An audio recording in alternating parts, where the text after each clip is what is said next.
have been deceived.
Before you lose more.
All is over!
Before you lose more.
You don't deserve power.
don't deserve power.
was just warming up.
Hello, everyone. Welcome to Monthly of Ether once again. We are back. I am Zanati, bringing you the grand finals of the doubles bracket in EU first, and then afterwards we'll be doing top 8 of singles. And I'm joined by someone who needs no introduction, really, so I think we can just move on, yeah? Yeah, no point. No point. Yeah, But hey, cool. guys, it's gonna be a good time. Of course, I think this is our second time doing comms together. First time was Yeah, all the way back in Birmingham a while ago, before this game yeah, even actually came 2022. out, right? Yeah, a long time. Yeah, But yeah, I'm excited, man. Of course, we've got doubles first, then we will get into this top eight eventually, which is looking very exciting. But we do have to yeah, get double it's out the really shaping way, up. and it's gonna be a good time. How are you feeling, Jude? How are you feeling? How am I feeling about top 8 or about doubles? Oh, both. Let's Let's go. go. Let's go with both. Let's go with both. Very excited, honestly. We've got a really competitive bracket, I want to say, in singles. Mm-hmm. This time around, there's like been upsets galore. I think 8th seed has placed 25th today. So that's just brilliant, you know. It's just really showing That's how very much true. things have changed within the Mm-hmm. region. And also, of course, with the patch, we are commentating a monthly after arguably one of the biggest patches in Rivals history, right? Like this is massive. No, I absolutely agree. I do think people should give it thought that, like, you don't have to exactly give leniency to people, but like, it is a new Yeah. patch. People have been, character have been changed. People are still getting used to the changes. So, of course, maybe some results might be out of there. Maybe people might be getting exposed for their fraud, for being a fraud. Who knows? You'll see there's some different results coming on as these, tournaments keep going thick and fast. So hopefully we can Yeah, see some cool things, but also it's good to see some people are adapting to the changes. Like we talked about, me and you for both sure. saw Show play super well, even with the big Zeta nerfs. The big Zeta nerfs, I'll put it in quotes. So people are playing differently. I think they're pretty big. It's just that they also got accompanied by a big wave dash change. It's not just character changes, of course, it's system changes, the wave dash change, which just has For made sure. Wave Shine an absolutely infernal tool to get to Great City. But we're not here to talk about Zerban right now, buddy. We're here to talk about two Loxodonts, a Crag, and a little fleet who is finding herself really out of place as we get into game one of DonCascone and General versus Koza and Flamberic. And honestly, it's no surprise for DonCascone in general being here. Very good double teammate, very good synergy. Of course, you know how much these guys play together and against each other. But I do want to talk about Flambrick and Koza. I think these two, very good. Probably two of the best in Spain. Maybe top two. Maybe Shine Sam's in there somewhere. But very good Spanish people, of course. And I do think these guys could cause some trouble for DonCascone and general. Yeah, currently though, DonCascone and General Never look mind. very comfortable, don't they? Incredible start. They just get rid of two spots, and I think it's a little bit of an SD from Flaveric, honestly, or maybe he was pushed too far. But either way, it was a very early stop, so they're going to have to answer back swiftly. Okay, we're going to see how these guys kind of get on. Of course, going on Goda, the new Goda of this patch, of course, with the last one at the top being a little bit smaller, so people I can would say a little actually bit. buy it out.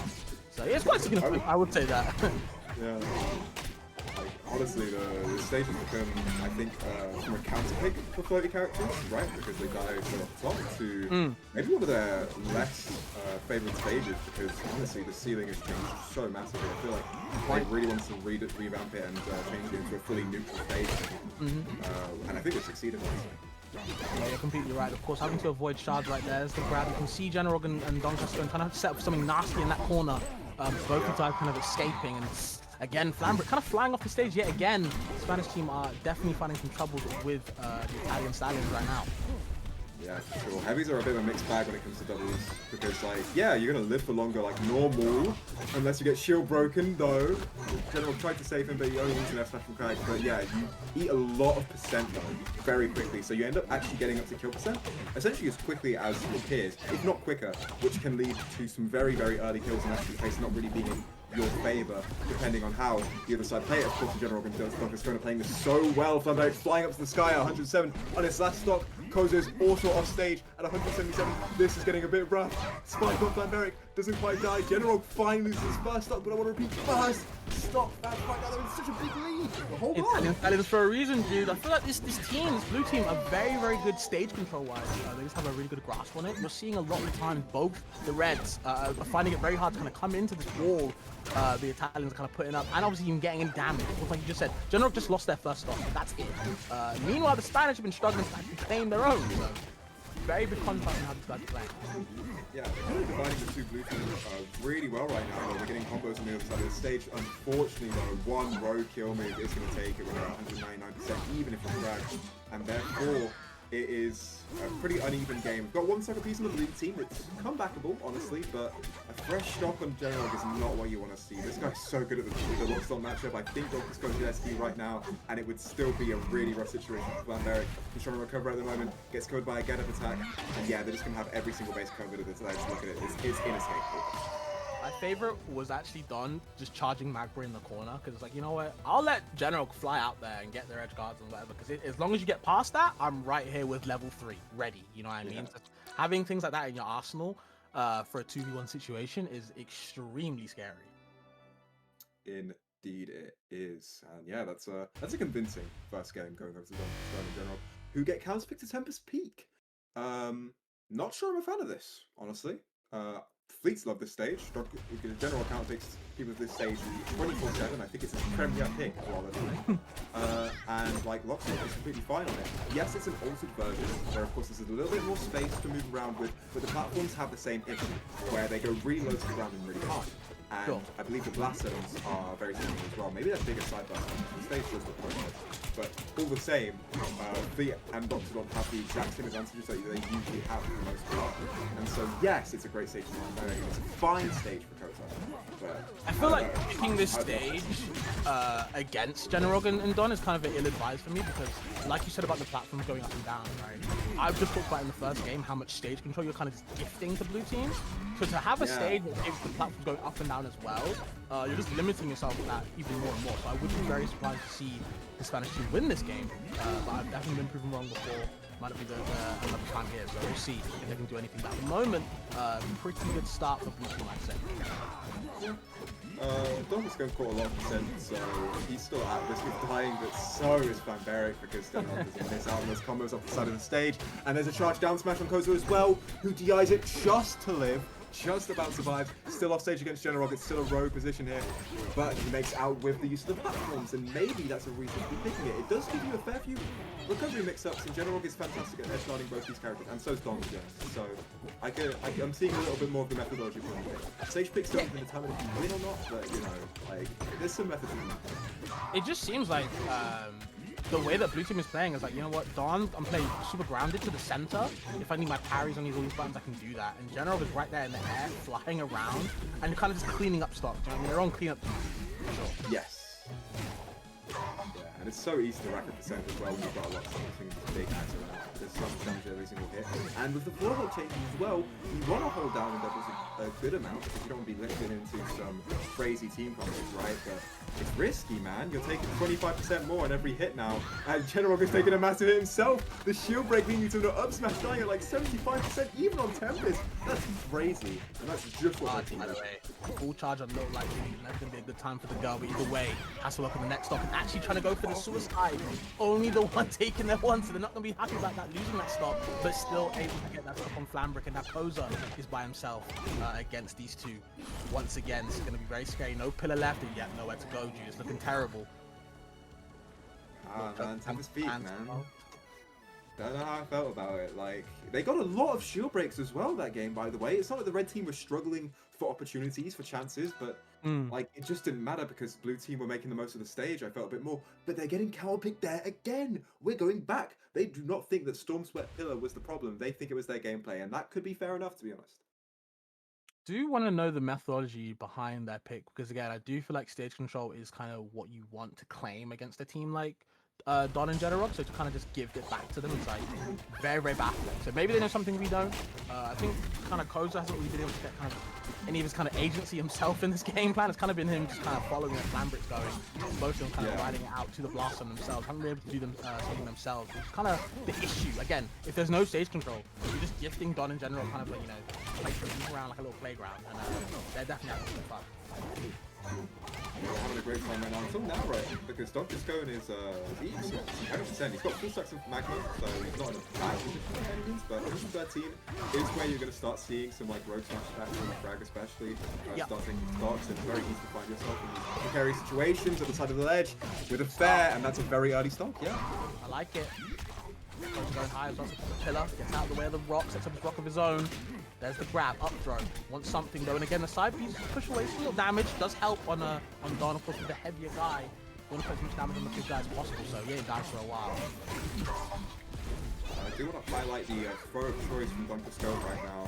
In my opinion, that Loxodon opts for essentially two throws in this game. One is down throw because you actually get a very free combo on it as long as you time it well. But the other is F throw because it has this killing hitbox, of course, which is also just an active hitbox that you can hit anyone with. So someone that tries to challenge the Loxodon throwing can often find the wrong side of his axe and die really early if they're not expecting it.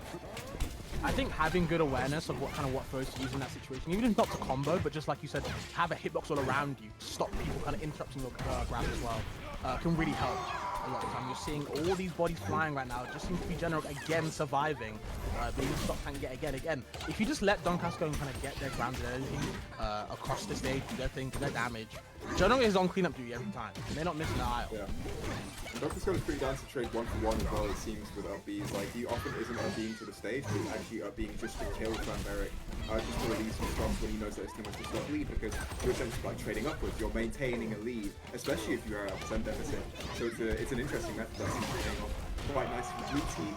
But DonCascone has taken a bit too many risks, actually. He loses that stock really quickly after that SD, and is forced General to share a stock, and that means that we're actually one stock apiece. Flamberric is still the person with all the percent on him. Blue team both look very fresh. Koza's getting started on DonCascone. They're sending him to the other side of the stage. This is a bit of percent racking up right now, and Koza's trying to continue. But General is pressuring Flamberric, and Fabs is looking a bit a little bit risky. Talks about cleanup duty right now, and at the moment Flamberric is that stain that just won't go, Jude. He won't go. Oh, we need some bang, we need some something to clean it up. At the moment, Flamberric doing a good job of surviving, and of course that's what you need as a heavy, right? You need to have that survivability on deck. Flamberric doing a good job of kind of showcasing that, letting Koza actually have some agency finally in this set. No disrespect, trying to get something for General, trying to clean up something, and it's DonCascone of all everybody to lose the first stock. Wow. Yeah, that's a rough game for Don, man. He took a stock and still died before General just because he was eating so much damage from both the red team, but especially I want to highlight Koza, like you said, had some real agency there, was getting some really nice combos and just eventually made it so easy to clean up. And now General has to fight 1 versus 2. They're both high percent, but so is General. Any big hit could get rid of this fleet. Doesn't find a nair off that fair, but he's still getting pressure out on the side. As used to, I would rather have the 2v1 character just because the projectiles can kind of cover you a little bit as well. Yeah. You can kind of play a pseudo 2v2 with the projectiles kind of following you around as long as they don't parry, but there's a side B, no tech available. You're just gone. 2-1, set's not over. You got some fight back, finally. Set is not over. Red team finally making their mark on Storm Sweat Pillar. It worked out for them in the end. I want to say they kind of just played that better, to be honest. But yeah. It seems like both players, or both teams, sorry, are opting for similar stages because we're going straight to Ho Dojo, the smallest stage in doubles. I don't know how you can have, what, 3 heavies on this stage and kind of see where you are. It's going to be very hard kind of slipping through the cracks of these guys. No pun intended, to see how you can kind of fight either way. It's going to be very hard for General, I would say, to kind of maneuver around. With all the kind of flying around. So we'll see what General can do. At the moment, blue team getting a couple of parries, see if they can get anything, but Koza is taking a bit too much damage to start. Yeah, lots of percent on this crack straight away, like you said. This is the interesting about the stage, right? Like, Loxodons love this stage. General's actually like quite partial to it as well, but still, right? There's so many hitboxes around, and how do you avoid everything, and how do you not eat a rogue S-Smash in the face at like 60% and die? Well, you do it with impeccable control and impeccable gameplay as General gets rid of Koza's first stock, and DonCascone follows with Flamberric's, and just look at the percent they're racking on, and look at the way they control the space. Somehow, on the Ho Dojo of all stages, they have locked them in the corner, like keep them separated or keep them together in the corner together, and just whack on the damage because this stage is so good for combos. Although there you go, that's a very good start, by the way. To get General's first stop immediately before Don is very good. We've seen so far of the set. All 3 games so far, General has been that stock tank, right? So if you can kind of get rid of him straight away, you're forcing Don in a bad position again, seeing his loser stock as well.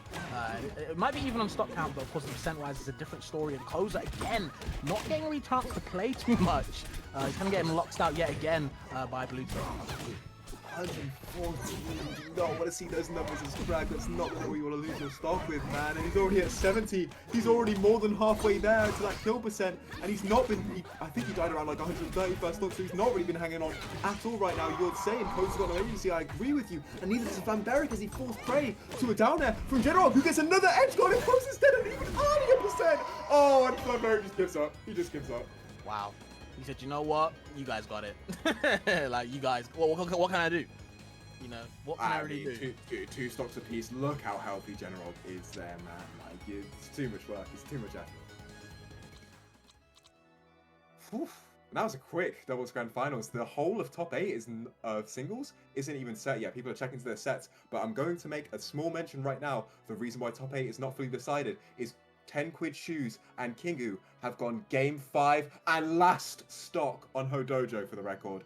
Wow. If you all want to see that live, that's over at Skylord_Guthix, because that is our final decider to see who makes it into top 8. And that's a really heated set as well, because those two are real rivals. Kingu joined this game to beat 10QuidShoes, to prove he's better, and now he's given a prime opportunity, and it's looking a little bit Kingu favored right now. Are you watching the set right now? I'm watching the set live, man. Do you want to see how that goes? And yeah, you're right. It is the last set before we go into top 8. Very interesting. Oh, and that's it. Oh, that is Kingu taking the set over 10QuidShoes 3-2. He had a slower start as well. And that's your top 8 decided, everyone. In the winner's side, we have Show versus DonCascone and Cone versus Generog. And in the loser's side, we have Vulcan against Van Berwick and Guthix against Kingu, who we saw just play yesterday, by the way, 3-2. So that will be a very interesting set.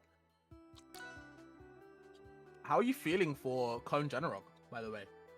Cone Generog, I don't know, honestly. We just saw 10Quid lose Generog, right? He was trying to make a little comeback in the end, but, you know, Generog kind of stopped the fire. Now he's got another Claren. Yeah. And yesterday, Kingu 6-0'd by Generog, I have to say. He felt very confident in the matchup, and he felt like that Claren really wins it. And of course, you've made mention before that in America, B-Bats and Mystery Soul are kind of piecing apart the Clarens right now. They're doing really, really well in the matchup. Yeah. It's bad, as every single person seems to agree upon that matchup being winning for Claren. A lot of people like to say +2. We're not really seeing it. So it'll be interesting to see if that's all I'm trying to say, man. That's all I'm trying to say, you know. I used to be on the train that, man, you know what? It looks terrible. Claren Fleet, it must be bad, right?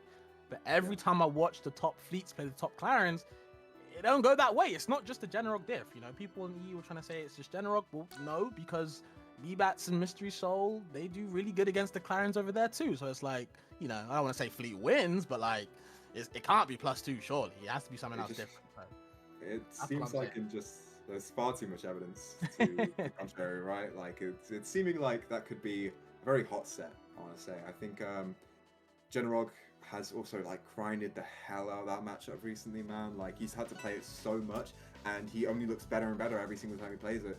So Cone, potentially in for a rude awakening. But to start off with, we have DonCascone versus the less empowered Show, like we mentioned earlier. Yeah, I do want to see how these guys go. Again, of course, you know, some Zetaburn players, of course, are feeling the teething problems, shall we say. They've been declawed a little bit. We'll see how he's feeling in the patch. But of course, Show, you know, against Vulcan earlier, played as if nothing had happened, you know, nothing had changed. Still playing confident, still playing the way he wants. Very shine heavy on these approaches in the air. I would say it kind of shows approach. And of course, DonCascone, you know, nothing changed for Lox, so he's pretty good. I think Lox is probably in a better spot as a dispatch just because the gameplay mechanics have changed. So, you know, faster wave dash, doesn't die at the top as far. You know, I think Lox is, you know, doing pretty well this patch, so we'll see how he can get on against Show. You have also gone on record to say you think this character is the worst. I do think he is the worst of the bunch.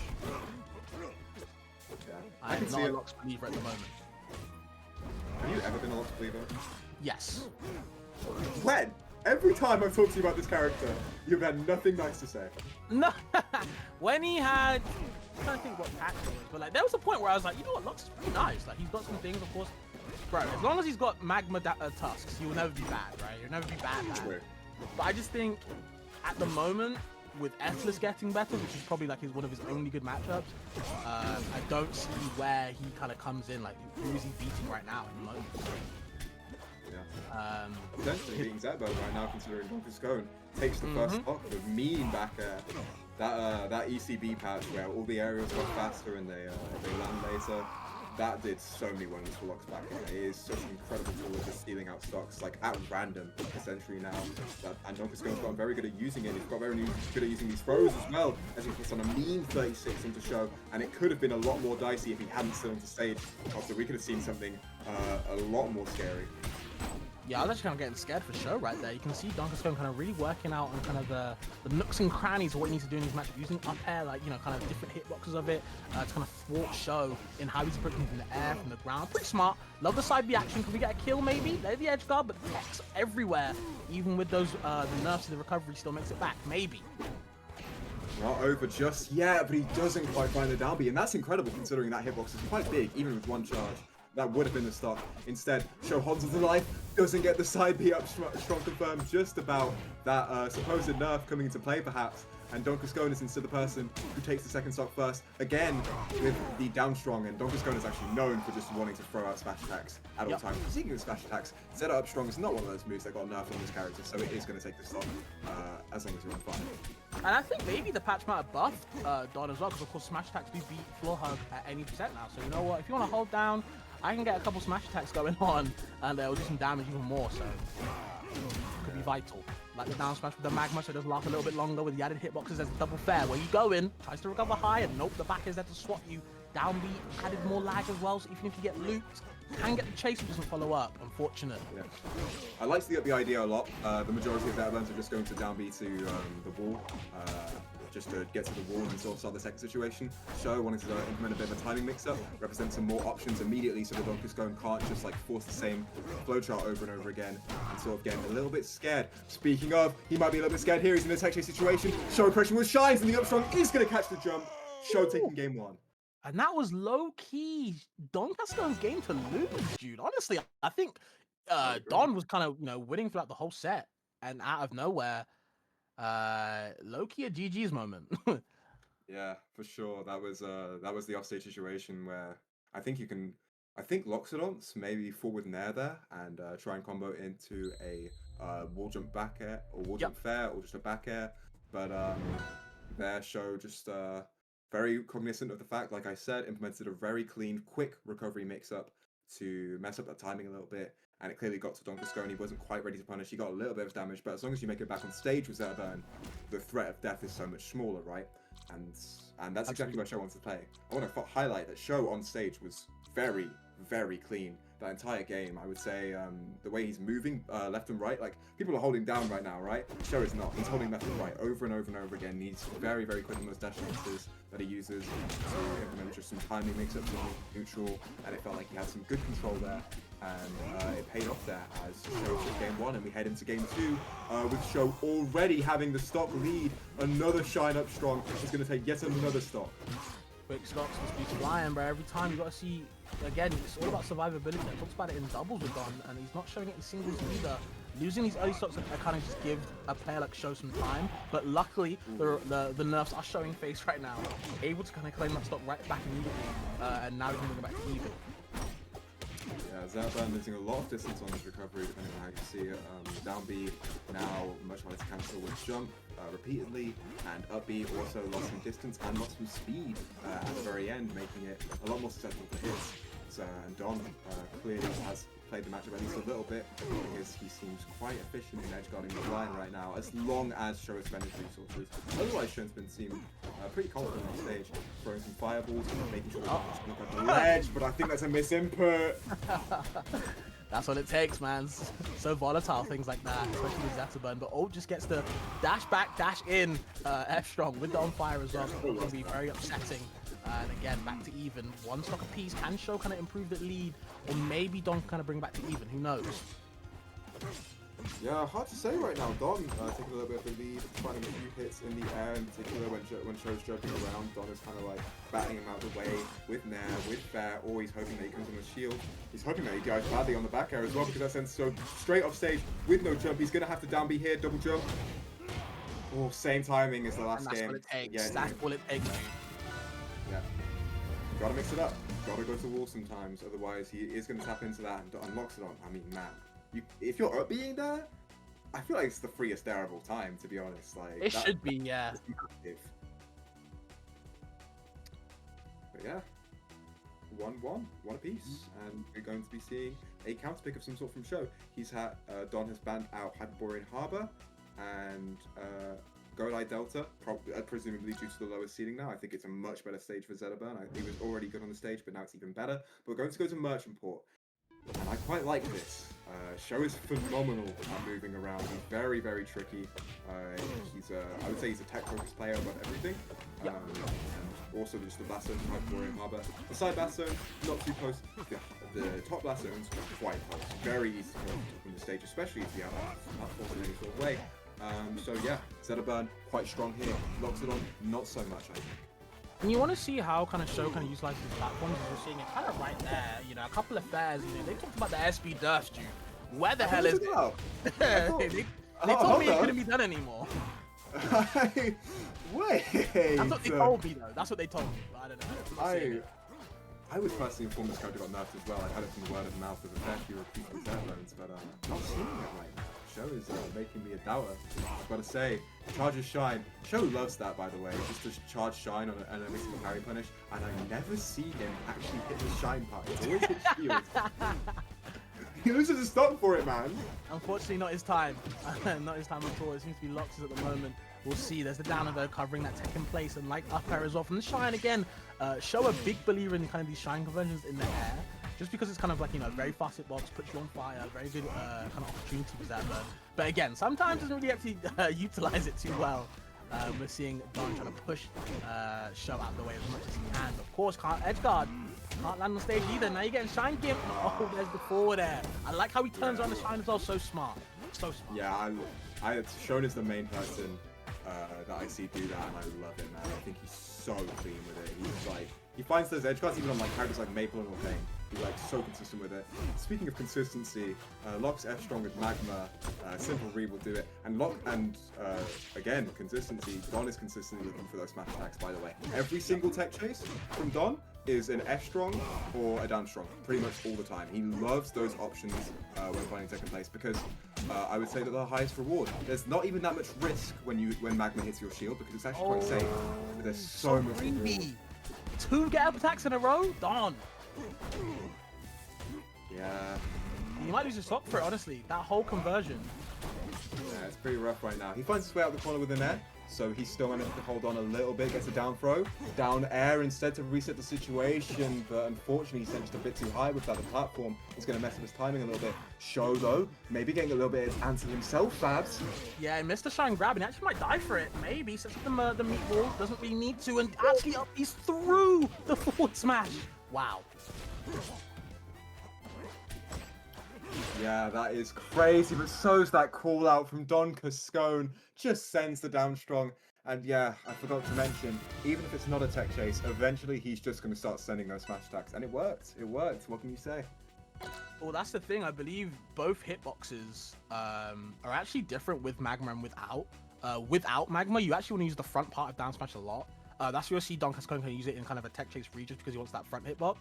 With Magma, because of the multi hitboxes, you want it kind of actually at the back, because it catches you and sends you upwards, which can kind of take you off the top a lot more. So you'll see DonCascone a lot of the time actually opt for the Magmaless down smash at these high percentages, because he wants that quick kill from the side. So pretty smart. Yeah, very, very smart, honestly. Good call from DonCascone, who is playing it really well right now. I've got to say, after losing game 1, he's come back in a fantastic fashion, and even on Show's counter pick, he was not really quite prepared for the offense that DonCascone is representing with these smash attacks. I think it's just sort of the out of the ordinary style that is catching him a little bit unawares. Rolls safely past that F-strong though, and pressures for himself. Doesn't quite find anything too strong. DonCascone is going to make it safely back to ledge. He's still at the corner here. Can Show start anything? No. Okay, I like that. Where's Show going now? Trying to get the down tilt, trying to cover up the big stomp. Another forward strong, missing its mark, but doesn't even matter. And that is going to be another. Wow, doesn't even need to grab the ledge. Couldn't even find it. Of course, there's DonCascone taking another stop, actually going up again. We might be seeing a 3-1 to Don, dude. Honestly. Yeah, it's looking a little bit rough. DonCascone opts to go on stage though with that up B. Doesn't get massively punished though. Show not really responding well, even though he got the parry, and unfortunately that was like kind of a free stock. I think you can just charge down strong there. Instead, he has to put up with this elephant's first stock for a little bit longer, Fabs, and we know how much DonCascone can get from so little. Down air comes out, doesn't quite get it. He got the tech and just about gets the fair off the shine conversion. And finally, we see even stocks, but still not even the sense. Okay, I like that jab down to out the way of kind of showing pressure, just out spacing. Very smart from Don. Don's such a smart player, by the way.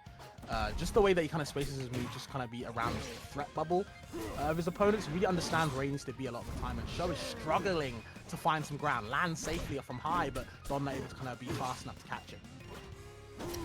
Yeah, DonCascone is really like kind of pressuring the same spaces in the air right now. He's making sure to put Show up in the air and then sort of catch out his options. Of course, if Show also just gives away a stock with, I think, a misinput on the up air or something, that's going to help out a lot as well, as DonCascone only needing one more stock. Uses the special get. DonCascone, by the way, big lover of that special get. He's like he loves like using it whenever he has mega charges, but it hasn't really worked out for him. It's still unsafe on shield. Meanwhile, Show is pressuring Show, trying to find any sort of big damage, but instead it's DonCascone who gets the side B into down strong. Like I said, tech chase strong, always from DonCascone. And look at the percents, Fabs. It's looking dicey. Does look pretty dicey, honestly. Okay, just goes for the raw F-Drop. Why not? You are on fire, so you could get a kill maybe. There's the fire again from the side B. Doesn't parry that B, maybe a bit too scared, maybe a bit too high pressure situation. You can see Don fighting back, trying to go for the raw up airs. There's the back air as well, but Meatball sets it up, goes for the F-Strong, and actually misses the grab and finds the kill. Wow. Did he miss the grab because Loxodon jumped up?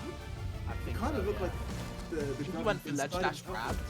I Yeah. think he went for ledge dash grab and actually went inside Locks, who had already got some momentum from throwing out the F-Strong and actually dodged it and just kind of hopped over it. That was kind of nuts. That's rough. That's rough. A very good call from DonCascone, who kind of just didn't get dissuaded. Like, he went for that F-Strong 2 times before, I believe. Neither one found purchase, but it's kind of like, when you're on that last stock especially, potentially of your winner's side, is when you start playing a bit more antsy and you're looking for the higher reward options a lot of the time. And the highest reward in that ledge situation is a reversal, right? It's getting your opponent off stage so that you might be able to actually turn it into your own edge guard. But just a bit too antsy there, just a bit ill-advised from Show, who just about misses out that grab and just about misses out on making winners finals. Instead, it'll be DonCascone finding himself there. Yeah, the Loxes are rising up, bro. Maybe we've got to stop talking. You know, maybe they are eating well this patch. Who knows? But still, we are going to see how Don gets going in winners finals.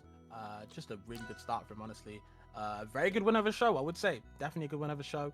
We have to go to our other side, and we do again what we talked about at the start of the stream. We have we have Jennerog versus Cone. Very interesting matchup. Jennerog already 3-1ing over 10 quid. Cone not exactly having the hardest bracket, but it had some scary ones against 2 Arcanes. Of course, game 5 with Lily, 3-0 over Stuge. We'll see how he gets on against the different beast that is Jennerog. Yeah, Jennerog, the Clarion Slayer in EU right now. Yep. Could be a bit of a tough one for Cone. Cone, who's had an interesting trajectory. As of recent, he had Valhalla, fantastic tournament for him. Yeah. But then wanted to take a bit of a break from the game, at least from singles. He's a doubles fiend, we all know this. But Yeah, I think everyone knows that, yeah. yeah, want to take a bit of a break from singles. Didn't do some brackets for a bit, but it seems to be like be back now, be very in form, and it's just sort of ready to get stuck in, rocking the latest Clarion ult as well. That little purple skin on is it the Leon Clarion skin? Yeah, I think it's know. Purple Leon. Yeah, Purple Leon. Very nice skin, honestly. Love this palette, and quite a big fan of the one Jennerog uses as well. I think the Lover's Fleet, fantastic ult. 2 people with good taste. Do they have good taste in stages is the question. Cone will be winning the rock, paper, scissors, and what is he going to ban? Gets rid of Merchant Port. Makes sense. Doesn't even hesitate. Banned Port straight away. I can actually understand that. And actually the Hodojo pick, I thought that'd be a pretty good stage for Clarion in this matchup. Just because you limit a lot of space Fleet has to run away.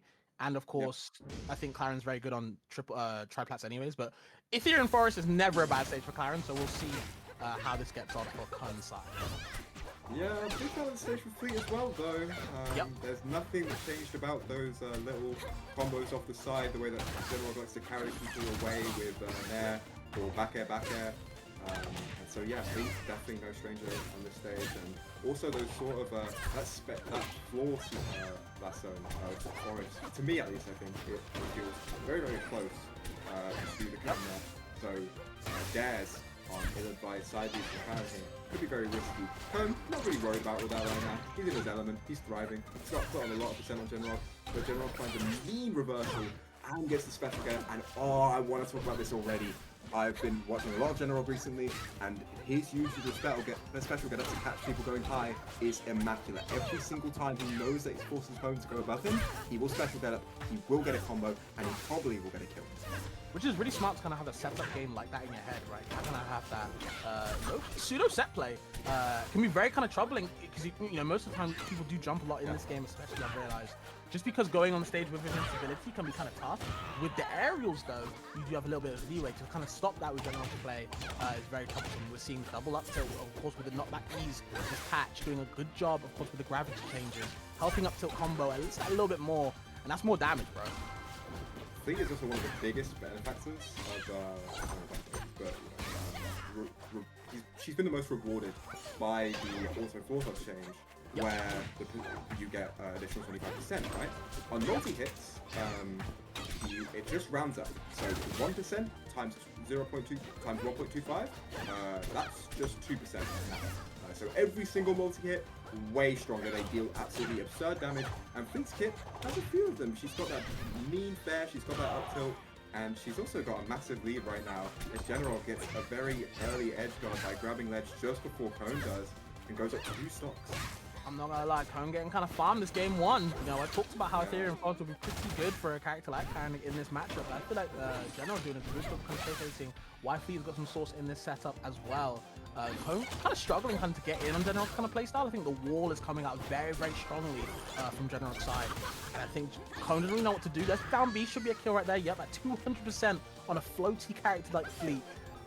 Very interesting. Definitely a story to tell for the rest of this set. Yeah, sure. Karen does not struggle to kill at all, most people tell you. She's got phenomenal confirms.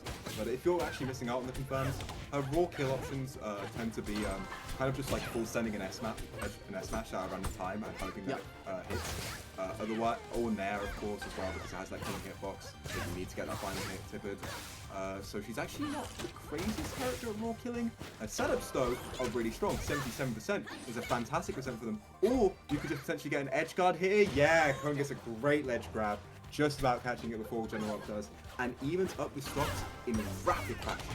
And that's just the thing with Fleet, right? That's kind of a big deficit about her, is that even though she's an air character, even though she's got float and all these things, I think it's commonly agreed upon that she does have one of the worst recoveries right now, just because of how susceptible it is to kind of getting ledge hold or just edge guarded in general. It's very easy to kind of follow where she wants to go because she falls so slowly onto the ground, has a lot of lag, she's kind of stuck in. You've seen Cone do a good job of like, you know what, if I push her up far enough, she's got no choice but to grab the ledge and I'll be there waiting with open arms, so. Yes. General's favourite tool to sort of pressure the ledge in those situations is side being that part of the ledge, right? If there's the initial arrow hitbox and the tornado, it's a lot of collective pressure. Unless your name's Claren and you have a counter that kills all projectiles, in which case you're kind of screwed. Okay, the dash attack actually pushing him far away. I don't know if Cone DI'd out or not, but not able to kind of come back in general, stealing that first game away. I think Cone was kind of coming back into it, but General again putting out the fire yet again. Yeah, that was a new one to me. I've never quite seen Fleet dash attack do that. I think he got hit by Wayne with one of the stronger multi-hits and then launched like rapidly off the side, but all the same, pretty funny way to end game 1. General taking a nice lead against Cone, and it's going to be one to push it, right? I mean, hopefully. He's doing a good job of it right now. Those float back airs, oh my god, General loves those, by the way. Every single time he finds himself in a scramble situation, he's going to try and aim to like move just around the burst range of the characters so that they swing, and then he'll catch you with a back air. You'll floor hug it, that means that there's another back air coming towards your face. General I think has been one of the greatest adapters to the patch so far. I think he's played around it really, really nicely, and it's been fun seeing the way his gameplay has developed rapidly. I just think back air is an insane button that he has. Of course, he does deserve it. It's just an insane button when you think about the fact that It's crazy. reverse back air hits so well, right? So it just feels like it hits all around her. Like I call it the everywhere because it literally hits both sides. There's a lot of damage, there's a lot of knockback as well. And you're still able to kind of apply pressure, like you said before, in that floor hug base with this new patch as well. And again, hitting the first stop very quickly against Cone. And again, he has to fight back. So it just seems like Cone's always in the back foot. And it's causing him a lot of trouble because chasing Fleet all around the stage, dude, we both know, not a very fun time. Yeah, then General is so happy to stick to the corner whenever he has the hot potato right there. That's what I call it. I love the hot potato. I call it the hot potatoes, don't worry. Excellent. Yeah, he had the hot potato there, so he's going to apply some pressure. But General is like actually fairly consistently like down to stick to the corner of the stage. There he had invincibility. So it's sort of these situations where he knows he has a big advantage. He's going to push it. Otherwise, player very much play it slowly. If he has a lead, like he's just gonna kind of wait for you to come in because why approach? Why approach? Fleet is far better at batting away people, especially at baiting with float movement as well. It's really tricky to know when she's gonna end up on the floor, which direction she's going. She sort of changes up on a dime, and so there it is. General just kind of floats around the platform, likes to use wavelands as well, and the way that wavelands speed it up as well. I feel like this patch was General's patch, you know? I feel like everything has worked his way, and so does that back air, taking another stock lead. Okay, like down there, hot potato once more, count it up. Okay, he's able to get out of that situation. Let's go. Where's the back throw? DI in so we can get a little something. Doesn't get too much from it though. And again, General struggling trying to get back on stage. But when they do, as soon as they do get back on stage, it's a hard time for Cone. There's the hot potato. Yeah, again, big damage coming out. Already at 67%. Nearly getting lapped to percent as well, but Cone is fighting back. Double fair. Love it as well. There's the forward strong. Just for that damage percent. And they need a little bit more juice. Looking tough. Yeah, he tries to catch out a jump with Nair, but doesn't quite get anything up till even with the tip, it's not going to quite kill off the top either. Full DI in from General is going to avail him of any potential death threat right now. Gets to ledge very easily. Nair trades with down air as well. Cone self stage, manages to recover it though, and even without the tip at an F tilt that is unexpected, is going to finally even up the shot. General again has Cone at the ledge, slips off a little bit. That's a little bit of reprieve that General needed. Oh, sorry, Cone needed. Maybe he can get a bit more damage here. Maybe he can get a parry. Maybe he can push this.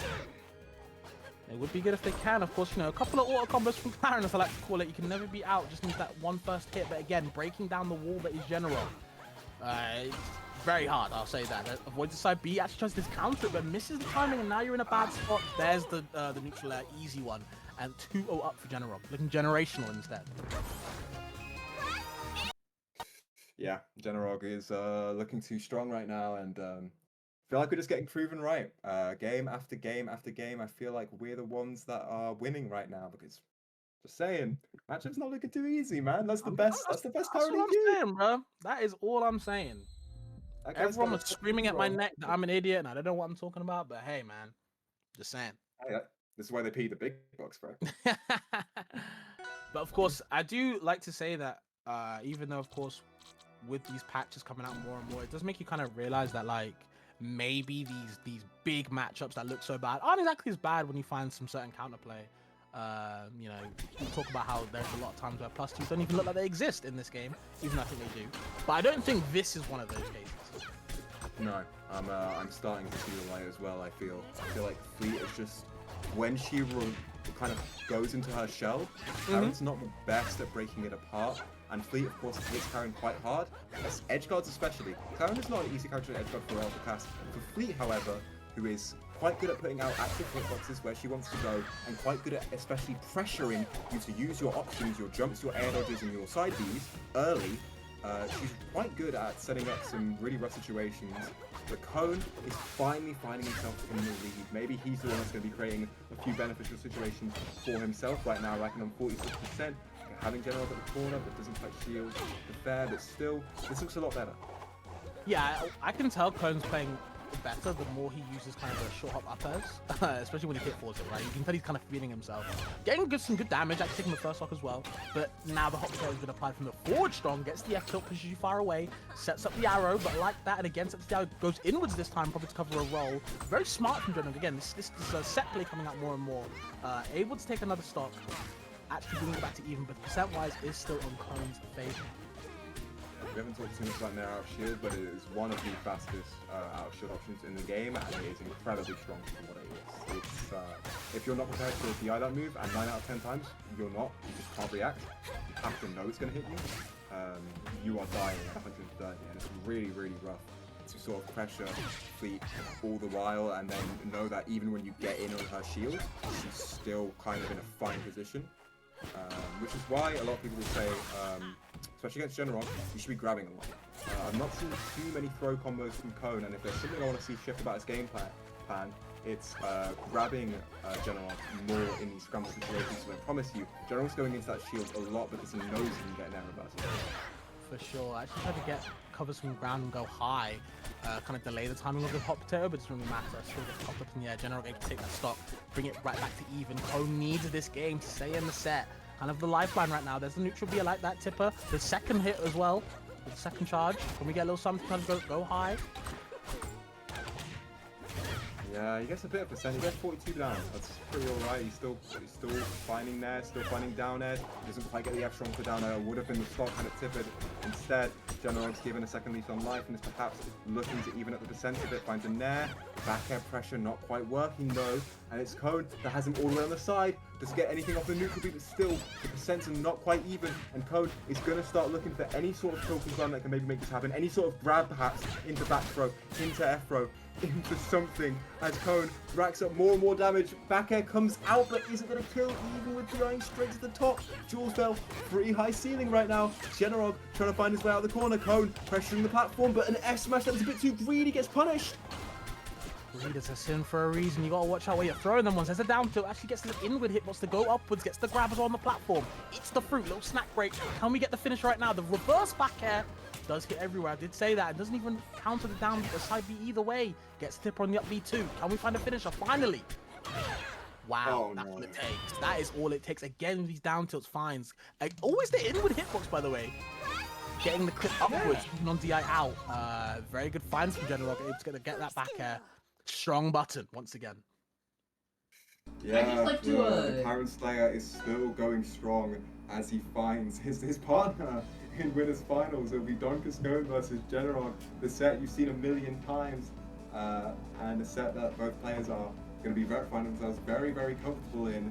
And yeah, brilliantly played by Generog, still keeping up his hot streak in this matchup, but also just, it's not even matchup really. Generog's just playing so precisely, I want to say. He's really sticking to the game plan of the corner, and then when he finds himself in the scramble situations, he's not panicking, he's always taking his time, he's making sure that he's not striking first, he's always striking after Cone, who is known to like to press a couple more buttons than maybe he should do, and he just knew that where the gaps were, where Cone would finally let up, and milks them for their money's worth. It just feels like I think you make a good point about striking second all the time as a character like Fleet. It works so well, especially in this matchup against Claren.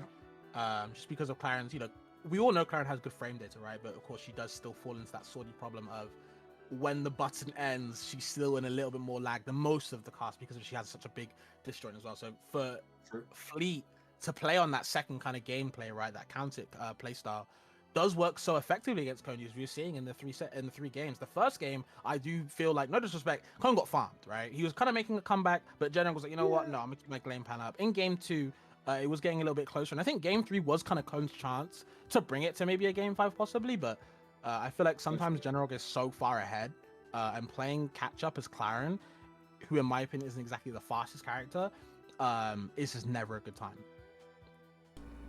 I would like to commend your professionalism during some of these games where it has crashed and we reloaded in. And I'm used to that, bro. I've seen worse than this. But I just don't know what's happening with that, because when you rejoin in through the game, you guys are seeing that, right? You're seeing the weird stuff that's happening. Yeah. To not even mention it, it's just I wouldn't be able to resist. That's just. Yeah, but for some reason the results screen has crashed my game at least twice now. Would one of you be willing to also spectate? Yeah. Yeah, to like load up the game and then share it through the Discord to the other caster. Just hopefully distribute some of the computer power. I don't know if it's my computer that's crashing or if it's some weird glitch from the game, but would ideally not like to have drugged up rivals during top 8 if possible. I mean, I'm glad the cameras weren't showing us in the game, because I don't know about anybody else in the chat as well, but when Cone on that last game was legit a Super Saiyan. This boy was flying through the air, through the ground. Yeah. Dude, when you were talking, I was giggling so much because I was like, damn, this boy's moving fast. Like, yeah, it's that I've experienced that like a few times. I'm really not sure what causes it, but it's quite funny to spectate, honestly. The way that people just kind of like there was no need for us to, there was no need for us to kind of like keep going about it, because I think Twitch chat can see it as well, so it's nothing new. Yeah, and yeah, I'm ready to join whenever.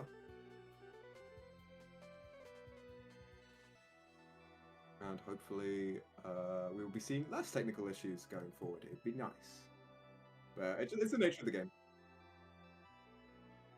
I do not believe I do.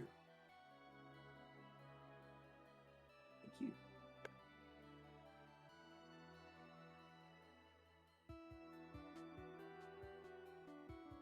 Hey, we roll with the punches with this game. I think all of the unintentional bugs and little issues with it are very often worth it in the end, because there's just such good gameplay to focus on regardless. Yeah, man, you know, as much as we like to laugh and joke and kind of toy with like kind of the idea of how this game can be quite buggy, we'll still see some hype matches either way, some interesting sets, I would say. So yeah, absolutely. There we go. Yeah, and I mean, like, this is DonCascone Generog. It's the classic. Like, I would still say interesting, because I really like how these two players sort of adapt to each other and clearly understand each other really, really well on a player level. But man, I think this might be set number 59 at this point, with the way these two are going strong.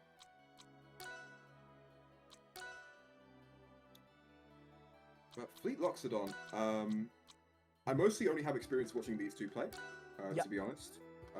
But it seems to me reasonably Fleet favored, +1 perhaps. I know that the NA Fleets are incredibly confident in this matchup. Yes.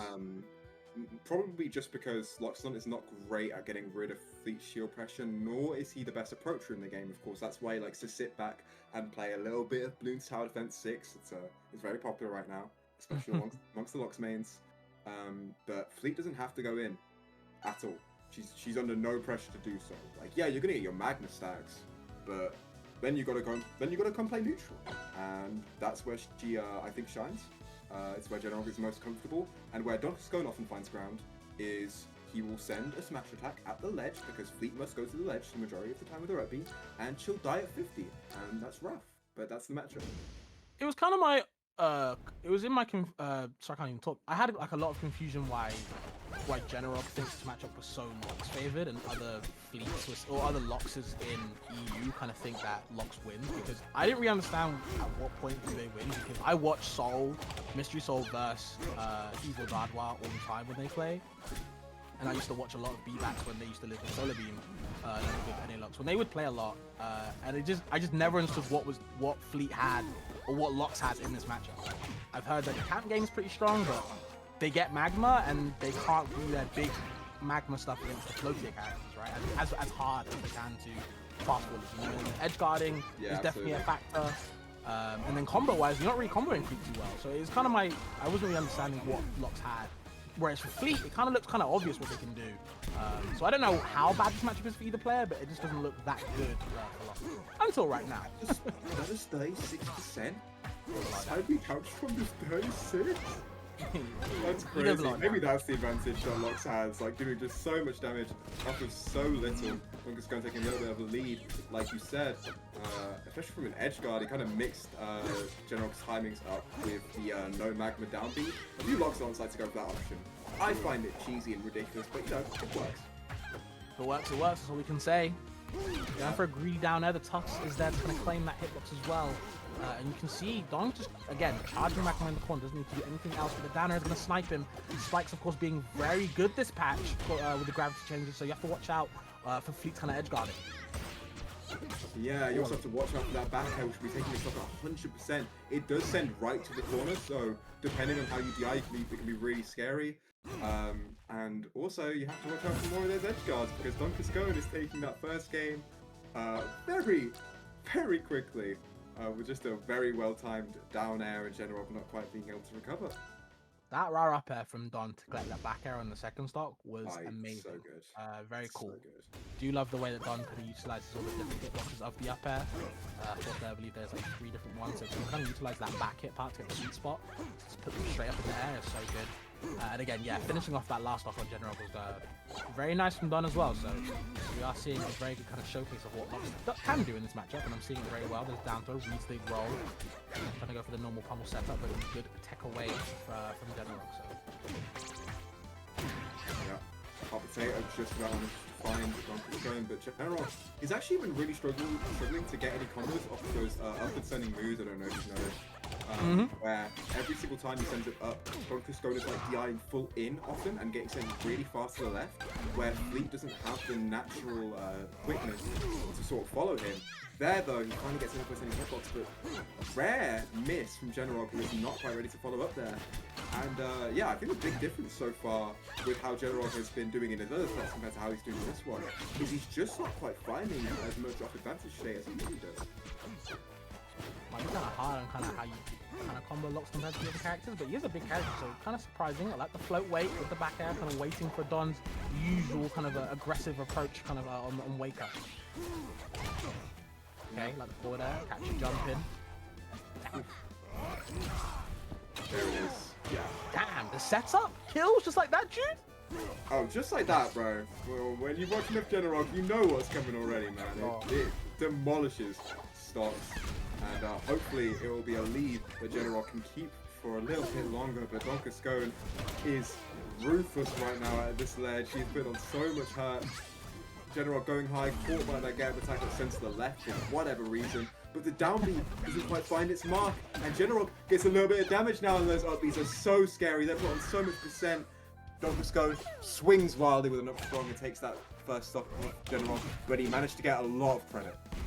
Yeah, it does seem like Don, as you said before in the first set against the show, does go for these like very brazen options, right? It's kind of brute force his way.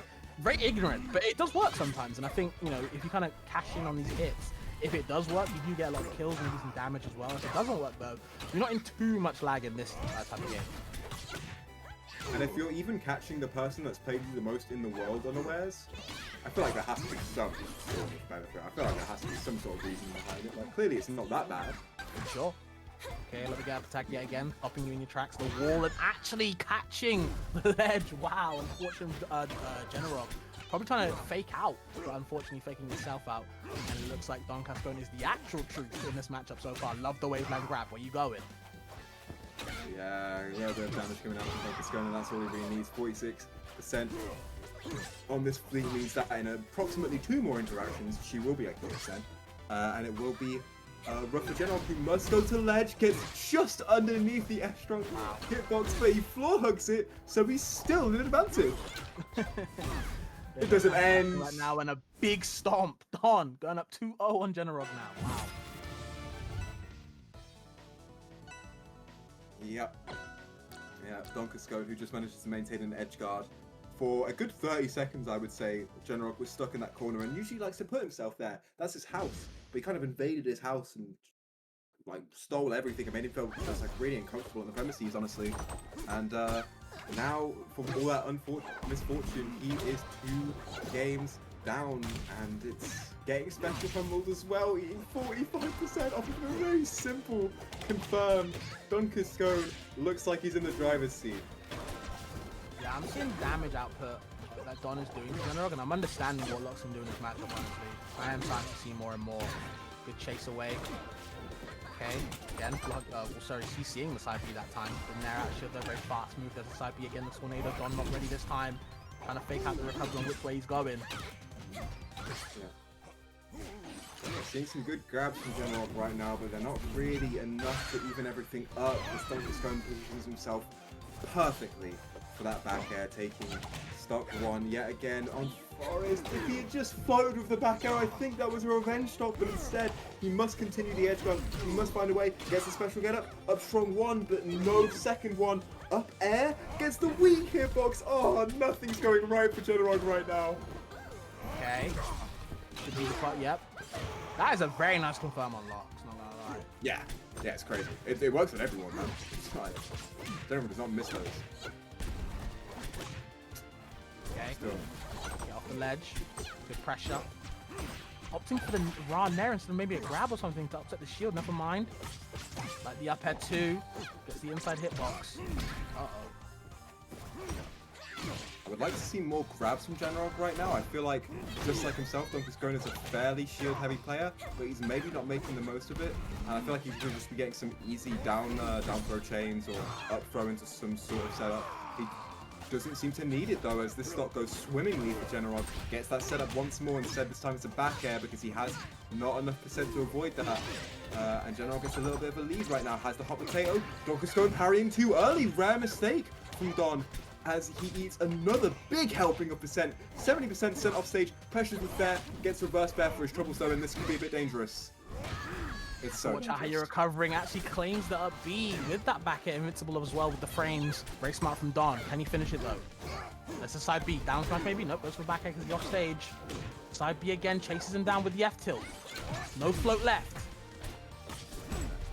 Now he doesn't find his mark, so he doesn't get any sort of setup. Instead, DonCascone pressures him, finds the double jump, brilliant following, and the F strong catches the up strong, and that's what I told you about, man. They She exploded. must go to ledge, and she dies.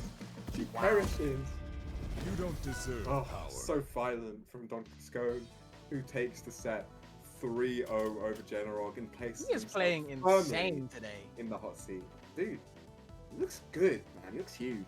He's looking pretty good today. I'm, pretty happy to see how Don is playing this way. I think Don has kind of not exactly had the best results recently. I think this kind of surge in today is very, very good to see for fans of him. So it's good to see. And a win over General, who's playing insanely well. 3-0 nonetheless. Pretty important statement, I'll say that. Yeah, massive statement made considering General had just kind of demolished Cone, as you said.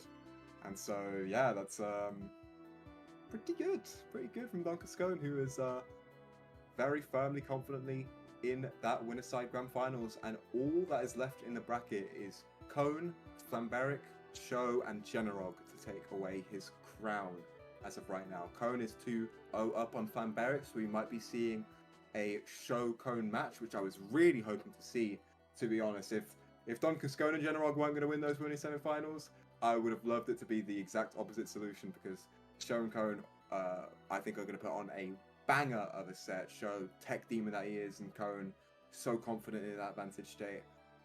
We could be seeing something really special there. But Flamberic, not wanting to go quietly, might be able to make a bit more of an effort, might be able to take Cone to at least a game 4, but we are unfortunately not privy to that information, so we'll just have to wait and see and discuss other things like the weather right now. The weather right now. It's so hot. How is the weather for you over in the UK? It's abysmal. It's terrible. Let me check right now for me. My parents are such massive sun lovers. Like they know the sun's out, they just start tanning. Like whatever. Like we've got a big garden. Like they can make the most of it. Myself, I'm an indoorsy type personally, and the heat is hell. The heat is hell. For me right now, well, in Rhode Island right now, it's 28 degrees. And I've got an extreme heat warning that is going to last until Tuesday at 8 p.m. Oh, no, wait, sorry, it's 31 degrees. My bad, just updated. So it's pretty nice here. Pretty nice. It's 90 over here in Massachusetts. I don't know what that is in EU speak. Okay, hold on. Fahrenheit. Celsius. 90 just sounds insane. I know it's not obviously.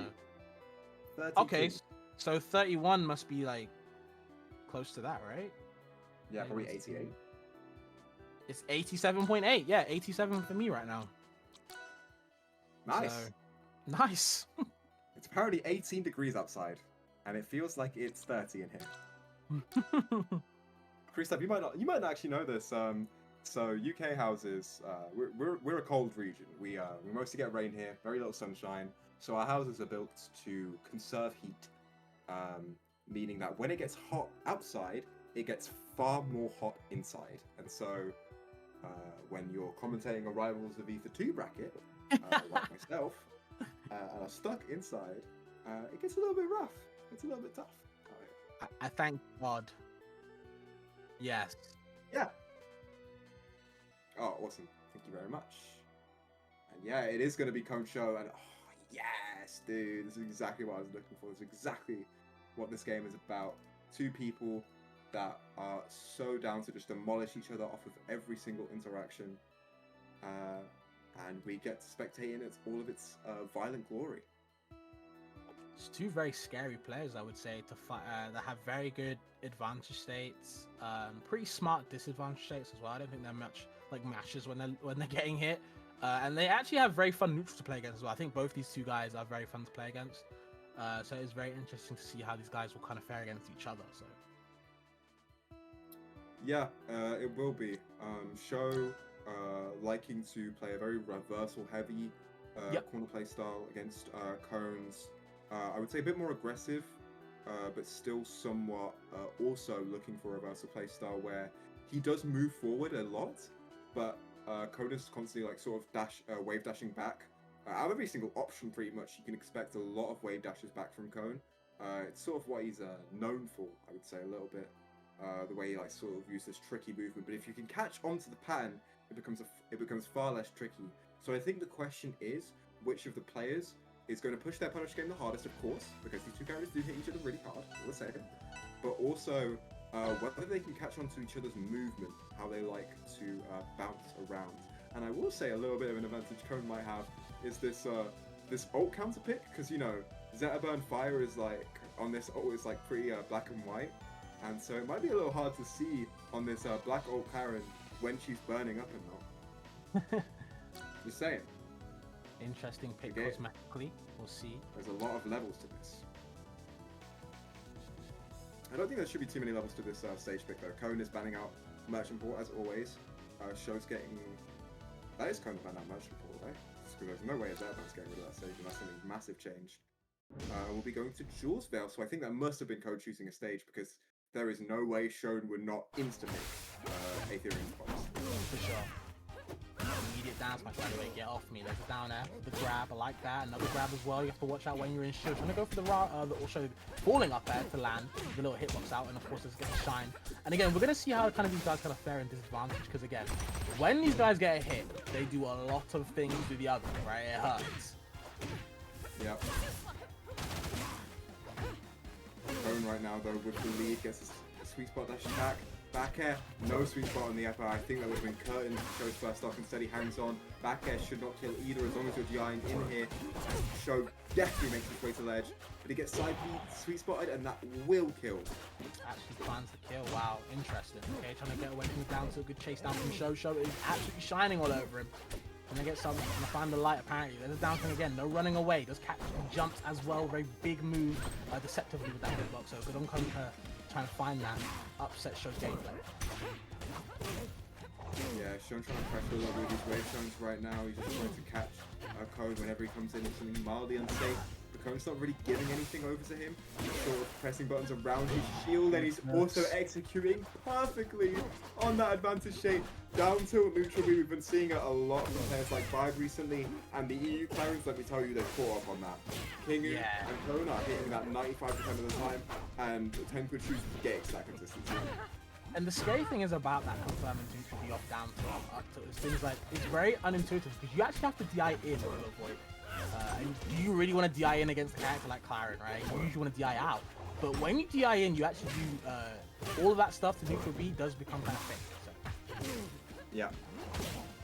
The only problem is if they catch you slipping like that, are they just going to send the short hop nair off stage and catch you out, right? Yeah, that's the mix. It establishes this massive guessing game that is so heavily favored towards Claren, and is at an absolutely infernal percent. I think it's crazy. Yeah? I don't think Show had many there. Speaking of options, had many there at all. Where are you supposed to go? To the bus zone, I think. I think we got one destination there. and Sho found it in the end. So, you know, props to him.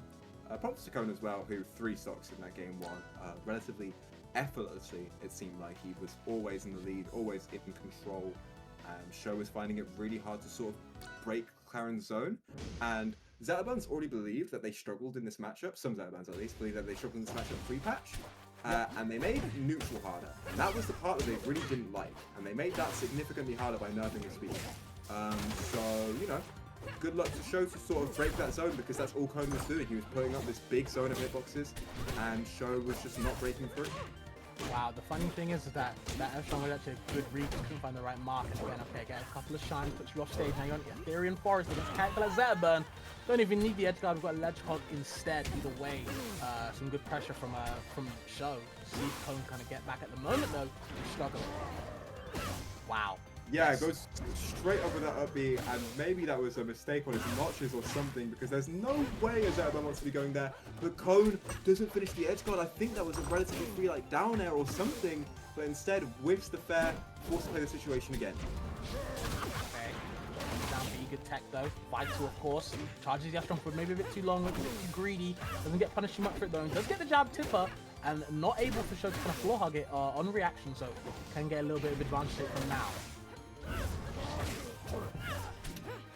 Yeah, Cone sending down air after down air in the general direction of Sho for a reason with this stop, but it's not quite working just yet. Sho manages to make the wall, goes a bit too high with that up B, F smash to the face, is going to finally take that stock. And Cone, for how badly that first stock went, only took 25 from Sho all that time. So yeah, not too bad.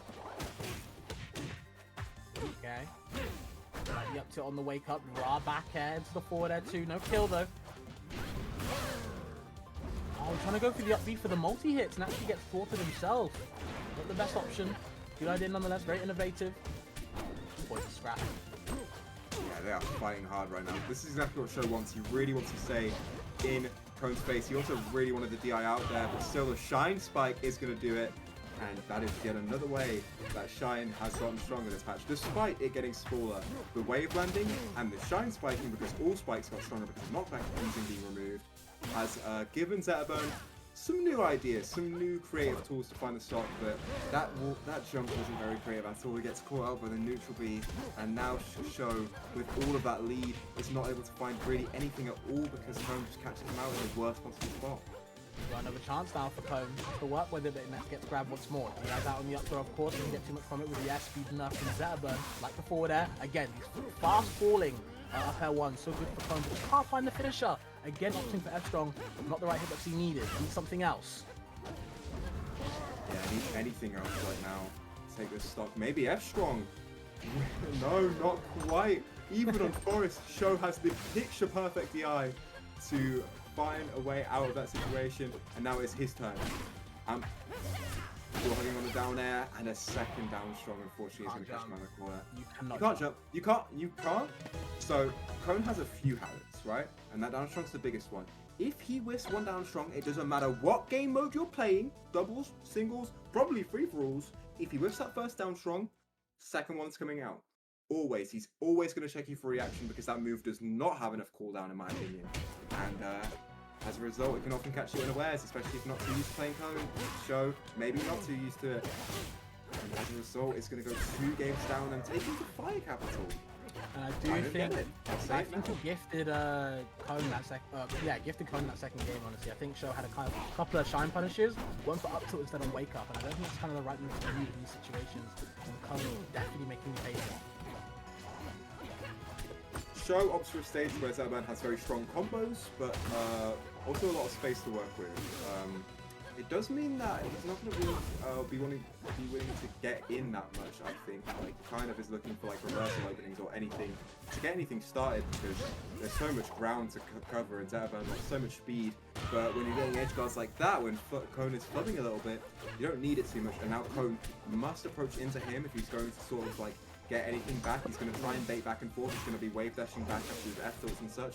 But Iota is on him to get action into anything. The down B comes out, but it doesn't quite kill him. That hitbox one is very, very scary. But Cone with a good tech will manage to survive it and hold on as he tries to get rid of this first stock. I think Show's mentality to this stage is like, you know what, even though it's very different, very vast compared to Forest, good kill there, I do think what he wants to actually look for is like, you know what, the damage output seems to be on Cone's side so far in this set. If I can kind of even it up with all these big combos I can get on this big ass stage, maybe I can kind of bring out to even. The kills are going to happen either way, right? But the damage is kind of important. You don't want Cone with a lead for too long. No, you don't. That's the opposite of what you want, but it is Cone that will be trying to establish for one. Show sent too low. htro down air.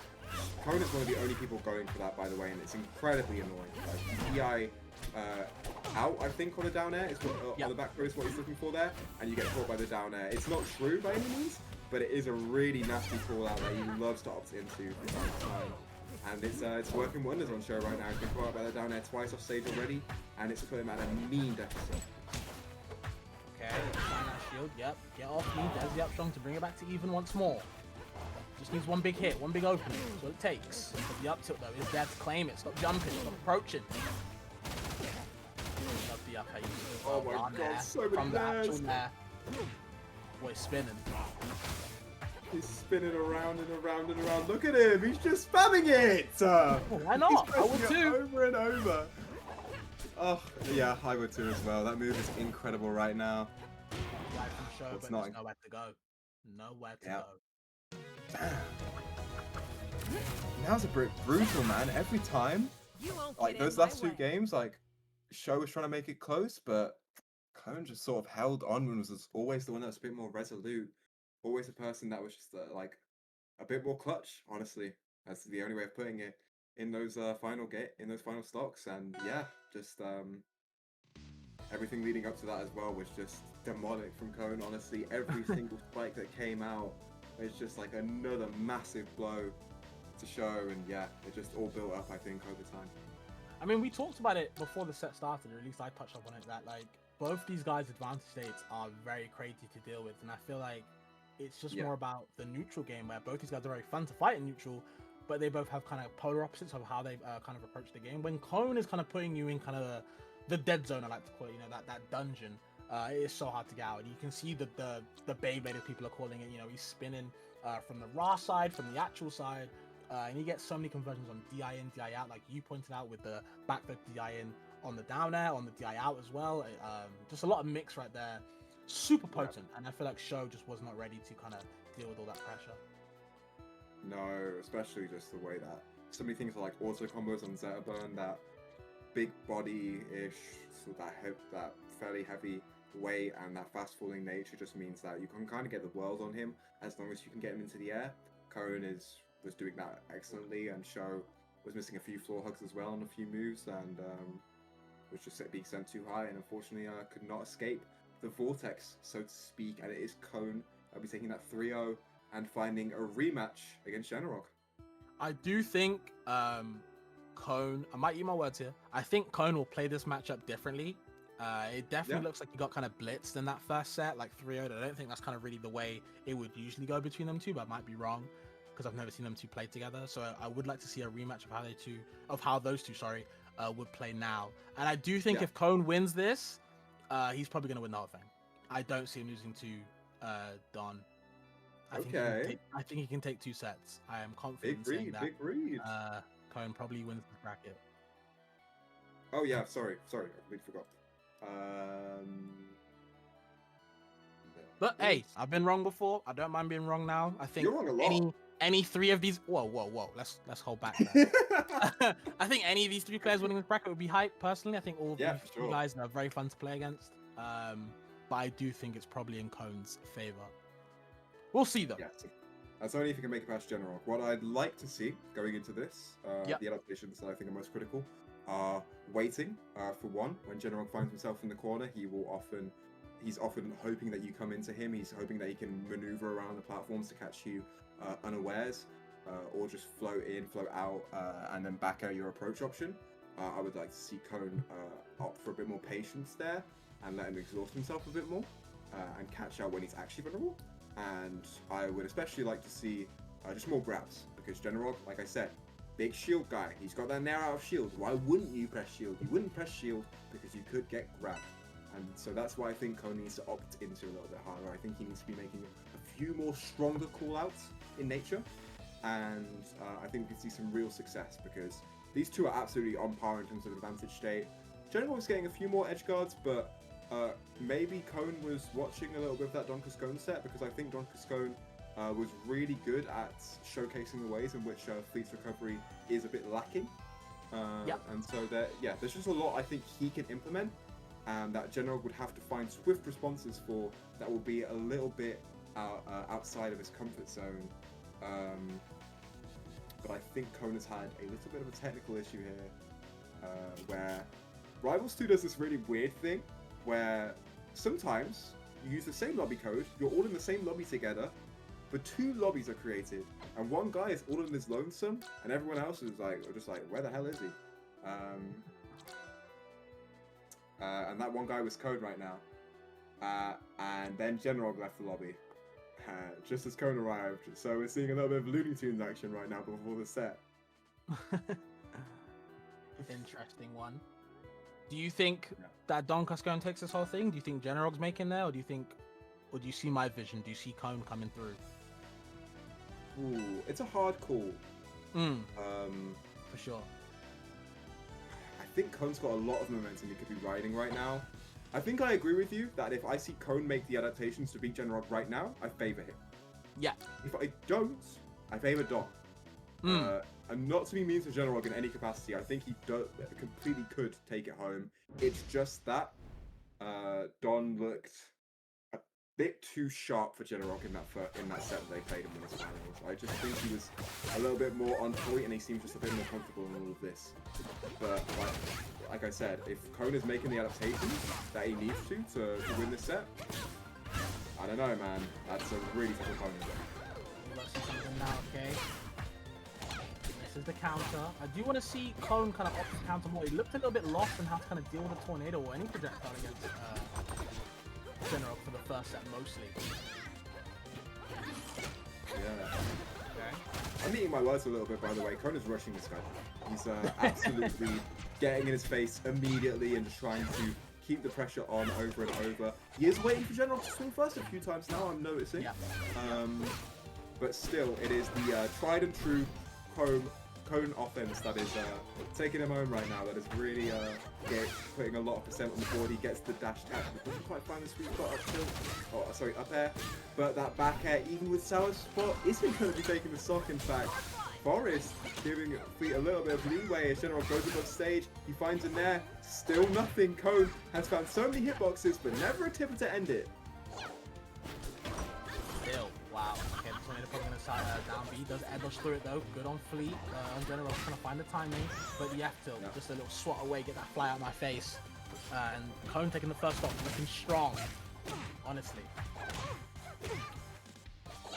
General finding an up tilt conversion, pressuring that double jump a little bit, but great drift from Cone, who sort of breathes back a bit, then back in to mix up General's timing just a little bit and allows him to get back on stage. He's just going to get back after his trouble so that at least he gets him to ledge.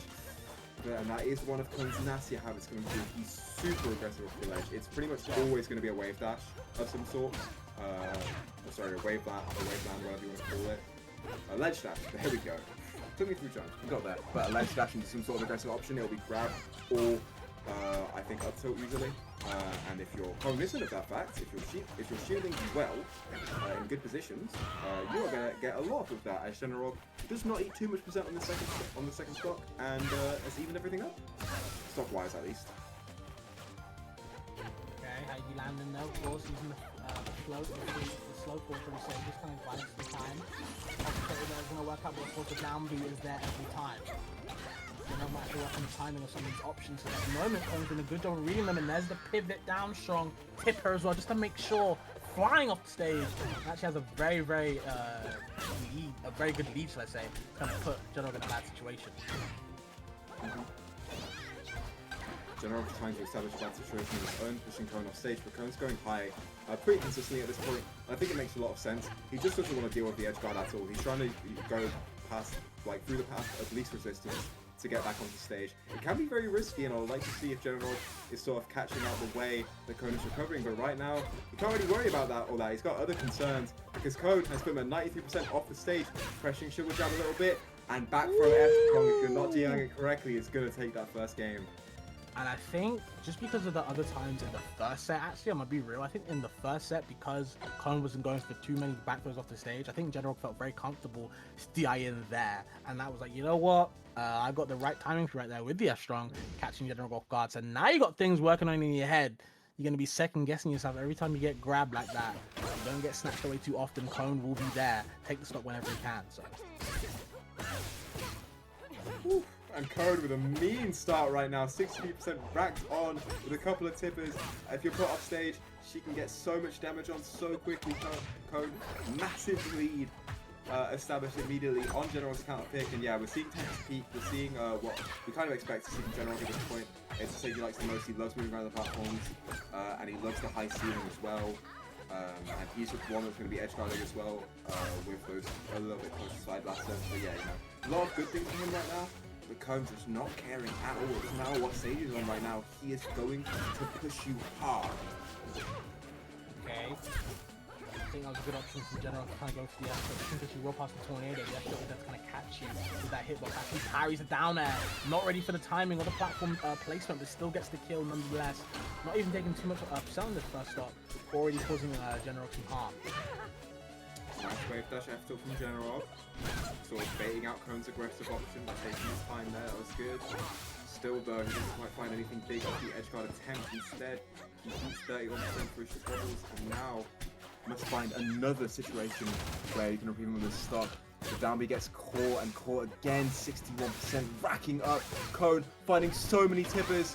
Another one with back end, 94%. General's just gonna float high. He wants to find a safe way to the ledge, but Cone is not letting up. He's finding every single option, movement option after the hit from General. He is swinging second every single time with great consistency and great reward at the moment. Down B's gonna catch him out. He's been forced to go low, and I don't think he can make it past the ledge. And this momentum, guys, I talked about it. The momentum on Cone's side is you know, helping him a lot in how he's approaching General, breaking down the wall, like he's bringing up with him.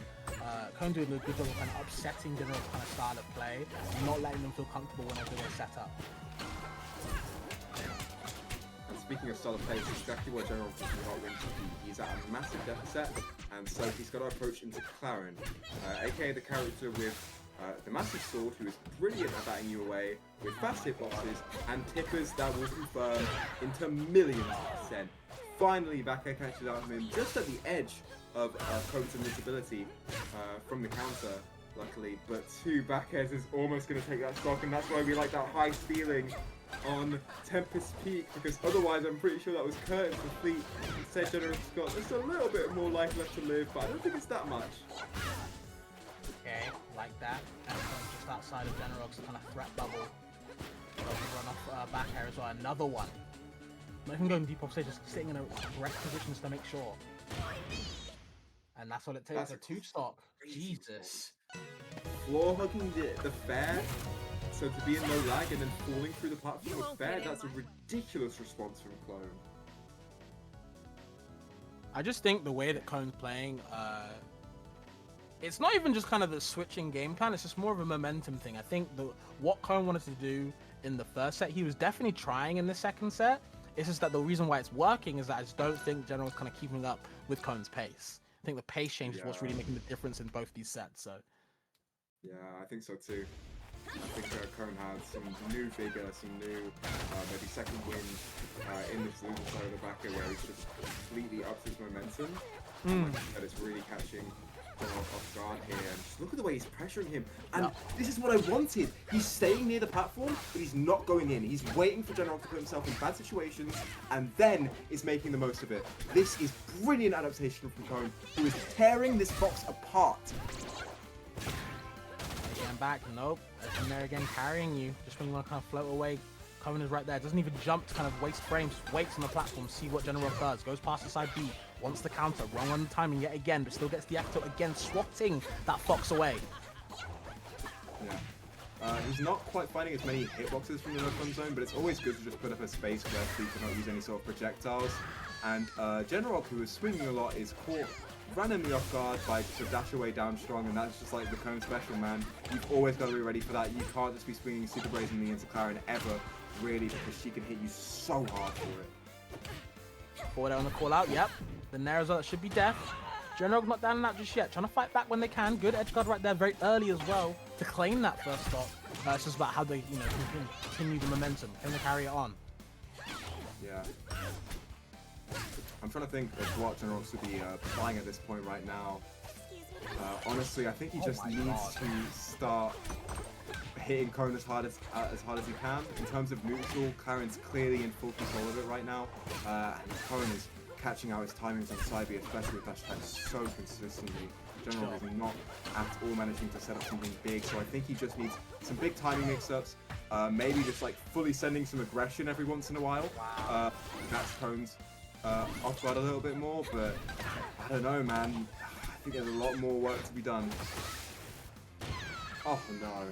Was that tip in there? Yeah, that was tipping there with DI out. Jesus. Very strong. That was ridiculous. Very. Absolutely. I do think people are starting to put Claren higher and higher in these tier list talks and discussions just because of kind of the nature of the other characters around are getting nerfed. And I think people kind of realizing that her stuff is pretty nasty.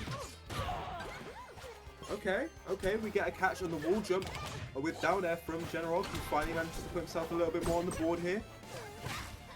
Okay. Lotisu can't get too much of a combo. There's the pop potato yet again, ticking. Good pressure from General. This could be their chance. This is their game. Okay. Another run off ledge back there though. Yeah, ooh, regrabs the ledge with no invisibility. That's really risky, and he is going to get caught out with this sort of desperation movement option and goes too low. Cone, knowing that he wanted to go to the ledge there, finally catching him out at the corner. Just a really dominant 3-0, man. That was disgusting.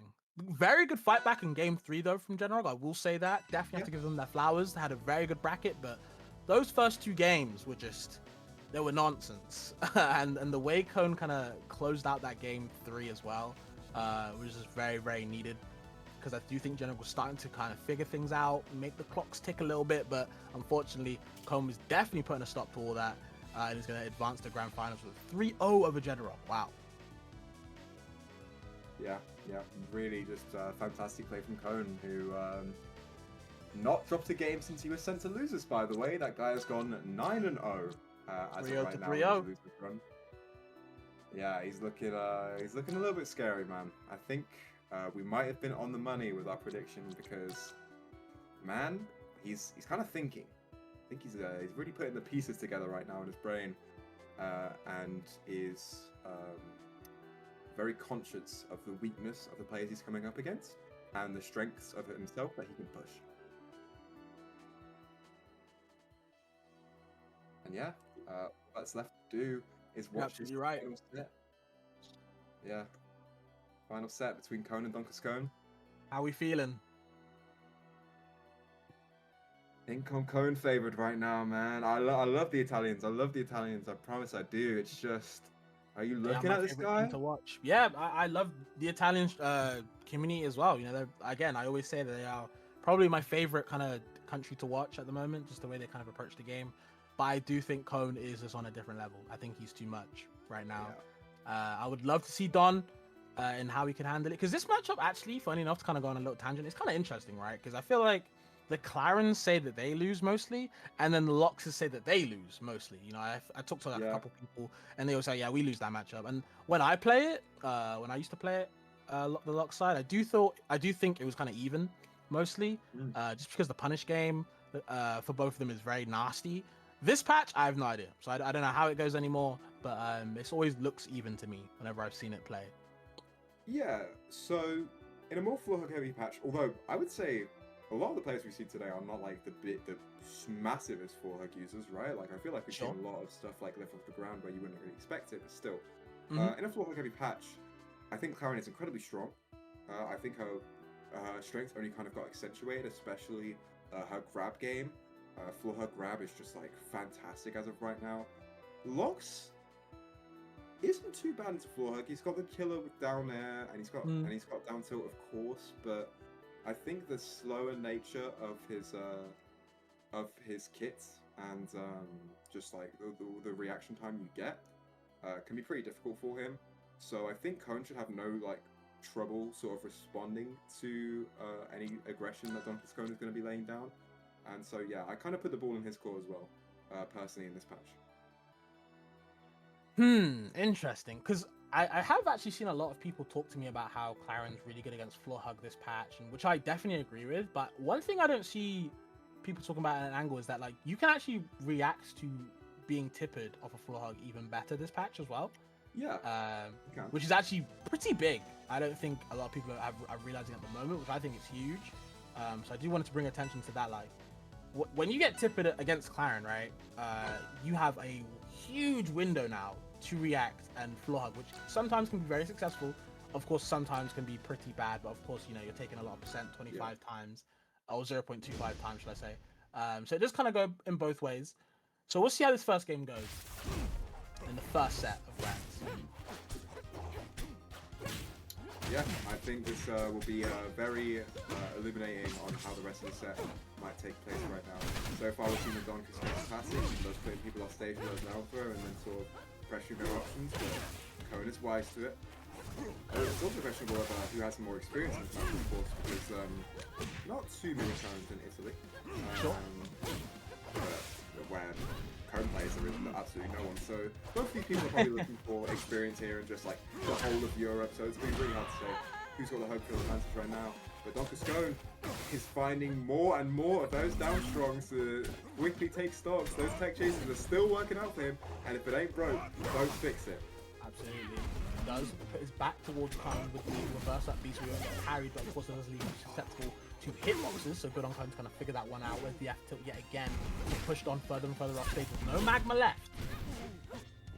See a couple of back airs come out, but DonCascone. His head's real low, and fortunately, I think he misinputs a second side B, so he's losing that first stop to pretty terrible misinput there, considering I think he still has plenty of life left to live potentially. But now it is Cone's opportunity to rack on some percent down air, up tilt. 38% of stock has been even up, but it's Cone in advantage state right now. He is mixing DonCascone's shield, heading back behind him. Side B also catching another side B. DonCascone though finds a reverse up air. That rare up air usage from Don is so good, especially today. Oh my god, shots! Like tech in place, tech away. Situation. Doesn't matter apparently. Off stage, going a little bit too greedy with the down air, but did have magma to kind of cover himself and getting down air. There's tech yet again, but not the second one, unfortunately. That Claren down air angle is very steep, so if you're not getting the wall immediately, you will often just be dying, unfortunately.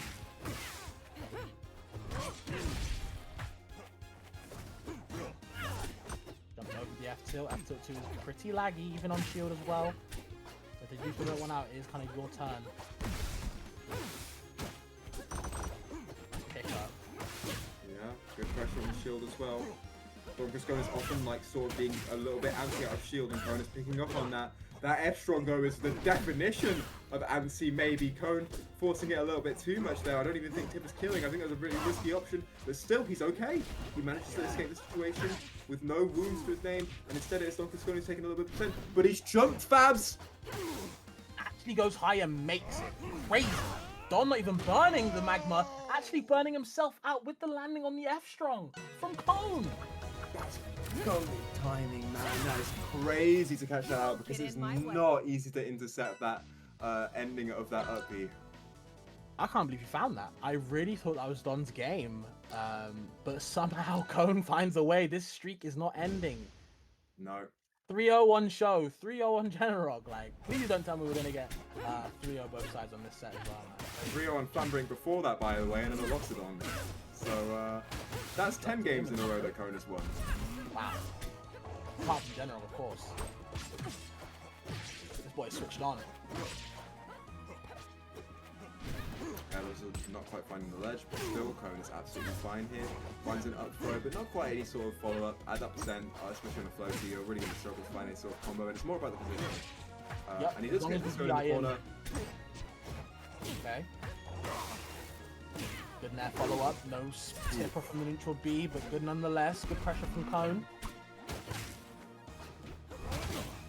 Nah, down there. Yep. Oh my god! That looks so free. He didn't. It is free. It's so free. As long as you DI in there, you're always dead. But you're like, Clarinet's hitting me, so I'm gonna DI out because I'm really scared of her. She like hits real hard. But no, it's actually the wrong option and you actually die. But Kona's also like followed my DI before and gone down with the downer anyway. Hate this guy. Too good at the game, honestly, as he takes a second stock with ruthless efficiency with the ledge grab. Oh my goodness, Cone is hot. This boy too good. This boy is too good indeed. You see Cone doing all the right things so far, and Don is struggling to kind of find his way in neutrals, kind of getting a little bit too hot for the boy right now. You see Cone go, okay, getting hit by the down strong, the magma of course, but again, like I said before, if it's not the magmaless down smash, you probably won't get a kill without charge. Yeah. The flashing lights are all in the advantage stick, but I want to mention, by the way that Cone's moving around DonCascone's shield. Every single time he gets a timid that doesn't have a true follow-up, he's like, okay, this guy's going to shield, jumps over him, moves back in with grab. Consistently, he is finding that option from Don, and it's just leading to so much percent, and it's leading to the whole stock, potentially. DonCascone manages to find there, but there it is again, Fabs. There it is again. That setup is looking very, very hard to get by for Lox. I don't know, like, all the nairs in the world, all the hit on that ledge to kind of cover where Lox wants to go. And then to just finish it with a down air, which is, again, extremely strong this patch because of the gravity changes. That just looks too free for Cone. 2-0 up already, by the way.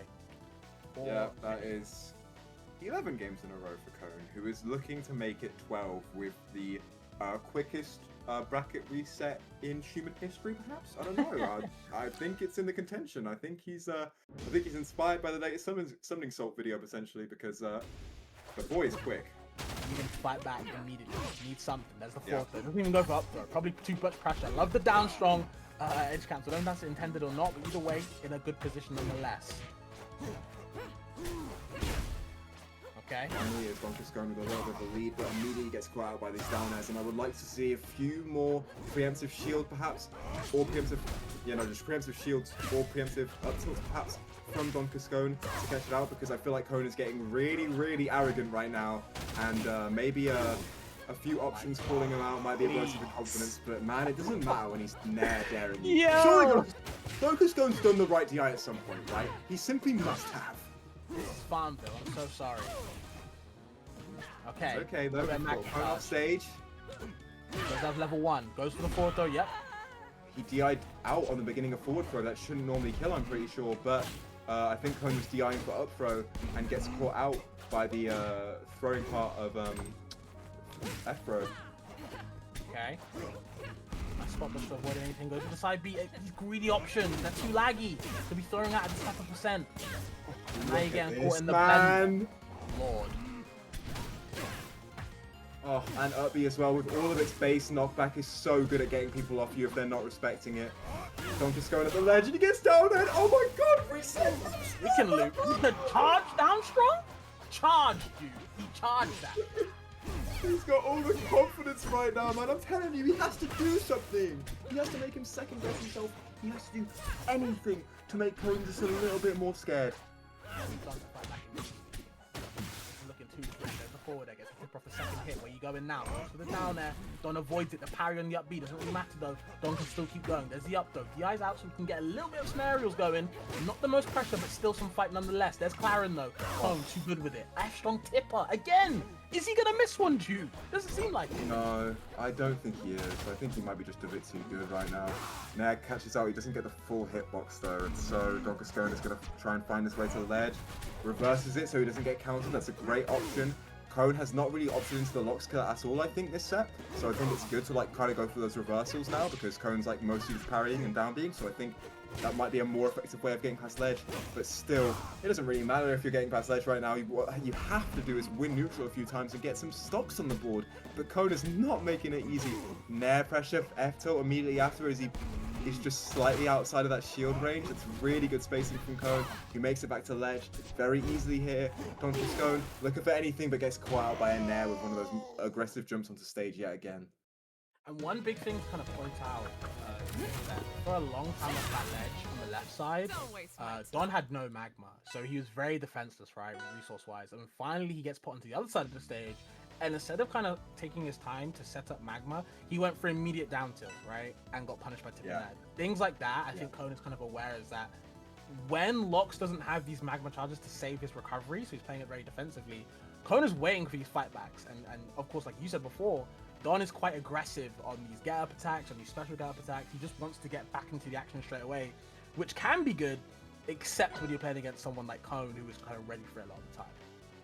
Yeah, Cone is looking for reversal options really consistently from people. It's the whole strength of that sort of wave dash back flowchart in neutral that he's aiming for. It's pretty much always just to catch out your first swing and then punish it. And yeah, like you said, just really good awareness right now. Cone will be banning Merchant Port. Don bans Forest and Hodocho. Okay, I thought Loxodon might maybe like that stage, but Jules has a fantastic case for this character, and I think it's very evident right now that stage is not the problem. It is just that Cone's playing too well. So DonCascone just has to come up to this level. That's the only option. Yep.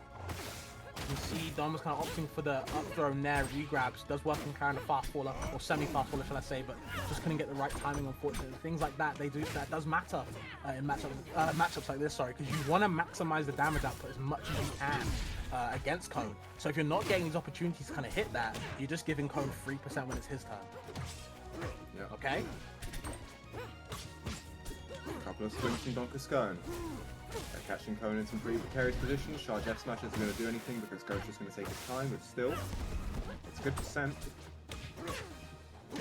Like the up air, linger for, or up touch, let's say, does linger for a long while off the jabs. No sweet spot, no tipper. Yeah, Don loves that falling back air. If he's got his back face towards you when he's trying to land, you should always be expecting that back air and maybe try and get behind it or underneath it or just around it, because otherwise it's going to be taking your stock like that on stage. Even across the wall, that move is so strong. And it's really smart because he actually accentuated the hitbox with it by using the Magnus down B charge and reverse it as well, just so you can get that back air out. Really smart from Don. Trying to pick that one out. Taking the first stock finally. Some fight back is needed in the second set because at the moment Cone is on a rampage. Back air? Yeah.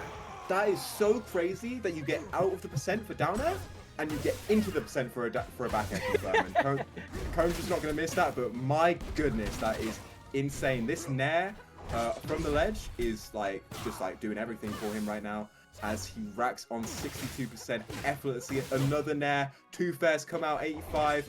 Ooh, I was really worried for DonCascone there that he might get caught out by yet another nair, but instead he manages to make his way back on, and he's just going to try and find some down tilts, some jabs, anything to get something started up.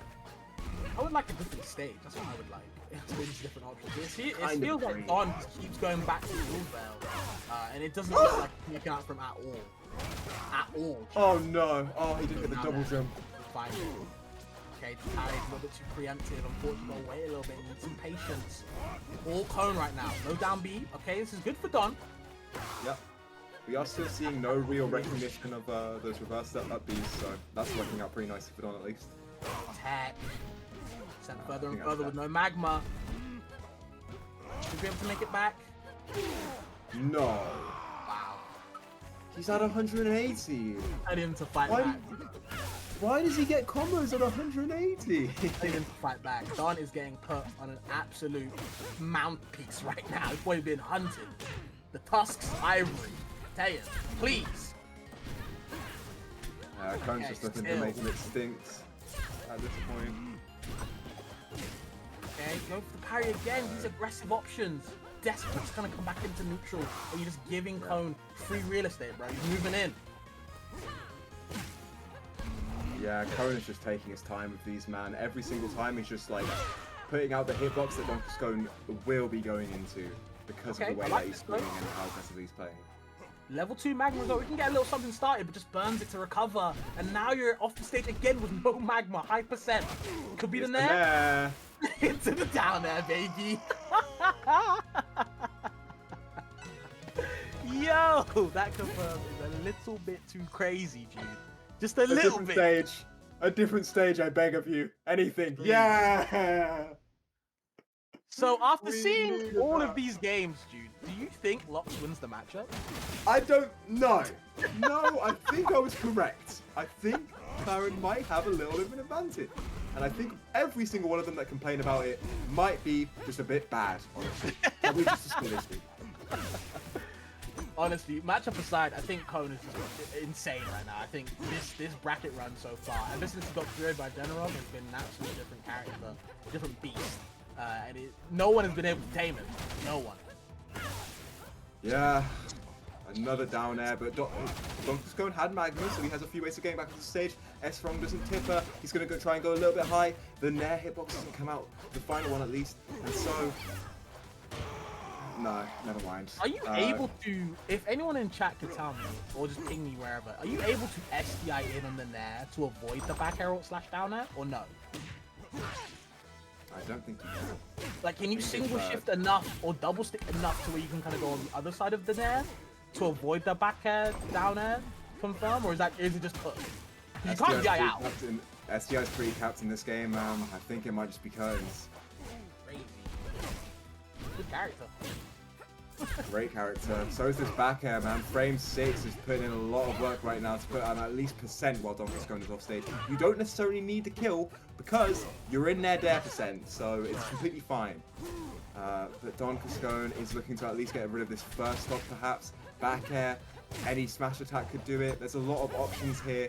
The Cone's moving too fast, and he thinks he sees an opportunity when Cone sends that down strong, but he doesn't. There is actually no time to punish that move if you're not very quick on your reactions, and instead it is Don that loses that stock, and Cone takes a 2-stock lead. Giving more invincive frames to Cone, gifting it to him, double up tilt, there's the Nair. Tries to get the down air, but just couldn't find the right hit. Maybe just avoiding the percent-wise. No F-Strong available. Don, again, just looks greedy when he can't hit the move. But does get the reversal with no tech from Cone's side. And again gets the up tilt, just ledge dashes it. Why not? More aggression. Don missing that back air, and I can assure you he usually never misses those. I think he's just a little bit nervous and a little bit shaken right now, perhaps. Just because of the clinic that Cone is putting on as he whiffs the neutral B and jumps up with Nair anyway. And it's Hippos, so he dies. What can you do? Where's the option? I don't understand how DonCascone can get around this guy. And he opts for an even weirder stage. We are going to Air Armada, where edge guards are the strongest thing in the world. I think he's just looking for ways to cheese Cone at this point. And I think I agree with the game plan, man. I'm not sure you can out-fundies this guy. I'm not sure you can beat him in a fair race. I think you got to tie up his shoelaces or something. I'll be real and agree, but I will note that this is Don's stage. I will say that. I'm not Italian, but I know that, like, the knowers know this is Don's favorite stage, I believe. He's very good on here, but again, like you just said, with how much he's been getting absolutely torn apart on these edge guards, why the hell would you want to go here? But again, Don is comfortable here, so we'll see something, maybe. We're seeing a few back airs right now. He's finding a few of them, just pushing Cone further and further off the stage to maybe start something up. Cone unfortunately reverses the situation, but Don looks a bit more comfortable than normal at the moment. At least he's getting up airs. Good down strong recognition. And we've got a little bit of magma. I think we can maybe find a confirm here. No, he just sells it with a down at strong. I think that's been DonCascone's issue. I know when it works it's good, but when it doesn't, it makes it look so bad, you know? Because you're just getting F-Strong for free, things like that. You're wasting your magma resources offensively. When I feel like in this matchup, you really want to kind of use it defensively to recover strongly. But again, good down strong catch on the back hit. Needs a bit more though. Oh no. Absolutely, he needs plenty more. Nah, great read on the spot dodge, and there's the easy down strong that he always likes after the side B. This is at least a little bit of damage. Cone is off stage with no jump, and that's a little bit scary. He could have gotten Pineapple there with just a bit more drift in. Okay. Air Armada almost bearing its very gritty teeth, but unfortunately... Ooh, there it is! No! Gets the tech on stage, misses the F-Strong. Oh, and Cone's put him off stage, and it's Cone who gets the edge guard instead! The kids are crying. All of the kids are crying right now. Cone puts on a clinic. Okay, down strong again. There's the Nair. Actually gets the the jab lock. Gets the up throw though. Should be something back air. Able to survive. Yeah. No, he's not. This is He it. doesn't quite have the DI. But Nairs are just piling on right now. 3 of them into an up air. Back air comes out. I think Don's going to burn his magma. I think it's the correct call. He gets an up B. Does he get any pressure? Yes, he gets jab 1, but unfortunately doesn't lead into anything. Pulls him in. Grab. Up throw. Up strong. Back air. 62%. 68. Can we finally see an end to Cone's reign of terror? Does he manage to stop him from getting 15 games in a row? Down strong. Cone's a bit greedy, Fabs. I think he's seeing the light at the end of the tunnel, but maybe it's an illusion. Jude, please. No! Tipper S-Strong, out of nowhere, finds the opening. How? I'll never know. Jude doesn't know. The Twitch chat doesn't know. How does Cone find these opportunities? I don't think I'll ever know, Jude. It's insane. It's just truly insane. Cone is too good, bro. Cone is way too good. Who's the last person you can say that won 15 games in a row? This boy's a champion. In a bracket that's supposed to be even. Like, this guy wasn't even top seed of the bracket. That's ridiculous. That is ridiculous. Cone, the name of the game was Advantage, man. I just don't think he whiffed a single confirm a single time. It's ridiculous, like, understanding to know where you have these follow-ups, because I don't think anyone is ordinarily expecting the stuff that Cone was hitting this set. Of course, the Nair down airs, we're used to them. Like, they happen, and you have to be ready to DI that out. But I'm so sure that DonCascone must have tried that DI out at least one time and just eaten a down air or a back air for his troubles regardless. So it's a sorry situation for Don, but I feel pretty good about my read. I think you feel pretty good about your read, because Cone, just too good. Just too good. When we said he had it back in losers finals. Mm-hmm. He rode that momentum. I don't think I've ever seen more momentum, man. Those were illegal speeds. Definitely not within the limits. Just I don't even know if I would call it adaptation in the second Generok set. I just think he just played what he wanted to do better. It's not really a case of kind of finding out what Generok did in the first set. It's just more a case of like, I'm gonna execute my game plan again. It's just gonna work this time. Just little things like that, and just the absolute beating he gave DonCascone. No disrespect to him. Don is an extremely good player in grand finals for a good reason.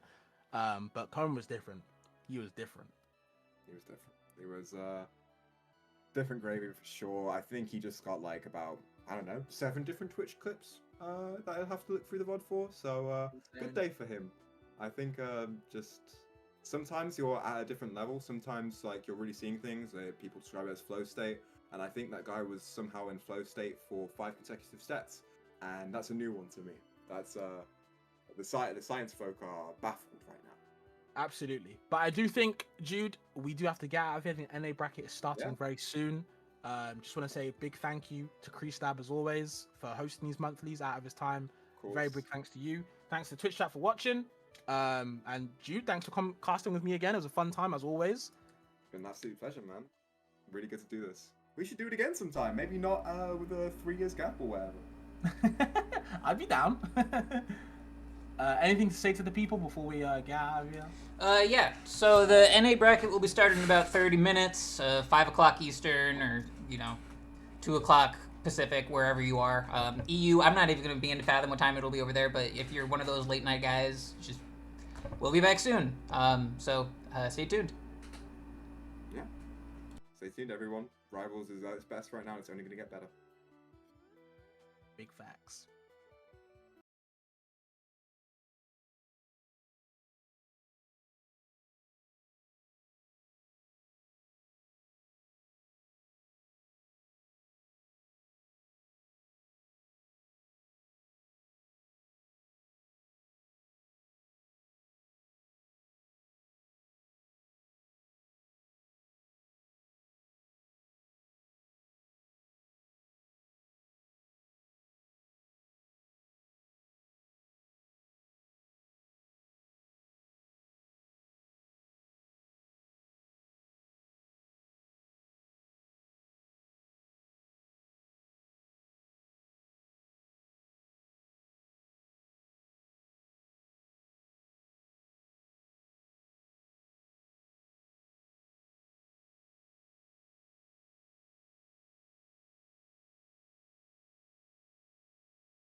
Ladies and gentlemen, boys and girls, rivals fans of all ages, welcome back to the monthly of Aether. I'm Hada. I took about a month off, but I'm back here on the mic, joined by my good friend Envy. What's up, homie?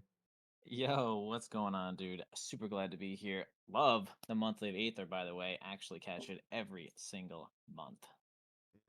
Month to month, back to back. We're glad to be here. And Envy, you're a doubles enjoyer. I'm a doubles enjoyer, as most people know. We have some doubles for you, doubles grand finals, and we have some familiar faces on the screen. Who do we got going on? Okay, we got. You guys know Poilu, right? That is. Wait, not Poilu. Sorry, we're starting with Remrin, right? Wait, Remrin and Poilu. Yeah, okay, there they are. Yeah, Remrin and Poilu. Poilu, actually, my dog, literally from PM, dude. That dude is actually so sick. Love that guy. Remrin and Poilu, and they're going to be playing against Sparky and Iota. I mean, 2 Arcanes on the board. What's up with that? When have you seen 2 Arcanes on the board? People be saying it's the whale patch, but we're getting locked in. We're jumping in real quick. And I do want to give a huge shout out to specifically Poilu and Remrin. They are so ridiculously active in the doubles dojo. So just jumping in every event they can. They're staticking for the foreseeable future. They are teaming at Dommel. So I'm fully expecting them to go absolutely bananas at the Canadians.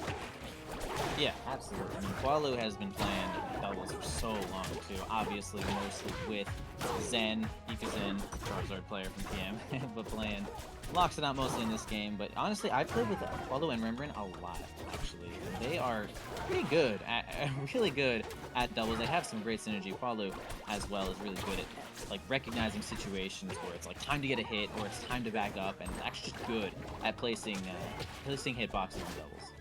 Yeah, I have found, and I've been pretty vocal, that I do think Poilu might be the best supportive Rano in doubles in the world right now. Just, again, perfect time to crash the situation, great positioning, understanding resource management for himself and his teammates. So great use of needles to try to go ahead and break that situation up and reset that knockback. Did end up knocking it down, but still a good presence of mind there. Gets to get the grab into the back throw. Looks to immediately counter hit, and unfortunately the bubble punish does go the way of the blue team. So Rem finally onto his second stock. So 2 stocks across the board.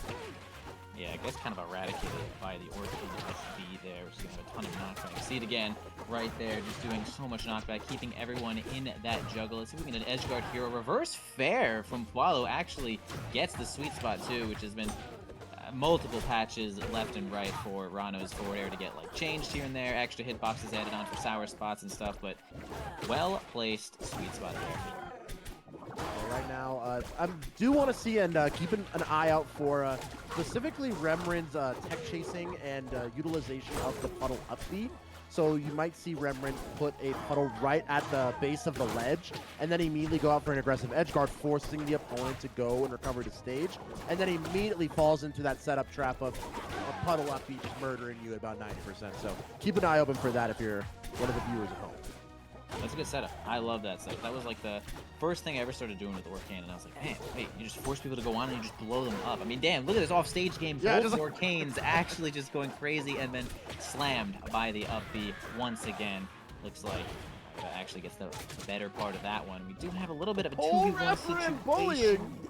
Yeah, almost can get anything off of that, but not too much. Mostly bubbles. Wow, get the back here sweet spot, which is also quite hard. I mean, they are on point. They are on point right now. They're crushing it, and I do think that does look like a little bit of set play. I did notice, Poilu stayed entirely on the ground floor there, just going for that ground attack chase, because the bubble butt just covers all of that short hop space. So glad to see that these guys are kind of electing to spec into their specific jobs on that team check chase. So love to see that set play coming out for the Team Water Tribe, or Team Sushi. I think that's what their team name is. Yeah, Team Sushi has just been going quite hard here. And we're going to start off the next game on to the Fire Capital here. Looks like blue team, pretty good start right now. Iota's getting a lot of nice damage here onto Poilu, getting a little bit of a juggle, but kind of gets foiled there a little bit as Poilu reaches the ground. Maple is also, I would say, an underrated doubles character for the most part. I mean, people might already know. Actually, they might already know how good Maple is in doubles. Like, her speed is truly unmatched when it comes to breaking things up and getting follow-ups, and I'm not even including the tether follow-ups as well. She just has so much control over even a stage this big. Yeah, you keep an eye out for those vertical combos, tether nair to confirm off your teammates' combos, as well as those kill confirms off either up air and up B as well. So, and of course, run off double fair is going to be those juicy kill confirms that Maple finds so reliable. But the ability to mark your teammate and kind of have that safety blanket at all times is very nice, especially. Oh yeah, agree. Anytime you find yourself like not landing what you need to and you just kind of get hit off, your teammate literally is not losing that mark. So you'll always have that in the back pocket to get a little bit of a juggle scenario on to Iota. Poilu can't seem to finish his food right there, but blue team does have complete stage control here. Gets a nice strike onto Poilu there. Another big juggle attempt. He's at 137. If they can find one thing, although we're recovering once again and can't get more than actually reversal there, but Iota does clean out the other stock. Yeah, finally nails that first stock down for the blue team. And Iota sitting at a pretty 180%, casual, just fire capital things, especially with the whale dog. And that's whale percent. That's whale percent, yes sir. Kind of Rev playing it a little fast and loose, currently on their last stock, but as someone who has been 0 to death by Remrin one too many times, I have seen stocks fly left, right, and center, so don't count red team out quite yet. Absolutely. Gets the kill onto Iota. Finally ends up falling, and there goes Poilu. Finally, from that up air as well. In a tough juggle situation with no jump, going to get you killed there. A little bit of an up throw coming out from Remrin. Iota, it's really interesting to see, like, the Orcane Ditto 1v1 on the left side here. I mean, it's like, what moves do you use against Orcane as Orcane, right? It's like, I guess we're trying to nair, we're really grabbing a lot, and they're just... Iota gets a nice throw off stage, but great bubble. Really, yeah, they gotta get this juggle going. I think is like really where they're gonna benefit. Both of these teams really. Alright, looking right now. Again, this is just that battle of attrition, fire capital, and especially these characters, frankly, if the Maple is not finding those 3-piece, kill confirms about 80 or 90, a lot of these stocks are probably going to be sitting upwards of 150%. So that puddle boosted up smash, again, one of those juicy kill confirms, Iota finding it onto Poilu. Remrin sitting at 130, finally gets that edge guard onto Sparky, playing into center stage, and Remrin again charging forward, not a care in the world, finds the grab, up throw.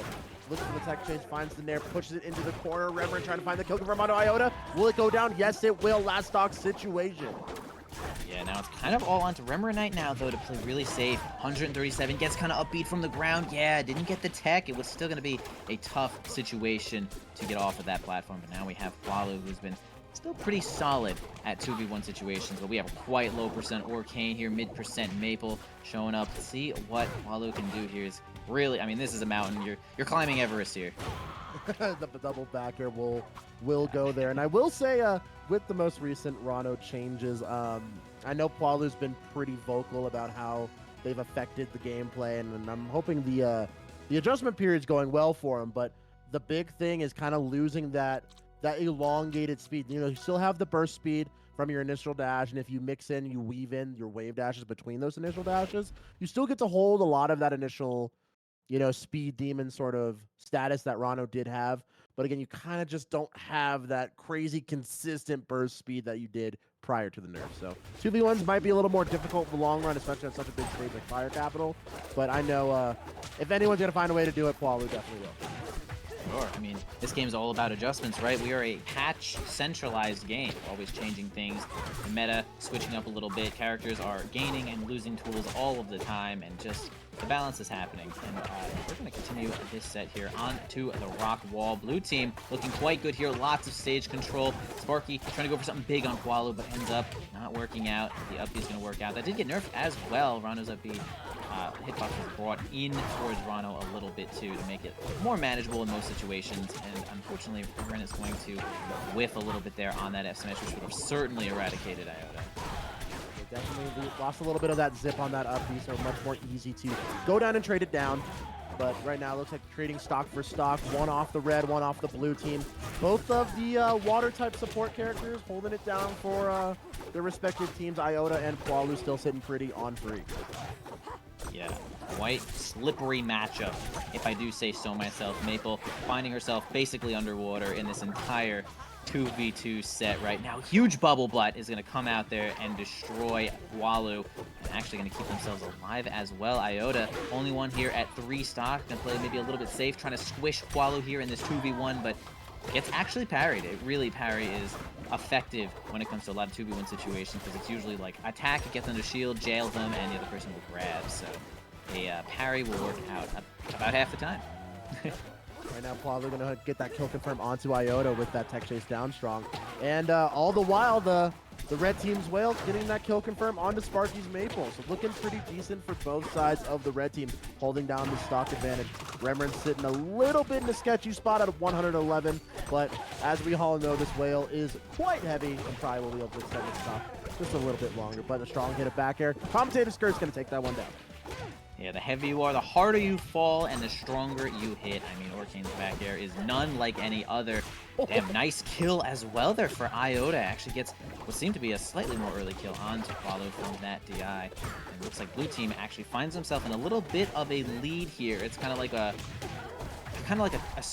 misconstrued lead, right? Because if one of them dies and the other one's at high percent, then you can end up in like a 2v1 situation. But either way, still blue team. Honestly, I'm gonna say red team is winning a lot of these situations though, stacking up a lot of damage already. Poilu going in on the front lines, gets kind of up tilted there, but not too big of a punish, as of course Remrin is right there to save him.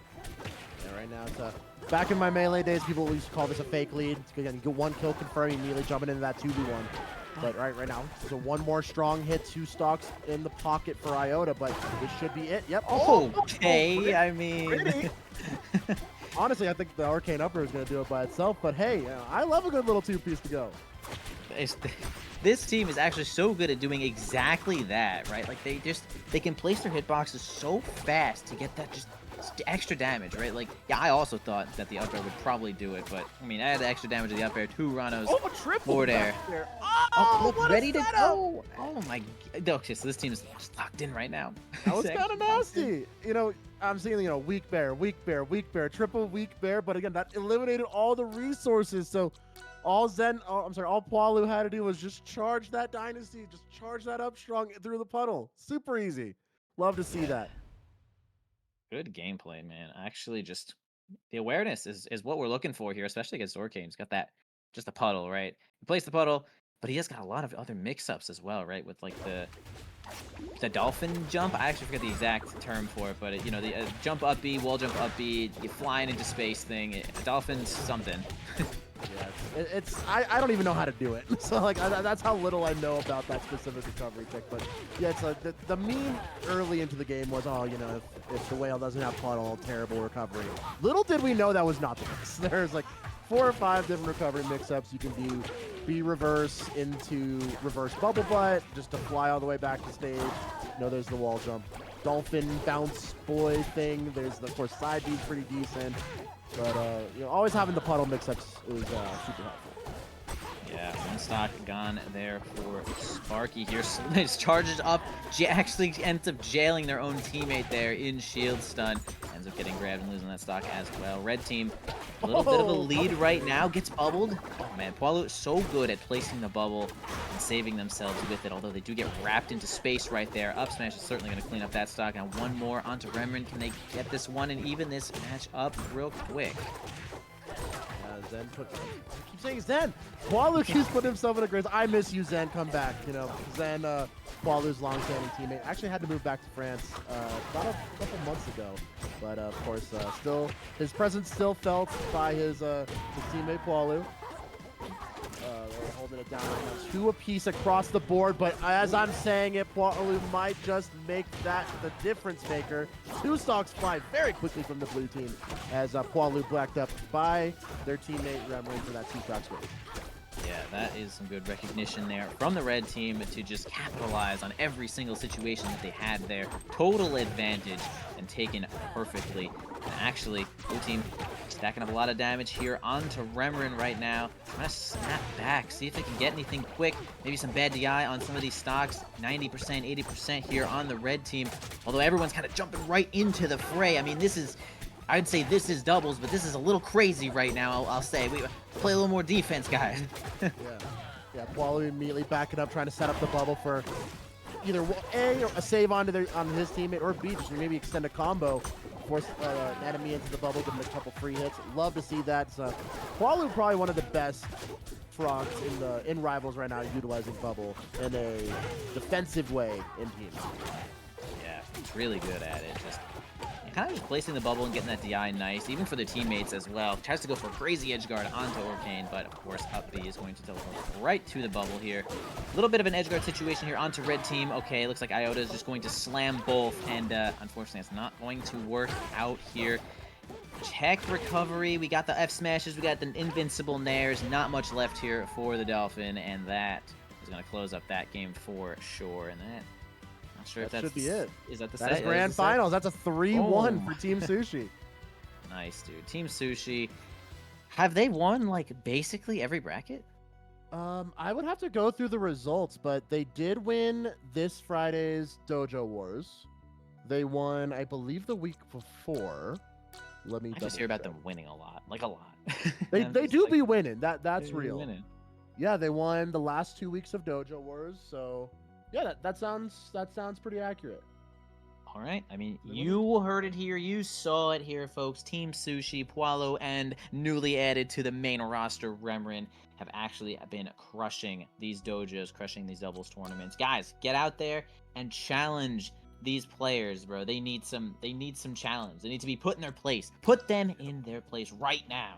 That's what I like to hear. Yes, Rem and Poilu, according to Remrin right now in the chats, they have not lost a bracket together. Like, wow.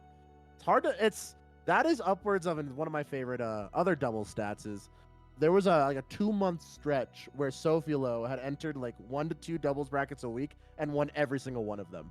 It was quite a dominant streak from the young lion, but right now Remrin and Poilu looking like the next team up. So love to see that. Yeah. I think Hada probably should, since my internet is not great. Yeah, I can do it. Great. It's not great. Join private lobby. Yeah, can you send me the Cody code?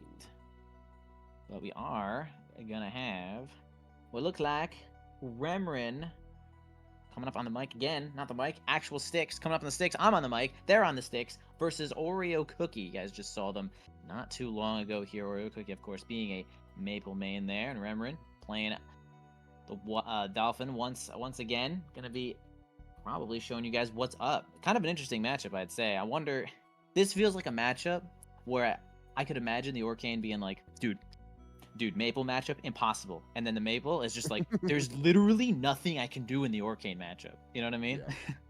I think Whale Dog is definitely eaten this patch. I think Whale Dog and I think Clarence looking good this patch. I think Orcane's looking amazing. I haven't heard or seen enough of Raster to make an informed decision. I know Torna's really, really enjoying it, so we'll have to see. This isn't Bin, is it, Oreo?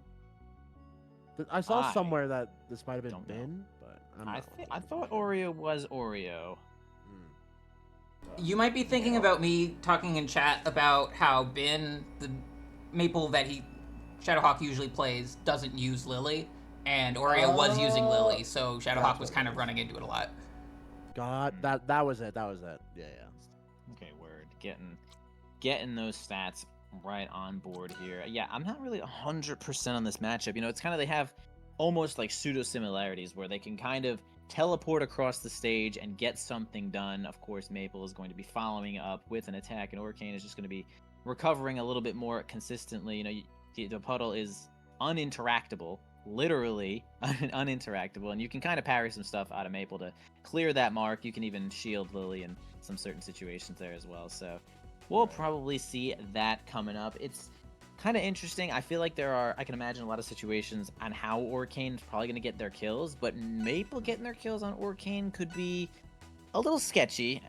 She kind of has to go kind of far, right, and like force the up E, but then her recovery is not super fast, so then Orcane probably just has stage instantly. So I feel like you got to be pretty controlled on what you're looking for here as Maple. Yeah, I'm very interested to see what kind of punish game trees are going to come out from Orcane in the Maple specific match. Again, just being so small and squirrely, like I'd imagine it's a little harder to kind of get like those big long nair strings, but we'll have to see how this game evolves. So right now, jumping in game number 1 here on Juicevale. Get playing in and out of this shield. I'm really excited to see how these how up tilt as a move from both ends kind of leads to some of these combo strings. So, of course, Orcane having one of those more centralizing neutral winning tools in up tilt, but of course, Maple as a counterpunch tool with up tilt is very prevalent as well. Great tech from Double Tech. Ooh, not one to go. So Oreo with the cover, double up strong. Not quite gonna do it up top quite yet. Nice. That was actually just a nice read there, and gets the down smash as well. I'm pretty sure Remrin just easily had access to side B on that recovery and decided to go for a mix-up, which was the up B, but I mean, Oreo was just on that. Frame 1 basically was all getting that up smash, so really good first stock take. This next one is going to commence here, though. Maple, kind of just a mid% right now. Remrin's just having a little bit of trouble. Like, he brought up those up tilts just a second ago, and I'd imagine that Maple would have a way better time up tilting Orcane than Orcane would, just like you said, being so small. The hitbox is just so, like, wide, so long, so horizontal, so strange. It's, like, really weird to combo Maple sometimes. Wait, why haven't I heard of this Oreo guy? Is he just sick with it? Is this guy just Oreo nasty? stick with it. He's just nasty. Stick with it, man. Look at them go. Gets that really good down smash. Bad DI there from Remrin to try to escape, and now Remrin is trying to work on this next stock here. 128. You're gonna have to find it quick, and there you go. That's what we like to see. Remrin with the classic puddle trap. Knockdown, big tech chase opportunity, reapplies the mark. Yeah, mark is going to be big here. Just adds a ton of extra damage. I mean, eventually, characters do die from Tether Fair. You're going for a nice edge guard here. Let's see what they can get. All right, Invincible Drop Zone Nair is going to be nice to just add some more damage. What catches with the down smash? Even more damage. This is actually, Oreo is playing well, I'll say. This is a lights out gameplay from Oreo right now. And coming in, of course, me being the doubles guy, I know a lot about Rem. Do not know anything about Oreo, but Oreo looking like the truth right now. Yeah, really putting on a show right now. Orcane already at 112%. Possibly find themselves on out of here. Gets marked. If they get wrapped one more time, it could be curtains. Goes for the bubble butt reverse. Okay, gets attempt to edge guard here. Not a favorable trade there for Remrin, though. Once again, gets hit by the side B. I mean, again, one more mark and it's G. Not done yet, though. Oreo was very cautious of that puddle just looming right over the ledge. Could have been a monster reversal, giving Remrin another lease on ledge, trying to get all the way back. Whoa, just reapplies the up B. Slaps the puddle straight down, goes again. That was great presence of mind there, just cover that tether. Damn. I mean, I guess when you're an Orcane main and you're thinking like, okay, nice F smash there. That's going to clean it up. A lot of range on that. Yeah, as an Orcane main, you've already thought about, what do I do to cover everything when Maple tethers to me? And up B is probably the ticket to cover any direction that she tries to tether to. Up, down, left, right. Really just, go into the ground and then come out of the ground and then, they die. So, seems pretty good for Orcane, I'll say.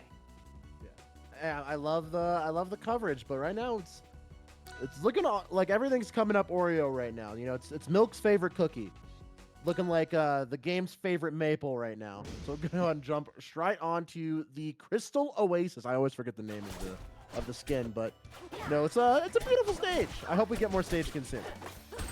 Yeah, it actually is quite nice. I am a little interested in this counter pick here. I would imagine that Maple would find herself counter pitting on these stages here, but it looks like Remrin is going to opt for a pretty wide horizontal stage. Again, Maple fast as crap on the ground. Look at her easily, no problem catching up to Orcane there, although reads the tech in there, goes for something crazy and powered F smash. Not going to work out just yet, though. Remrin's just trying to bite back, although Warrior's not making it easy. Laying down the jab pressure. Lily with the ledge dash coverage. Great spacing on that Lily plant as well. Gonna immediately zip straight down. And finds that down strong. Not quite gonna do it off the right side of the stage. But again, Lily occupying that space just outside of that ledge dash range. So eliminating some of those recovery options from Remrin immediately. Nice, gets the kill there. Finally, Remrin finds himself in a lead. Hopefully this counter pick is doing wonders for them. Gets a nice, easy shield grab on that close range down smash. And now, a nice tech chase here with that down air is going to reset them to get another nair as well. Special ledge get up is certainly not going to work out, and they find themselves on out of here for that, literally, for doing special get up. Careful with that one. Hey, shout out to Zeus. Zeus raid, Zeus raid, Zeus raid. Thank you so much for the raid, Zeus. Appreciate it. What's up, homie? Jumping in. We are immediately caught us right as top 8 had started. It's our first set. Currently, Oreo up 1-0. But Remrin taking her first major lead of the set so far. Great jump read with that backer. Yeah, big lead right now. A whole clean stock now. Remrin is looking quite poised to take this next game on their own counterpick, which I am now eating all of the words that I had said. Remrin is making things work out quite nicely, and I am watching the game, and I'm not noticing that it's really just like the stage. It feels like Remrin is just a little bit more on point with the tech chases. Maybe it's because of the big horizontal stage, although we got a lot of punishment coming out here from Oreo, who's not stopping just yet. Nice edge guarding, got Lily set up. Look how fast Maple is on this horizontal space, though, is what I'm talking about. Oh, the tech chases from Oreo. Claims the stock down. Up strong off the top, off that left side, off that right side platform. Lily, gotta feed Lily. Just like your plants, just like your animals at home, gotta feed Lily. And last stock situation.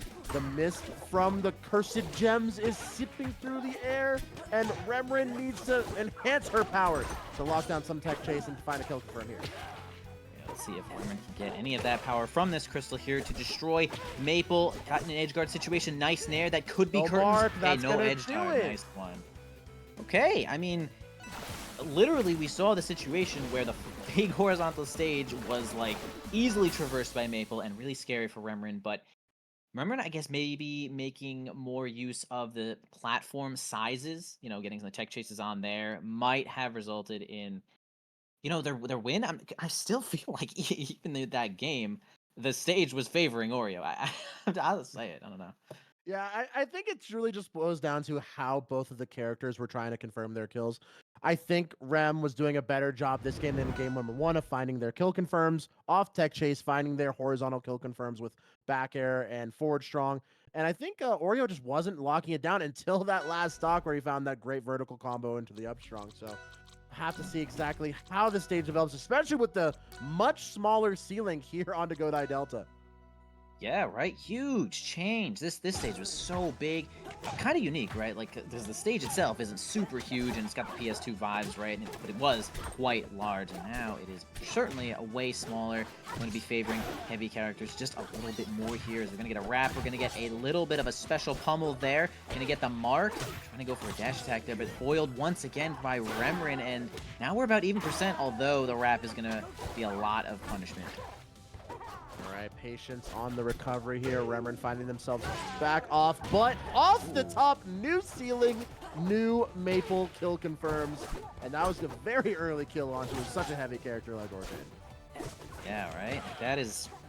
I feel like that might have killed before, but it, easily killed there. There was certainly no hope in that spot. Oreo now looking pretty good here with a little bit of a stock lead. I feel like Remrin is having a tough time right now getting super tech chased here. Maple continues to have the fastest run speed by a surprising amount. Goes for just an up B right in your face. Does hit some part of it, but not strong enough to get the kill you just yet. But down air. The down air actually confirmed there. I think that was a change. They changed something about the hits on the down air like 2 or 3 patches ago, and I think that happens now. Holding it down, 2 stocks apiece, almost even on the percentage. Up, faults out of the up throw. I'm always shocked when that happens. But looking like great shark. Not a lot of resources here, and Oreo likes to take that winning situation just to go ahead and plant Lily. And into the wrap combo, Nair down strong, and that's gonna kill? Okay, why not? Wow, Remrin was just definitely trying to get the heck out of there, trying to avoid some punishment, but is going to be punished harder than ever before by end up losing that stock from that DI. And we're gonna continue here, get a little bit of pummel back through situation, but kind of gets reversed there by the down tilt, dash attack. Here we go, we're going in. Nice, a B, dude. Careful about landing on that puddle, bro. That move is insanely strong. The knockback scaling on that move, it might be one of the highest in the game, if not the highest. So love to see Remrin using that as a tech chase tool and a kill confirm, going in and sending us to a last stock situation. Special get up is not going to do too much there. and uses the F-Strong to cover that ledge dash into the bubbles. Rinse, refresh, puddle set up. The Remrin tech trap is here, but Oreo does get back with an aggressive up special. Yeah, kind of a misstep there from Remrin is going to result in a tough situation. Although they do get back, they land, they get their shield up. Dash attack ends up landing into Lily. Here comes an up throw, up B. Good DI from Remrin. A little scary, actually. I thought they could end up dying, but now it's Remrin's turn to get a little bit of a tech chase. It's gonna be big. Oh, nice tech. Goes for the drop zone. Has to jump. This could be big. Remrin's still edge guarding. Oh, this is the dash. Yeah, that's a little rough. The hydroplane F smash might have been enough to kill there. Whoa, raw F smash on the down throw, reading the neutral get up. That's it.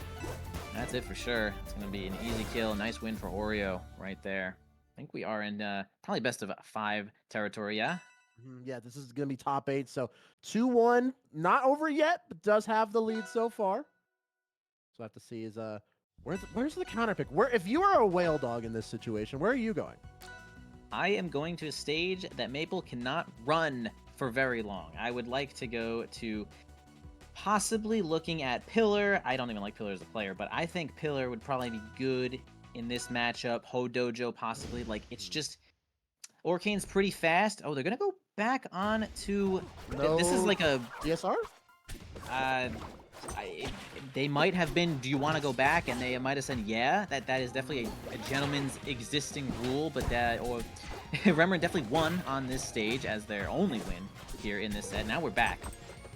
We'll see what happens here. Oreo probably is just like, you know what, whatever, I'll take some more practice on the stage, so fair. Hopefully that is the situation that is occurring. That may have definitely possible, and I do want to give a shout out to my good friend X-Red, one of my good little commentary buddies. He always says that Rockwall or Crystal Oasis is every character's best stage for some reason. So it's a counter pick going both ways for one reason or another. So maybe Oreo feels a particular kind of way about this matchup here on Crystal Oasis, and maybe that's it. Maybe it's just finding those vertical combos into the guaranteed up air. And can someone explain to me? I don't know if you know anything about this. I'm hearing that Maple's up air this patch is particularly good. Like, people can't double stick it anymore. Well, it's funny that you say that, because I was about to bring up. I've heard whispers that their up B or their up air might actually be bugged right now, and you literally cannot escape in basically most situations. So you should be able to double stick on a normal situation, but I think it's currently has an error. We shall see if Remrin ends up escaping in any situation. Although, wow, it's the up B on the tether again, bro. That is consistent. Yeah, that was a little silly. That's one of those character-specific interactions that you're not going to see in any other matchup. Yeah, for sure. Love to see that, though. But, all right, 2 apiece. We have, this might not be 2 apiece for very long. Oh, double jumps out. Not quite going to get double fared there. All right, classic up throw, up air. Gets kind of marked, gets kind of hit. Ooh, that down B down actually would have been pretty threatening. Goes for the down smash, but what? Not all that much lag. Once again, up throw, up air, pretty easy for the Orcane. I mean, you can DI it. You can also DI the bubble, so it's a double mix-up actually in that situation. Although now we have Oreo with total control here, not quick enough to get the tether. Now they just need maybe one mark, one hit to clean up this next stock. All right, gets finds the forward throw. Mia snipes the jump. A great tech from Oreo. Again, still sitting 2 apiece, looking pretty close, but right now that tether fair is going to clean up the stock. Oreo with the lead and the game lead, so winner side stock here for Remrin. Yeah, this might be the last stock Remrin has here for winner's side of the bracket. Indeed, Oreo is not trying to stop just yet. Halts Remrin from getting out of here or even making a puddle. Wow, instantly foiled that F smash. Goes for the charge down smash on the parry. It's going to be just good enough to get that stock. Exactly what Remrin was looking for. You have a lot of stage control right now. The puddle is on the board. Lily is holding the line. And now it's just kind of a really neutral situation here for both of these guys. Oh! There. Oh, yo! Oh my god, that was almost dead at 60! Whew, we're still alive, but things are not looking too good. Racking up a ton of damage. Oreo still not stopping. Still not marked, but did get wrapped by Lily there. Finds the grab. Chase, Remrin. Okay, kind of falls asleep at the wheel there, and then Maple just runs to her heart's content, gets that down smash, gonna clean up this. Man, you see it here. Oh, that is run speed, guys. Oreo, nice gameplay there, taking it over Remrin. I don't know, I can't see the chat, but possibly accepting to go back to Rockwall, saying, hey, you know what? I think it's a pretty good stage for me. I'll hit it. Hey, clearly Oreo is the winner of this patch right now. The funny rat character looking quite good right now. That's a rat. That's a rat. That is a rat. Now, go ahead and wrap up that set, Lamau, as we move on to the next one, which shall be Landon against Fidel Castro. It's gonna be Zetter, and Landon was Landon also playing Zetter? Does Landon also play Clarin, or am I crazy? Was it Clarin? I saw them. I literally saw them, but I am a noob. So Okay, it's going to be Clarin, Zetter, I believe. Also, I would like to point out that currently in loser side top 8 is the 53rd seed, Kynan. I think this is their first Start GG results for Rivals 2. Oh, cool. Okay. And their most recent tournament was a Smash Ultimate tournament in 2022. So... Oh. Just in the lab. Like how am I supposed to see that? Lab. Hey, luckily, you know, as far as mechanical, you know, situations go here for Rivals, it is certainly one of the easier platform fighters to, you know, really get into and to like start playing at a top level. Like, you don't have to spend hours and hours and hours and hours and hours grinding your tech skill or trying to get things down. You can kind of start that situation right after you spend like a week moving with your character. So really accessible is the word I'm looking for here. Yeah, I don't know what you're talking about. Every time I swing my sword, my little laser beam, it's an expression of the thousands of hours I put into this game. So I don't know what my co-commentator is on. Of course, I'm being very sarcastic. It's fine. No, this game is super accessible. I am for the Colorado Rivals 2 Arcadian. We are going to be running a 4-team crew battles, where it's going to be all the players who come from separate games. It's going to be the Melee crew, the PMP Plus crew, the Ultimate crew, and the Rivals 1 crew. And it's actually very, very balanced across the board. We have a lot of the PR members are actually split across multiple Origin games. So I'm really, really excited about it. But it's also a testament to just where all these initial skill sets can just translate into a similar game. So I'm, all the props in the world go to the dev team. The dev team has done an amazing job designing an engine that is accessible but also fun for the whole family. So big shout outs to, of course, to Dan and the team for making a dope game. Yeah, the movement is slick, is the way to put it, right? Some of the movement that you get in this game is really slick with some of like the horizontal things that you get to do. Really easy getting through these platforms. We're adding Bobby dropping to the game. I know Bobby dropping is the term, guys. We got that from PM. I'm saying it. But really, it is just when you dash on a platform, shield drop through it, like really first or few frames, keep all your momentum, whatever. So, as far as I heard, they're going to get that one in here. But we're going to start this first game here. Fidel Castro against Landon. Clarin Zetter on to Jules Vale. Now, this is definitely a matchup that has a lot of contention as of recent. People are really on the... For the most part, Clarin is doing quite well against Zetter. Although, this, I guess, last patch, Zetter was kind of a siege machine, and now with the slightly toned down moves he's got, it could result in a more even matchup. Yeah, I think there's a lot more stylistic choices are coming out. It's from the Zetter population. I never do this, but I played ranked today. It makes me upset. And I played 2 Zetters, and one of them ran away and fireball camped me, and the other one just ran up and tried to giant shield break me the entire time. So there's the different disciplines of the Lions are trying to find their way to the top. Whoa! Okay, pivot down strong. We love Landon for that. That was pretty spicy from one Clarin enthusiast to another. Yeah, there are a lot of situations where that is actually true, and there are some situations where even the forward hit of the down smash is true on some DIs with those which is like her grabs, her forward throw and her back throw. Some DI ins you can actually get the front hit, and which is crazy. But front hit murders people. Yeah. The front hit has crazy. The front hit is I think it's stronger or equal to Krag's F smash. It is like unbelievably strong and sends it just up. So you really can't, you don't have all that much DI, but we're gonna have Fidel Castro biting back real quick with that up smash. Possible edge guard situation, decides to just lay out the flame carpet and back off with the fireball, but it's not gonna work out as, man, Landon's already starting up this one. Yeah, look at this one. Look at this. Landon's feeling good right now. I'm taking some mental notes right now. I'm going to Sandia Showdown, the New Mexico regional, this upcoming weekends, and I've been opting to play solo Clarin for a bit. So definitely gonna have to see if I can whip some of the Landon tricks out of the bag for some unsuspecting New Mexico rivals players. Yeah, I mean, could have a pretty good time grabbing anything from this guy. Is looking quite solid right now, though Fidel Castro has a little bit of control here. Gets the up throw, but man, instantly foiled. Oh my god, eradicated. Actually destroyed by that down smash. They could not find the tech chase fast enough, and man, you got punished as hard as possible. Clarin just about to start something, but the crouch canceling, the floor hugging is going to get them out of here. Now Fidel Castro has a chance to get their feet on the ground and start up something, maybe this comeback.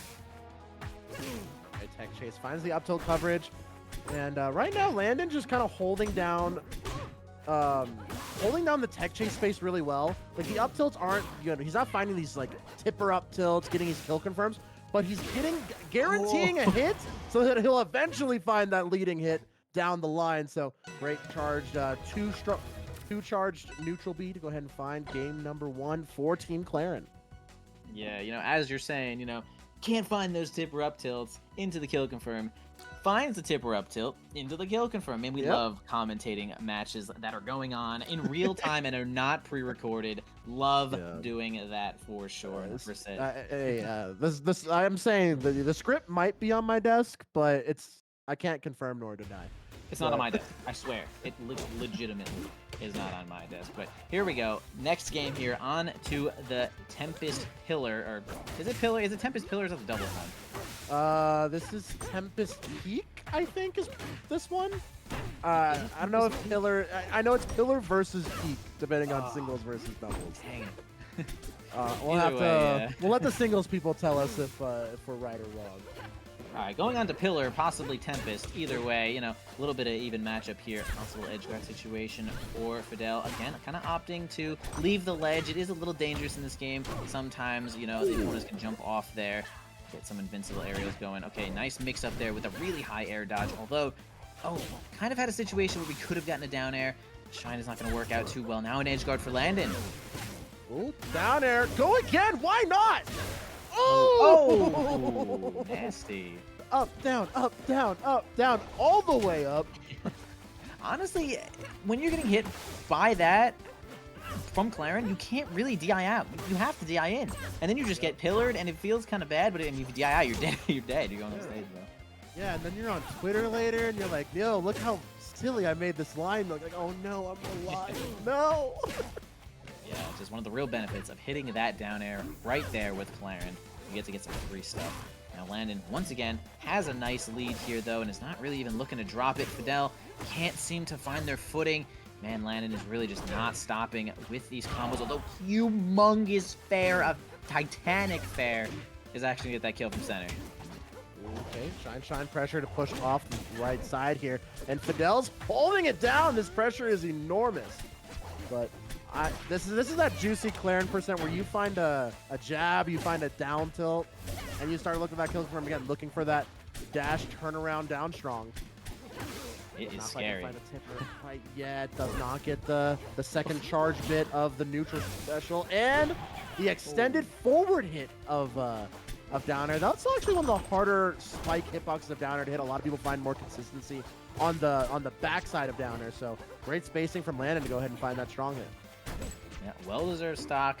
Ahead once again by almost a clean one here. Nice neutral B to keep them in the combo there. They do end up grabbing ledge, though. Fidel trying to make their way back into center stage, but Landon is not letting it happen. Fidel cannot get their footing, although a whiffed grab might result in Fidel getting something out of here. But yeah, we can see that Landon is just winning so many of these neutral situations, especially even just expressed by the stocks right now. Landon has just gotten more hits, or maybe he's doing so much more off of it. I mean, light nair into tippers, F smashes. That's disgusting. Yeah. I'm a big big fan of tech chase neutral air on platform, because if you can react to the percentage, like the knockback, whether you get tipper or not, you can sometimes do short hop neutral special, just immediate one charge neutral special, find that side special, because no one's holding out at that point. You immediately know they're holding in. You just get the anime finisher with tipper side special. So maybe next time, but Landon's clearly showing that he's got some style to go. Yeah, for sure. Next game starting up here onto Rockwall. Fidel deciding to go to a slightly different stage here, completely different from Tempest. All of the floor in the world here. Had a good start, and now getting kind of beaten up by Landon here, though. Finds a grab of their own. Can't get too much off of it here. Now, those are the situations we really have to take it home. Ooh. Wow, love that dashing shine into down smash. Shine doesn't really knock down like that, so it kind of just put them on the ground for that down smash, and that was kind of nice. I love that. Oh, great DI from Fidel to get out of that one. If you're just holding in, that's absolutely dead to the down strong. Super dead to the down strong. Not going to land the tipper just yet there. Okay, goes to the down B to get their jump back, which is quite good. Goes for the tech chase, but actually ends up teching in place. The DonCascone is going to win out on that situation, although it's tipper. Okay, good DI. You have to... It's a mix-up, right? It pulls you in, so if you go even farther in, it is just a mix-up. Yeah, it's up to the Claren to react with either dash F strong or regular F strong in that pullback situation off the tipper dash tech. But right now, Fidel looking like the line that people are complaining about, and two stocks up, finds the strong hit of forward air. Now Landon's got a little bit of a hill to climb. Yeah, it could be the stage. I'm not entirely sure, but Fidel is working quite well with the current stage setup. The current platforms are doing wonders right now. Gets another nice little two-piece, sets him on fire. Here we go, another shine up air, trying to follow this string, but gets kind of foiled there from the dash attack, and now this should curtains for sure. Yeah, up tilt. Not the move of choice I thought we'd see, but that did the job. Okay, tech chase with the down air. Still trying to carry it through. The juggle land, and these dash up tilts are covering so much space, but still needs to get that hit confirmed to finish out this second stock. A little bit of a comeback potential here for Claren Nation. Gets the knockdown, up tilt, back air. One more to go, but Fidel back into the neutral situation. Down air. Another platform tech chase. Yeah, but now we have just clean it up, and Fidel on the board. There we go. I mean, picks rock wall, which is fine. I mean, it's got like a pretty small ceiling, so really good for Zetter to get those like fire up smashes, which is going to do wonders. But we didn't really see many fire up smashes. It was really just like winning in a situation with that fair. It just kind of cleans up that stock. We did see the shine down smash, flaming down smash there, which was really great. Now they're going to go to a stage again, like just about the opposite, way smaller platform. We don't have a in the air platform setup, but this is just going to be one of the more neutral stages, and I hope Fidel is ready for this close quarters combat. And this is an interesting pick from Landon, because this is the proverbial Pokemon Stadium 2 now with the lower ceiling, the dual platform low ceiling. So very interesting to see is exactly what this stage is going to benefit Landon. I'm thinking maybe the tech chase up tilts, those running up tilts, maybe to cover the entire side platform. But we'll have to see exactly how Landon's going to utilize this stage makeup to benefit them in the long run. Yeah, tries to go a little bit on stage there, not going for ledge, is going to result in a little bit of a punish. Okay, Landon winning out in a situation here, gets a light down smash, not going to be too much punishment, although Fidel ends up getting out with that big up air. Now has a shine situation, really knock Landon on off stage. Once again, the tech is going to be pretty deadly here for Fidel. They do end up getting back once again. Can't land the kill. On fire, off fire. That's just a tight situation. I mean, any of these smashes will basically kill here or that. Thanks, remember when they changed that? Remember when they nerfed that? What's going on? No, I don't remember that. Does anyone remember? Did I manage that? Shout out to the dev team. W-Devs.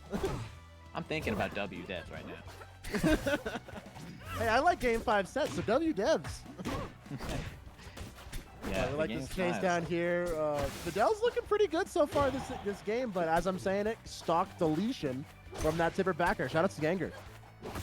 Yeah, I mean, nice buff there for Claren. A couple patches ago, they increased the knockback growth of a lot of moves that they thought just simply should kill. Setter's Fair is also one of them, too.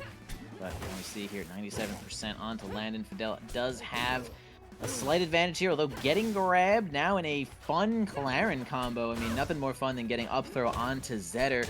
Finally gets back, finds a hit of their own. Can they win out on some of these situations here? We can see the back air nerfs from Zetter actually coming into play right there. It's way farther out, gets tippered. Doesn't go for the down air, just goes for a follow-up there, and it's going to be... Just continue this edge guard. Landon's not letting him go. Oh, just narrowly misses the nose of the line with that M strong, and the lead goes back to Fidel. That's the buff. Well, that's the change to Zetter's Fireball projectile speed right there. You wouldn't have been able to get that before, guys. All right, here we go. Landon just gets shield drop backer, no tipper, so not going to get the kill quite yet, but misses the wall jump. Interesting. I'm sad. I'm actually a little sad here from that missed wall jump, although they do have a grab here. Keep the control going right now, but oh my gosh, the nice weight here from Landon, the low back air is going to result in them winning out on this neutral situation. Once again, not letting up on this pressure. Neutral B doesn't get the tipper. That's going to do it! But wow, he does it like 60, dude. 64, 66? Yikes, man. Unfortunate. The missed tech, man.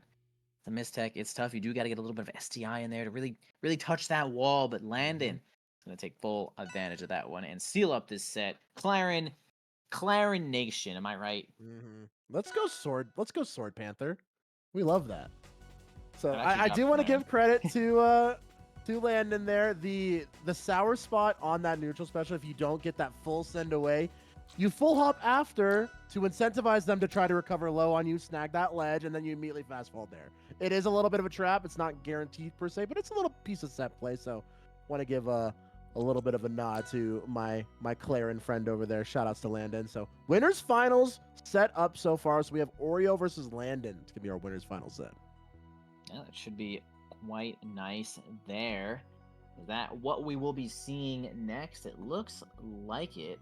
Winners finals. Actually, loser of C will be going there. So we could do losers finals or winners finals. We could do, well, this is certainly going to be waiting. So yeah, winners finals is most likely going to be our next set, as you are mentioning here. Oreo hopefully been warming up there because man, Landon was not letting up, and it could be an interesting matchup here though. Claren would love to get her claws onto Maple. Really easy up throw stuff onto that character. I mean, I wouldn't be too surprised if the Clarens were like, yes, my favorite character to play against is Maple, because you know what happens when you up throw Maple? I mean, yo.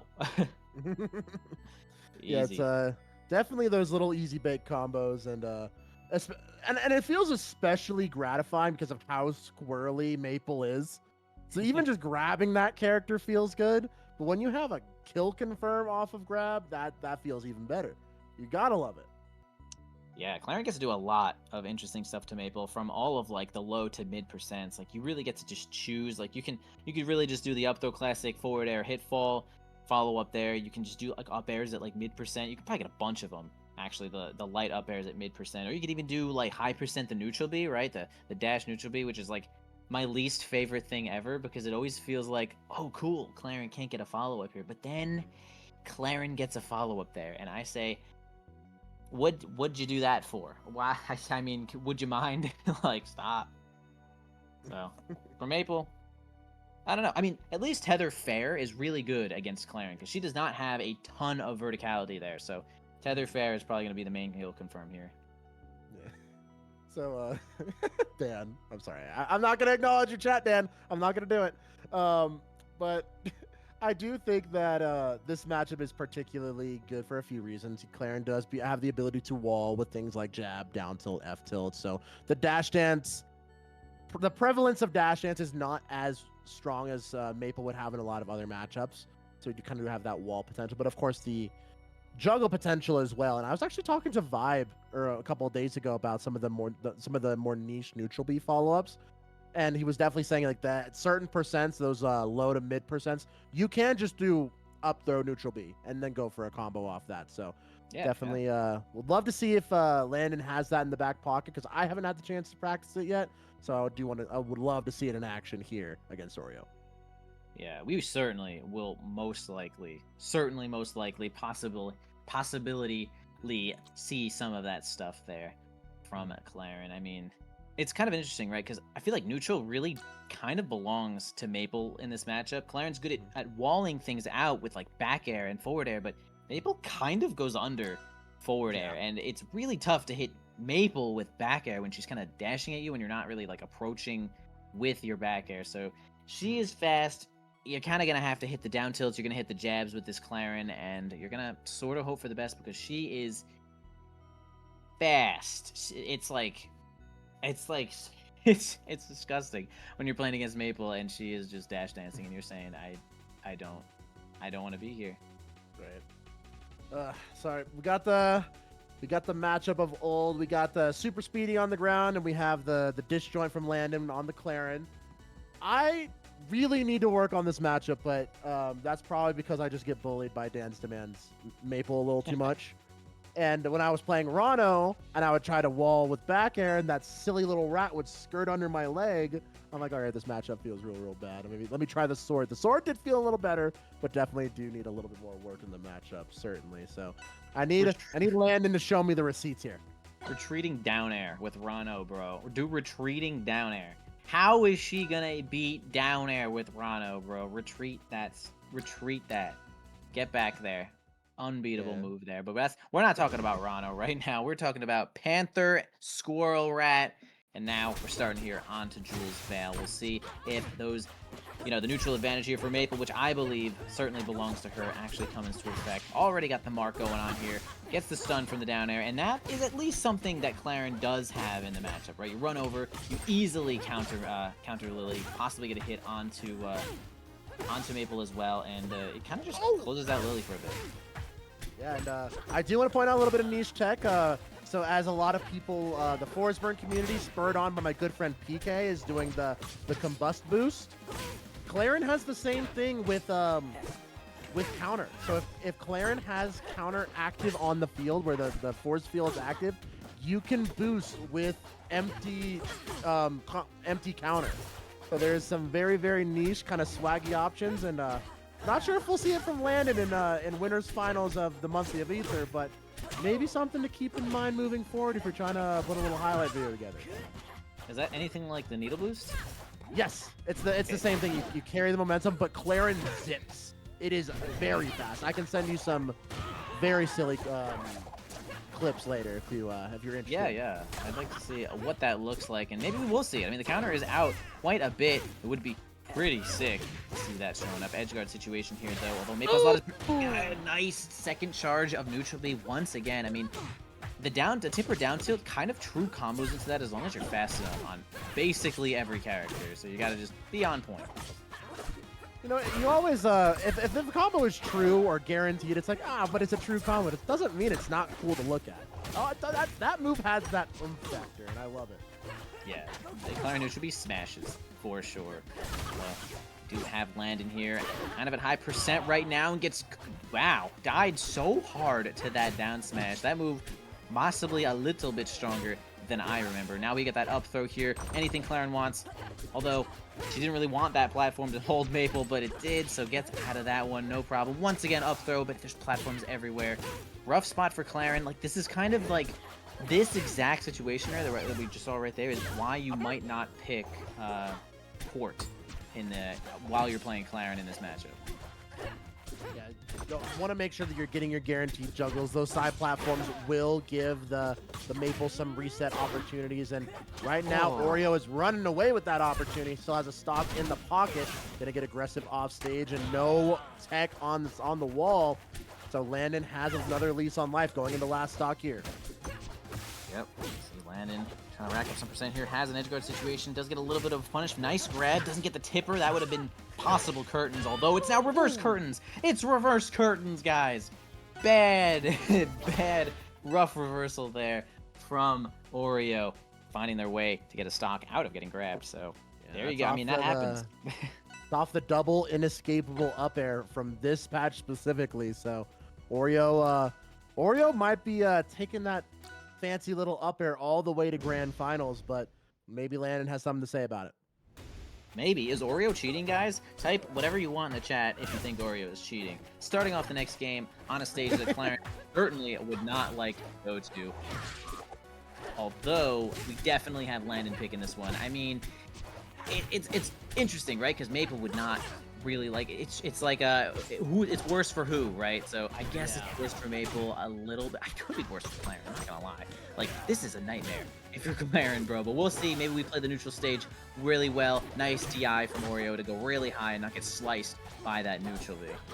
I can't remember if it was Boyko or Ron Gunchi who said this might be one of Clarence's best stages, specifically for down tilt coverage.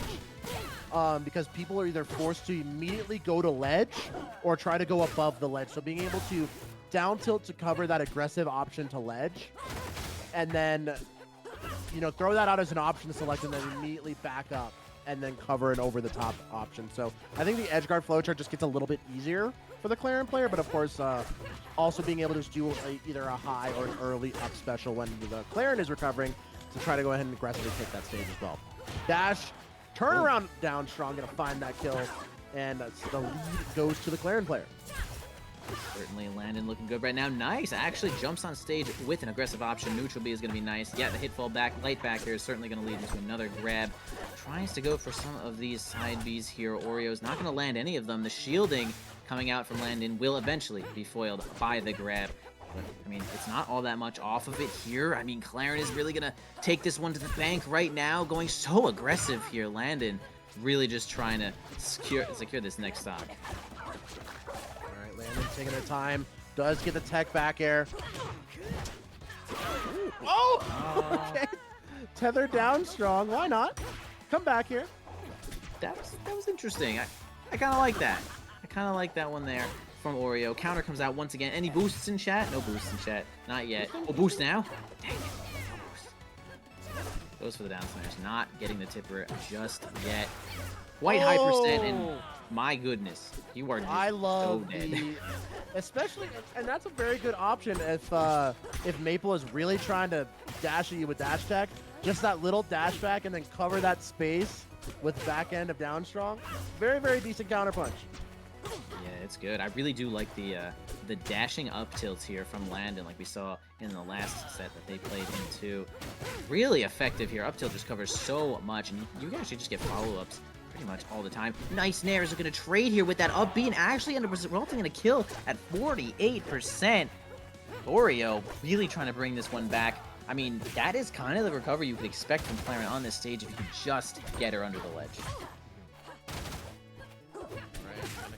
Out, and Landon just kind of leaning on this lead right now. 100% of advantage state here. Rising neutral catches, and the tech chase down strong. Covers that tech in place marvelously. Landon putting on a clinic there on Air Armada. Yeah, I mean, man, it's like, you know, got the tech chase, got the kill. Man, that move hits so hard. Stalls the game for 20 minutes. Everyone goes to tea time, and then Maple is just beyond space time. Dead as crap.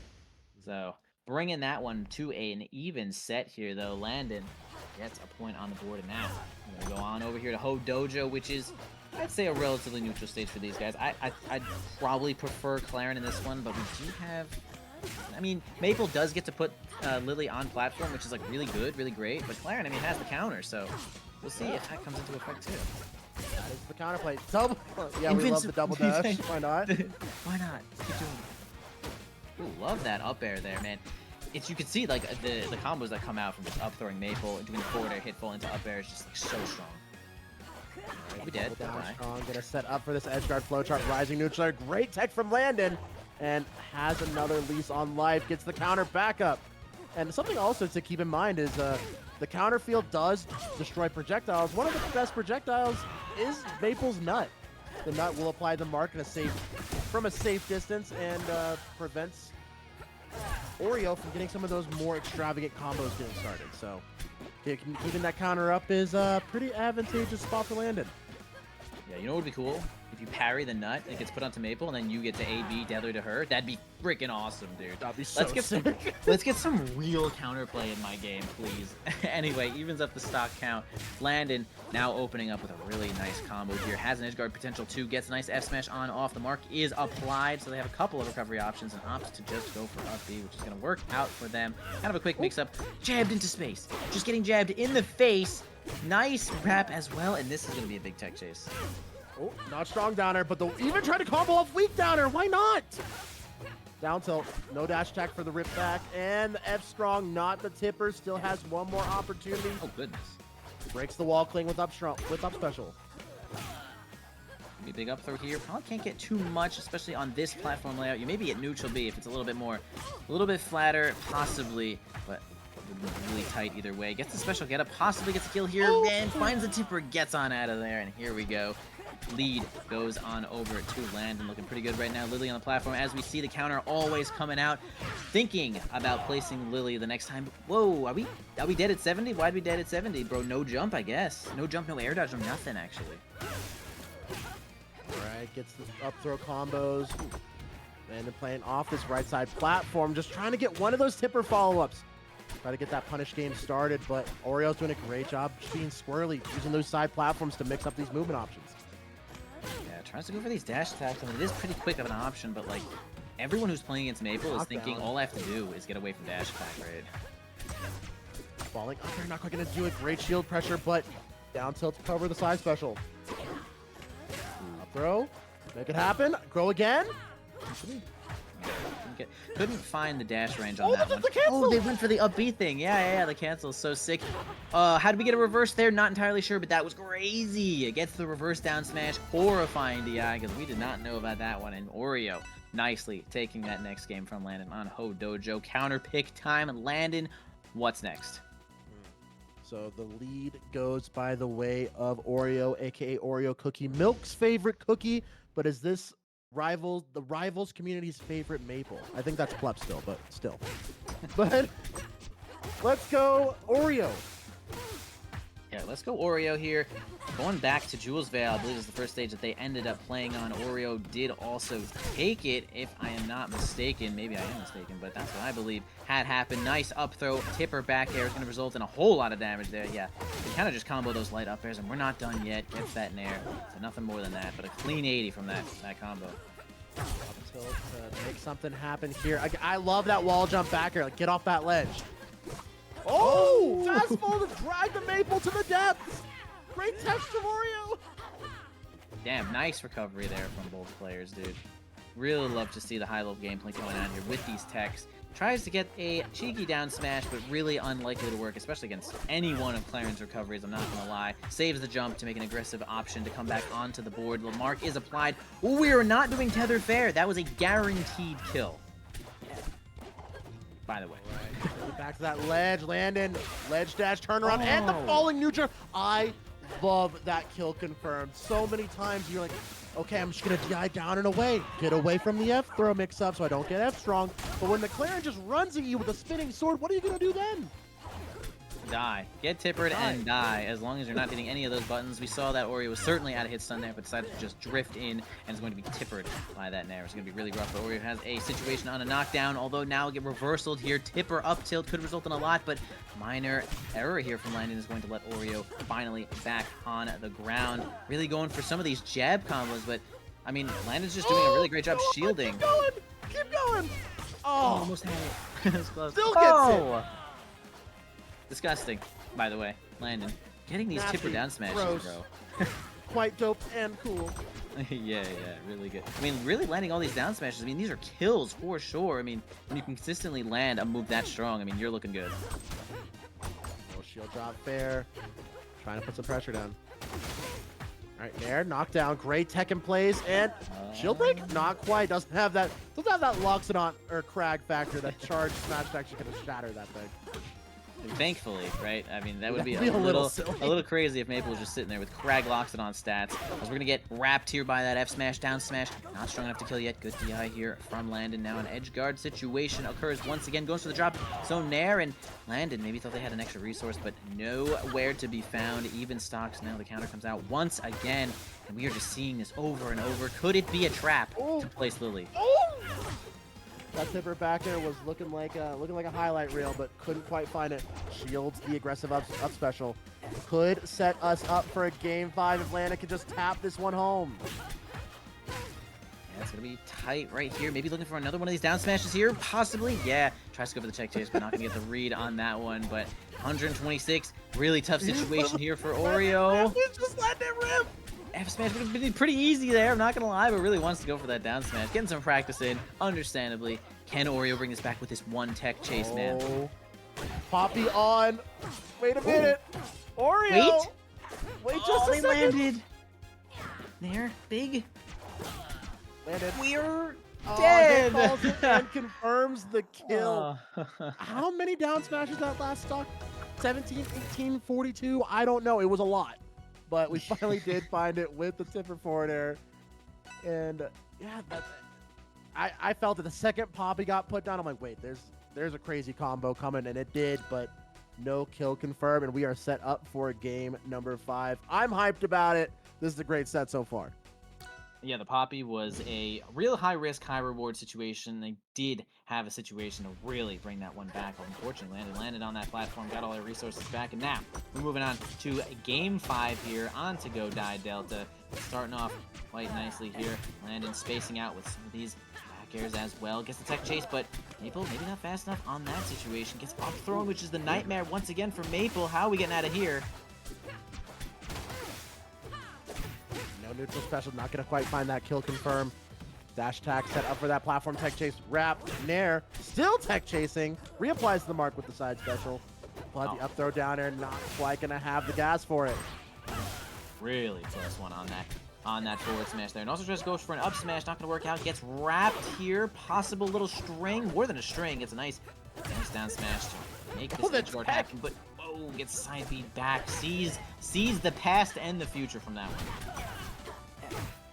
All right, goes for the second piece of uppy to go ahead and mix up that recovery. Yeah, down smash. The down smashes are ripping from both sides, honestly. That's true, actually. That is true. Here comes another one. Gets wrapped, gets destroyed. Yeah, certainly enough percent here. Oreo finds their way into the lead here with just a little bit of life to hang on for this last stock. Lily is set up, countered once again, knocked down. Could it Lily be a trap here? It might have resulted in this whole stock. Yep, that was the knockdown that Landon needed to confirm that off the edge guard flowchart. Gets the up throw. What are we gonna do here? Gets the regrab, forward air, up air, keep it going. Nice damage though, at least on that combo. Up tilt's not gonna land either. Landon looking pretty good, even with any of these trades. Landon's looking quite good, only 13%. Be out of hit some way earlier. Neutral B, yeah, nice one. Good confirm. I mean, that move is pretty damn strong. Confirms easily, kills at 100. Pretty consistent. Finds the sweet spot. Oh, uses the up B too. Doesn't want to go for the ledge dash mix up. Ooh, tipper nair is gonna be big there. Another up throw. Here it comes. Lots of damage. Tilt. Oh, just gonna smack some. No more. resources. Oh, man, just finds his way back with the up special. There. Heather? That's a dead rat, right? No, Mark's Ooh. available. What goes Oh, again? dead now. Went for back air. Oh, the game is over actually. We're out of stocks. Landon. Wait, Landon I wins. thought he had another one. Me too. Whoa. Commentators. Are any commentators here? Nope. Clearly not. Landon. Man, cleans up that game nice and quickly here with that 2 stock. Feeling good about those combos as we saw, right? Up throw Maple and things get really rough. Maple just has to win neutral, bro. Don't get grabbed. That's how you're gonna win. Oh man, that was a clinic from Landon. Landon gonna punch his ticket to grand finals here in the monthly of April June edition. So right now we're gonna look and to jump into the losers side, and based on what I'm hearing, this Kynan fellow is the 53rd or 57th seed, quite low. But they're sitting pretty in losers semifinals to face off against Remrin in presumably a whale ditto. It looks like it is certainly going to be a whale ditto there. Kyan end up beating Broly there and Fidel Castro in losers, but not too much effort, it looks like. A nice 3-0 and a 3-1. Let's see what will be fine. See what's going to go on in the Whale Ditto. I mean, we saw some of it occurring there in the double set, right? Like, we were just looking to hit the other guy off, make him out of resources, get those up Bs. Orcane, I guess Orcane's back air and some smash attacks, but not many moves of killing like Orcane's up B, right? I'm not really sure if there are so many back air confirms on Orcane as Orcane, but, you know, I'm going to eat my words there. These guys probably know a lot more about it than I do, yeah? I hate when I have friends in chat. Dan, go to bed or something. I don't know. Anyway, I think this is interesting. A lot of people are saying that the Orca is the winner of this patch. The Whales were doing well prior to their two worst matchups getting pretty hard nerfed. So, you know, the Ranos aren't kicking them nearly as often. The Zetters aren't flame up smashing them nearly as often. So the path is kind of set for the Whale Dog to achieve supremacy here. So I'm really excited to see these up-and-coming Whales start to do their thing. And, of course, being a doubles fan and a fan of Remrin myself, I'm always going to be cheering for my friend's success. So big shout-outs to Rem. Keep it up. And we have a interesting matchup because I don't get to see this all too often. I don't get to see two Whales clash at the highest level. Yeah, I mean, this is definitely one of the rarest matchups that you can find in this game. I mean, Orcane in general is like relatively rare as a character pick, and I mean, two of them showing up, and I mean, it's top 8, right? We are in top 4 basically at this point, right? And so both of them had to make it here, and they're doing quite well. Both playing green, Why are they both playing green? That's sick. I mean, the green Valentine's Orcane, I don't think I've ever seen it, but that looks really good. I like the lime green accent. It's very, very cool. So green. Like, this is a green game right now. We have some Baby Dash up tilts. It's a certified Orca classic, but you always like to see the tech come out. I think Orcane probably profits quite a bit on up-throwing other Orcanes, right? Not really falling all that fast, being kind of horizontal size, right, allows all those bubbles to really hit regardless of where you're trying to DI them. Gets a forward smash on off the stage, but an easy bubble butt right on back. I mean, they both are going to bubble to each other's butts, so it's like, how are we edge guarding? Oh, and we do have the Rem checkmate right now. Now all that she has to do is eliminate some of those options, but Puddle still down. The double green Puddle might get confusing for me, I'm going to be honest. I wish the Puddles were different colors. Well, that is just goo. That is just goo. F-tilt almost gets stock there, but still not enough yet. Orcane struggling to kill Orcane, although nice down tilt will confirm here on the DI into the up air pretty easily. 125 right now, sitting here. Can we find this kill? Remrin. Actually, yeah, remember, can we find that kill? Yeah, the bull playing green, what's going on? Oh, and the down throw. That is a very large, very aggressively powerful move. So, Rem using it to a magnificent effect there. And Kynan right now holding down this pressure on this left side of the stage, though. But Rem with the cross-up finds the grab. Up there, up there, up there, up there. One more to go. Nair. No bubble, but finds the bubbles. Ooh, wait a minute. This is a lot of damage, right? Rem kind of popped off a little bit of an, it's traded about 115% for 10, and maybe even a stock. Why not? Almost, but man, Orcane, surprisingly high weight. I think weighed 104 before. I'm not sure if I remember them changing the weight, but possibly weighing around 100, 104 at this point of the game, which is a lot. It's actually a solid amount. Hydro pump! Nice hydroplane. Yeah, so good with that F smash. Gonna clean that one up. That'll probably be one of your more consistent kill confirms, right? That thing flies across the stage. That thing owns. All right, let's go. Up there. Bubble butt. Keep it going. Oh God. You get to kind of do that, right? Orcane gets like one really crazy edge guard attempt, and then they get to uppy right on back, so you just have to dodge it. Oh, nice parry. Nice parry on the bubble. Charge that down smash. Clean up that stock, though. We are down by about 80% here. Yeah, people who have played Rem know she loves to go deep for some borderline disrespectful edge guards. As long as she has that safety bubble, that safety puddle on stage, she'll go out and do it. I mean, you should. Honestly, you literally should. Give yourself, like, the strongest edge guard attempt here. Sometimes you just have to hit a character once after they jump, and they're basically dead. Now bringing this one back here, Kyan We're looking good right now, although gets a knockdown. Remrin finds the up there. Whoa, that's kind of raw. Kind of raw and kill. That was not what I thought we would see on that kill. But hey, Remrin knew what was up, right? You know, as annoying as the whale is to fight, this character's so cute. The windscreen is so cute. It feels bad to be on the losing end of the windscreen, but I'm like, oh man, this is just a little guy. He's just a little guy. I've gotten over it. I'll say it. Sorry, chat. I'm over it. Whale dog, no. Going on to Forest here, though. An interesting pick here. We're going to be dying off the sides quite easily here. First to land a back air wins. Am I right? Here we go. Yeah, this is the you get deleted at 75 stage. Even in the whale ditto, I think. So we're going to have to see who managed to find that nuclear bomb back air. Nice. You actually just get to do the quick up B dolphin dive. It's a dolphin dive? Chat, you have to know what's going on. Is it dolphin dive when you do the jump up B? Tell me. Get a super crazy little trampoline up B thing. Yeah. Oh. Oh, big butt. Huge butt. Full of bubbles, that butt. Yeah. Little 4-piece combo for Rem to even it up. 2 apiece. That's the up throw here. We're seeing a lot of follow-ups on up throw against Orcane. Doing so much work here. Remrin really just using that quite well. Bubble butts across the entire stage, but actually Nice gets down tilted there. It's really easy to get caught up because Orcane moves so fast with that bubble butt. Chasing around, places the bubble, or places the puddle. Now just looking for something. Gets kind of bubbled by themselves here though, but looks and gets an up throw. Do they land? They got double nair there? That was nuts. Alright, trying to play for the ground supremacy here. To look for that down tilt launchers. And Rem, not quite going to find it. Does have the puddle for safety. And Kynan. Oh, bubble butt's not quite going to do it. Okay, we did not need to up B there. I'll say it. I'll say it. Oh, hey, good ledge dash up tilt. Looks for the butt. Looks for the butt. A counter hit on the neutral air and the back throw. Sometimes you just got to throw them off stage, and that's okay. That back throw's pretty strong. It did get nerfed, I think, at one point, but it's still pretty strong. Although now we are certainly getting back to the stage. Remrin finds.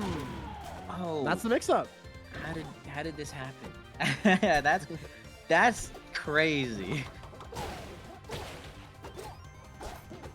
Damage again. Off this ledge. Here we go. Rem with the tech shapes. Oh, almost gets that. That would have been rough. We had to add no resources there, although the the dash attack tech chases here is also adding up a lot of damage. Now an up throw from the opposing Arcane. What can he get off it? Like, not all that much. Looking rough now here. Great combo string coming out from Kynan. Oh, tries to finish it with side special. Interesting. I want a side special kill. I'll say it. That'd be cool. I'm down. Have you seen puddle boosted side special? Yes. New. Yeah, that's what I want. Oh, we are fine. Yeah, I wouldn't have killed at that percent here, though. But had a lot of control. Nair is not going to do it. Might have been able to set up an up air, but it would have been pretty tight. Double Nair off the ground. Gets a grab. Forward throw. Slight mix-up. Bubbles are on top of each other. The puddle is so scary. I can't see any puddles. The puddles are on top of each other. Platform puddle. Remrin is really the one using bubbles so much more and actually profiting off of it. Get up attack, mix up, takes the ledge. What can we get here? They just try to eat each other. It doesn't seem to work out. Like, you should probably die from that. Oh wait, no. Rem gets that. Oh no. What? How? All right, I it have was this just neutral stream on get my up. other monitor. It's like an instant replay. I need to see it. So the puddle. So Rem did the droplet. It landed on Kynan's puddle, so it kind of blended in, and so but Rem won the up B race and just killed with up B. He did neutral get up. Kynan. Oh, he did? Oh, Yeah, neutral get up from ledge got sniped by the up B. And yet, honestly, Remrin's been doing that the entire game, which is just placing their puddle on opposing puddle, which is just possibly BM, guys. This might be BM. My puddle's better than your puddle. Man. The double green puddle is the camouflage technique. You thought Forsburn was the deceiving character? No.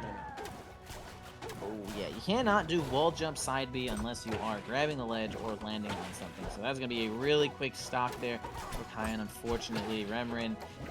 I mean, your stocks have never been more valuable on a stage this big, bro. You cannot be losing stocks like that.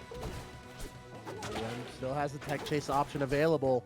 Covers it with the double neutral air. Gets the grab. Down air grab is a Remrin classic. Just tap that shield, immediately get that grab. I like the up tilts there. Really good dashing up tilts. Saw those on Landon, but even a little quicker when it comes to Orcane. Getting a lot of profit off that. Once again, Hydroplane F smash is so good, dude. They're just fighting for, you know, puddle supremacy. They're just bubbling on top, or puddling on top of each other's puddles. It's effective. Nothing left. Yep, and that's puddle. it. Yeah, That's the counterplay. yeah, that's the best you could get out of that one. Remrin is 2-0 right now in current set and 2 stocks ahead on Fire Capital. Not even at 100% yet. Try and find something. Find something. Find something. Rem on the precipice of a 3 stock here in losers semifinals of the monthly of Aether. And a 3-0 to go. This could be big here. Remrin gets a nice down tilt, follows up with a couple of nairs, just gonna rack up that damage. Eventually, you do run out of health in this game. He'll die to nair, like 130. Down smash, nice tech, crazy tech there from Remrin. Man, that was kind of like the last will I feel like Kyan had there, was trying to get that down smash kill, but That's it. oh, Good night, Jim Kite. Yikes, dude. Nice parry. You know, when you're looking for down tilt a lot and, you know, you're playing against the Ditto, your opponent's going to try to down tilt. Parry, you're dead. Nice work there from Remrin. I do think one of the factors of Dittos that is really interesting is sometimes you just got to lock into your brain and be like, what would I do in this situation? Probably down tilt. All right, I'll just look for that down tilt punish. And we saw that in spades coming out here from Remrin. So keep an eye out for Remrin. Remrin going to be making their major debut, I believe. This is going to be their first big RCS event at Gommel. So being one of the most dominant whales online. So check out their run at Gommel in the next couple weeks. So really, really excited for that. Yeah. Now, Oreo Cookie once again has been on stream like 2 times before this. Now their 3rd time getting their mark shown. Playing against Remrin here, we do see Maple against Orcane once again, bro. I mean, they actually already played, right? A matchup here that we just saw in winter semifinals. They played. Now going to be going at it again, bro. Oreo did end up taking it 3-1 earlier, enjoying their way in winter's finals. Foiled by Landon, though, and now we're going to see the rematch once again. What do you think will change? What do you think we'll be seeing a slightly different here? Stage picks, what? You know, it's that's difficult for me to say. I don't know either sides of this matchup too much. It's probably gonna be like my least studied matchup, frankly. But it is probably the topical matchup for the next couple of events due to the patch. So we do have a lot of Orcanes doing well. We have a couple of the Maples doing well. Clearly, you know, Oreo's doing fantastic. We have Bin, we got Lone, who are both doing very well. I know that at least I'm hearing that Plup will be making his presence known at the Oregon Regional on the next coming week. I don't know if it's this upcoming weekend or the weekend after. So we might be able to see if the Genesis champion is still piloting the little rodent. So I think coming up to tournaments like Evo, Gommel, we might see a lot more Maples crashing the singles bracket. So interested to see exactly what changes that Remrin is going to make, especially combating things like the jab and the F tilt pressure that we saw very, very prominently from Oreo's side of the matchup. Yeah, I do quite enjoy doing jab F tilt at some of those like mid to high percents. It kind of feels like it leads into the next aerial. Like Maple can kind of get there after that F tilt if you DI in, which then might lead to, you know, the tether into the finisher. So that's something that you might be able to see on Orcane. We'll certainly be seeing. I'm going to call it out. First time I see it, I am calling that one out. But the stage picks are underway here. What shall we see again? I would really be thinking like, yo, you got to stop Maple from broke. The thing broke, guys. Yeah. The thing broke. I hate when the thing breaks during the stuff. When the stuff is just, man, like why? It's tough. It's tough. All right, let me Alt F4. I'll figure it out. Guys, we're gonna get this stuff back going during this commercial break. You guys should use this time to join the Rivals of Aether 2 doubles dojo. If you like doubles, or if you just like Rivals of Aether 2, you should come play more doubles. We have weeklies every Friday night, and it's very fun where you get to win, not just for yourself, but you get to win with your homie. What's better than winning? Winning with your homie. That's all I'm going to say. You know, winning with your homie is pretty good. Perhaps a link into the Twitch chat might be beneficial for our viewers. I certainly don't have it, but you might. So as the owner of said Discord, I can go ahead and slap that in there real quick. Go, why not? Guys, the Dojo Discord. I'm sure doubles. I'm sure we can add a command for that. I'm sure we can. There's a few mods here. Mods, get on it. Oh shit, I'm a mod. I don't want to do it. They're a mod right now. So get on that. We're gonna be loading up once again Remrin and Oreo into the game in just a few seconds here. And as I'm trying to say, you know, we're really trying to stop Maple from running all over the place. She is really good at running. And Orcane, what is Orcane good at? Orcane's good at stuff. And I actually can't name what Orcane's good at. Just so annoying. You know, I just playing against Orcane, and I'm just getting hit, and I'm saying, what innumerable exactly things. Orcane's was good at that? innumerable things. Yeah. How am I counterplaying Orcane? Is there counterplay to Orcane? I mean, I don't know. I don't know anymore, man. But is he top tier? I mean, also I don't know. It's funny to think, like, he's not the best character in the game. Can't think of anything to do against him. I think one thing. Yeah, it's you know, my answer for fighting the whale was just to kick him really hard. I can't do that anymore because I don't know. I'm just not good enough, I don't think. So I'm just gonna try slicing them really hard now. Maybe that'll work. It could work. Now here we are on to Jules Vale, which is a fair pick, I would say. Maple I think doesn't it's a good have all the stage. stage. Yeah, I think The it's fine. proverbial Smashville of the Rivals universe. It is indeed. Smashville always comes into play, and they actually have, I guess it's like Smashville, right? Because we have the second platform on the top every now and again. So extra little Ville on that Smashville is going to interrupt some of the things here, though. Maple doesn't get to run around nearly as prominently, as fast, as dominantly as she wants to, although she does get to follow up off these F-tilts, setting up the puddle once again, getting those bubbles, not much off of it, and gets to the stage really quick. I love the reverse side beat back. Oh, the nasty. Oh! You can't get out of it. It's the back. Remix. Why not? That was clean. That was really clean, man. Oh, hello. I just had the sudden realization that I will have to compete against Elkies in this upcoming weekend with this silly little Maple patch. Hello. I'm not a fan. Well, It'll be fine. Don't be great. Don't get marked. Just don't get marked. It's so easy. Don't get marked. Don't get up air. Don't get grabbed. Don't get F tilted. You know, it'll be fine. I think everything will be fine. Yeah, Oreo trying to make a second verse of what we had already saw in Winners Finals, although Remrin finally getting a little bit of the, oh gosh, what do we call the flop? Gets the flop up smash. It was like kind of a, we had that in PM, bro. We had that in Ivysaur, bro. We had it first, I'm telling you. Yeah. All right, we got Remrin's got a little bit of a lead to make up. Lily down. But does not connect, and the jab pressure is just so tough to deal with, but does react to the F-tilt mix-up. Falling neutral air, but great tech from Oreo, but great tech from Remrin on and off this side of this wall.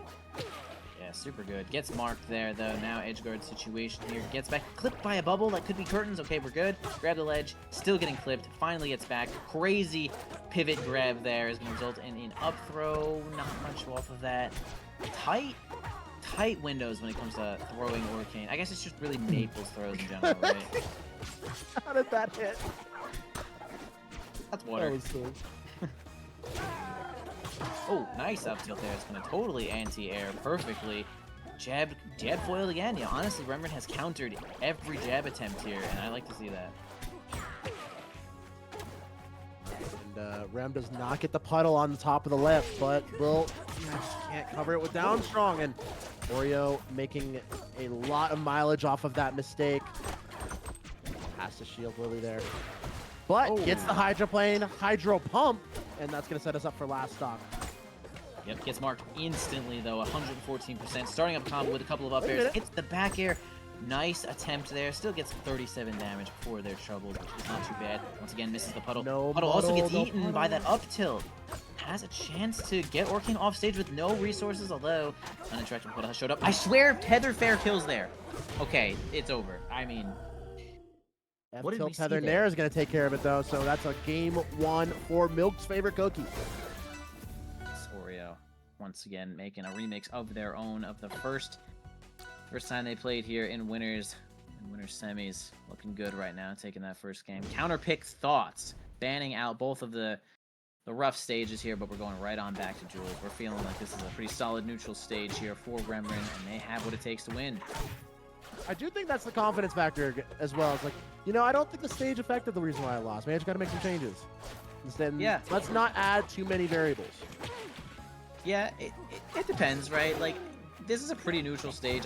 I think in general it is fine in this matchup. And it seems that Remrin also thinks so, because there are a lot of stages here that I feel like are not fine in this matchup. Just the big ones, the wide ones, of course. Rock wall. Big wide ones where Maple can just decide when neutral happens. Yeah, she really gets to just control the pace of the game. And now we're gonna up B a little bit here. Gets kind of F smash for our troubles. Recovering here with side B, stabbed in the face with these claws, with these hooks. Trying to get a combo there, not really realizing. Way too high. Dashed in right in our face. Oh my Lily god. assist, why not? Lily Doubles just... combos in the singles bracket. We do kind of have that, right? Oh, tries to get the pummel, which is a little crazy. Again, we're going a little crazy right now at the pummels. We can just throw. Although we aren't seeing a lot of punishment coming out from Maple's throws, so maybe the pummel mix-up is actually worth it here. Yeah, I always like to take that free 8% if I can get it. If you can get it. Yeah, true. That frees up Orcane to go beat your ass. Oh, nice catch. Yeah, just rip it again. We're dead. Oreo actually just sugar-coated goodness, taking all of these stocks here from Remrin. Oh, Up B and the combo. tech Are we chase dead? from Oh, nothing else kills there, by the way. Center stage, bro. 100, easy kill. Now Remrin gets a little bit of a throw, but actually did not get the bubble mix up there. Didn't get the DI that they were looking for. And power F throw is going to be some damage. Another grab could be big, big up air, but lots of damage here from Remrin.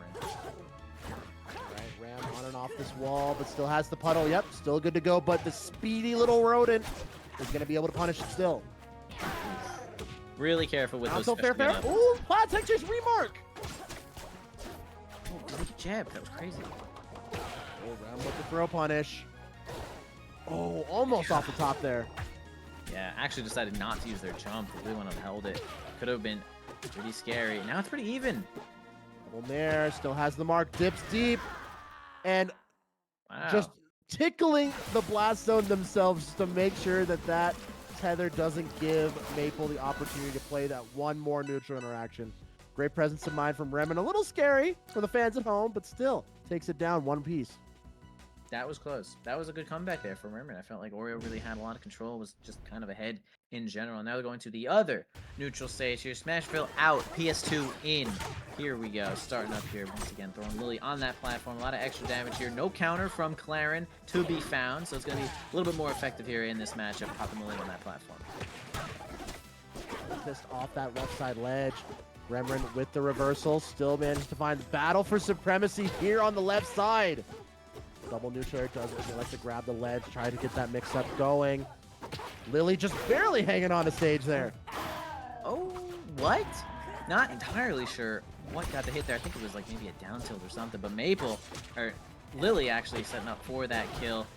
Nice one, Oreo getting out an early kill, but now we have an edge guard here for Remrin. Sets up the Lily, or not the Lily, actually the Terry there.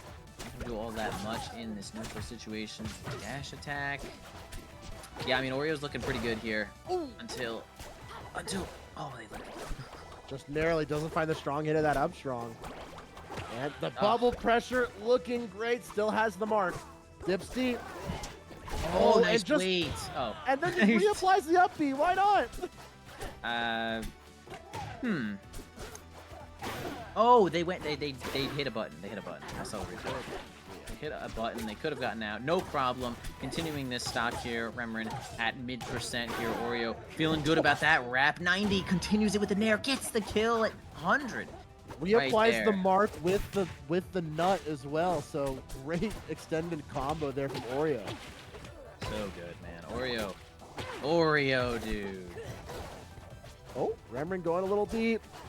Oreo with a fat lead here in game number 3. This is the deciding factor of who gets that juicy counter pick potentially going into game 5. Yeah, you definitely want to be. It wants to be you. You want to be getting that counter pick or possibly ending this set right before it. Goes for the hydroplane F smash again. Gets kind of reverse up B there. Kind of interesting. Snared for their troubles. No mark applied until it does get applied here. They're going to have to spend it right now. Oh. All right, you can see that they're really going for the Remrin's trying to go for the counterplay on the mark, going really low, stalling as long as possible, but reversing, or trying to, like Oreo was reversing the stall, you know what I mean? Down tilt into the extra down strong, stacks up as much extra credit going into last stock as they can. Remrin with the falling neutral air, good trade. No resources, no mark applied. Oh, they get clipped by the side B. Smash. Oh, could have possibly gone for a charge, but really thought that they had timing on that tech. With the falling neutral air, but Oreo's back. Up air. Up B. Yeah. Nice, He's dude. getting Oreo to it. cleans that one up. Yeah, up air certainly would have been good enough to kill at 100. Yeah, I'm gonna go with probably. Either way, up B, very good option. Gonna kill for sure. Now counter pick here, going over to Remrin. Oreo looking so good on the. I mean, when you're looking really good on the neutral stages, it's like rough. It's like, where do you now counter pick here? You got to do something a little crazy. Now we're going back to Rock Wall. You know, we did see Remrin win a game on Rock Wall, but end up losing the set actually on Rock Wall as well. They did end up going back to the stage. But now we'll see if anything will change. 22 apiece. Yeah, this was the handshake stage from the set before. So we'll have to see exactly what Remrin is going to do different. I do love that she sets up the puddle again right over the side of that ledge. Set up for that that option select. But Oreo is just doing a great job at mixing up these recovery options. Yeah, Oreo is stalling really long, making sure they don't use the tether too early because it is basically a death sentence, right? Where King gets to do this up B and it is kind of hitting every single time. Doesn't follow up that nair with anything here. Gets the bubbles, although we return to the stage. But now Oreo's at high percent. Finds himself gone here. 26 onto Remrin. They're looking good on a stage that I certainly believe that Maple would feel good about. Oreo gets the mix up. Great dash dance coming out from Oreo. And Oreo might just...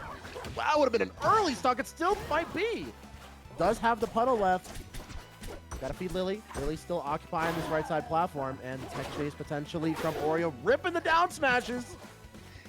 We have seen Remrin actually get punished for doing special get up every single time. Goes for maybe the Lily combo. Okay, doesn't even need it. Goes for the huge Mega Leaf up smash there. Now it's actually a completely even game. Remrin gets first blood here on this grab. Going for a tech chase. Down smash. Not going to work out, although we got a floor hug down smash on those weak hits. It's going to end up in a knockdown. Down tilt and the re-grab. Remrin, double nair. And that's just gonna do it? What? Early stock. How have we died? Looking really good here for Remrin, honestly. On their counter pick, I mean, heck, if it works, then it works, yo. They are a complete stock lead right now. Gets an up throw, starting off the next combo in their repertoire here. Just go for a parry, not gonna work out, but no punish. You know, parry doesn't have a ton of lag unless you're really just reading it, so you can kind of just use it. You can kind of use it in a lot of situations. Oh, reapplies the mark with the side special on and off this ledge. Lily with the assist, adds some pressure. Down tilt, down strong. Add that extra damage. That extra down tilt is going to give you that, what, like 8-9%? I didn't get to see the math immediately, but I'd hazard to guess it's around that 8-9%. Yeah, I think so. I'd say solid guess here, though. Gets the nair into the hydroplane F smash. Down air could lead into something, but ends up falling off the stage. Oreo finds himself free, marks them on up tilt. What could it be? Yep. You can't get out of that currently. It's the flavor of the month. What do we do? Don't get hit. Simply don't get hit. Yeah. Just don't lose neutral, ever. Why not? Yeah, don't lose neutral or you're in Oh, no! Wow, imagine losing neutral and then winning the game. True. That's crazy. Yeah, that's that next level combo. Get comboed in to win the game. That What is... happened? I think she missed her Wall Missed jump? wall jump or something. They kind of just dropped ledge and fell, you know. Really unfortunate there for Remrin. Man, Oreo, that is not how you want to go out, guys, to be honest. That's tough. That's really tough, man. But hey, what a run from Rem, winning doubles, top Yeah. 3 in singles. I know, probably shooting for more of a first or second in singles, but you know, it's you do what you can and you deal with the consequences as they show up. So Yeah, it's a good it run. happens, Like you're saying, happens. it is a solid run here, getting third, and you know they had a chance to even continue, and I mean they know that, right? So they're just like, you know what, that sucked, that was stupid, but you know next time we will simply play better. We are gonna start our grand finale, humongous finals here. Landon against Oreo. You've already seen both of them. It's gonna be Orcane against Claren, and now I mean, no Lily to counter. Now it's Puddle. We cannot talk to Puddle. We don't talk to Puddle. The puddle has gone home. Don't worry, Puddle can't hurt you anymore. Until you start the set. Then Puddle is, you know, uninvited guest a lot of the time. Bubbles, uninvited guest. You know, Orcane basically is uninvited guest. I mean, get out of my house. What are you doing here? Sitting in grand finals and a whale shows up like, dude, go away. Like he's just like, yo, I'm the tier of hope or something, and you're like, you're the what? You're the what now? I am the spirit of joy or whatever. Any lore nerds? Oh, is it the tier of joy? I think it's the tier or of joy. spirit of joy or something like that. I think they're joy. I think that's the thing. I don't know. Literally a demigod. Like I'm a demigod. I still take Truly, please leave. yeah. Please leave. We do not need the things that you bring, which is joy. I mean, I don't know if he doesn't really bring joy. I'll say it. He doesn't really bring joy. He just is joy. Yeah. He's like He a joy is, covered in like a shell. He do be a whimsical character, I will say. I was honestly shocked that Zeus to Goose as a human is probably the closest thing we have to Orcane as a creature. But of course, Zeus being who he is brings it out best with the crag.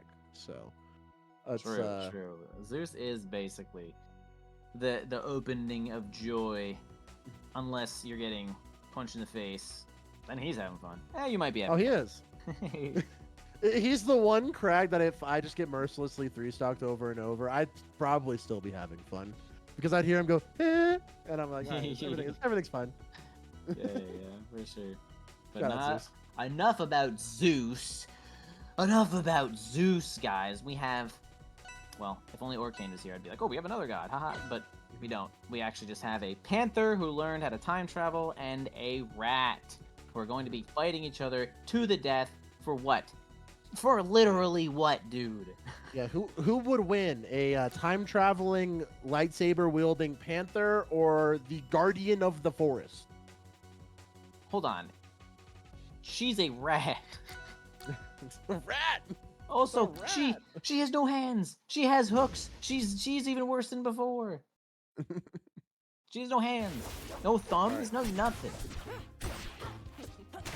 All right, we're back into it. We have the lightsaber back. You know, Envy, we both like lightsabers. We tend to enjoy using them. So We do. Lightsabers are going to be pretty effective against Rat for the most part, as long as you can at least land some of these moves. You see those down smashes coming out from Landon so much. both At least of these this matchup players is are fun. down smashers. To be real. I mean, they're both insanely good moves, right? Like Clarence, like I mean, sometimes it combos even if it doesn't get the tipper, and if he does get the tipper, then you have won. You've won. Oh, like after the second hit, you are gone. You're dead. Goodbye. I don't Do even not check the pass go. percent. Do not collect $200. Yeah. When I hit the down smash forward hit, I didn't check the percent. I just know it's dead. Good job. Man, Landon is not stopping here. That tipper would have killed. Actually ends up getting the freaking extra hit on the side B. Oh my god, Oreo, who looked like such a monster in every single set, is actually just being combated so harshly here from Landon. Complete control right now. Baby Dash, dash. babies! Oh, There's babies in this set. I'm just gonna roll that one up. Why not? Okay, I mean, well, good job. You needed that. Good kill here. Oh, the batteries, man. Jab, down tilt, jab, down tilt, down tilt, jab, jab, jab. What are you gonna do, right? Mechanical get shield grabbed. pressure. You know, it's up there with like Fox multi shines, but like just a little bit less effort maybe. Yeah, That hit, that got nerfed too. Active frames on Clarence Tipper, nerfed just ever so slightly here. Once again, getting that nice up throw. Forward air hit fall is going to be huge. Nice wrap here from Oreo. Can they get something out of it? Not quite. You know, still had the wall jump, still had the double jump as well. Oh, big, And insanely doesn't get the second charge. Oh, now they do. That might kill. Yeah, they do. It killed at 72. Guys, 72. Guys, 72. Guys, 72. Nah, she needs it. I mean... Devs, Trevor, she needs it. Leave her alone. Man. It might have been 59 before the hit, but she needs it. Oh, shades of Zetterburn, right? You just get fire up smashed at 30 and then double fared and you die and you're like, I mean, why am I here? What did I do to deserve this? Hey, we had to go through, you know, you DI in, you die. You DI out, you die. With Crag, with Rano, with Zetter. Let the Sword Panther eat, just for a little bit. Just for a second. Alright, but you know, she has had this from the beginning. I'm not saying we should start nerfing everyone. I'm just saying, yo, that's an early kill. That's fair. That's fair. That's an early kill. That's fair. That's truth. That's fact. Oh! That was kind of hot. Love that fair. Could be a roll up here. He goes for the Oh, tech fastball. Love that.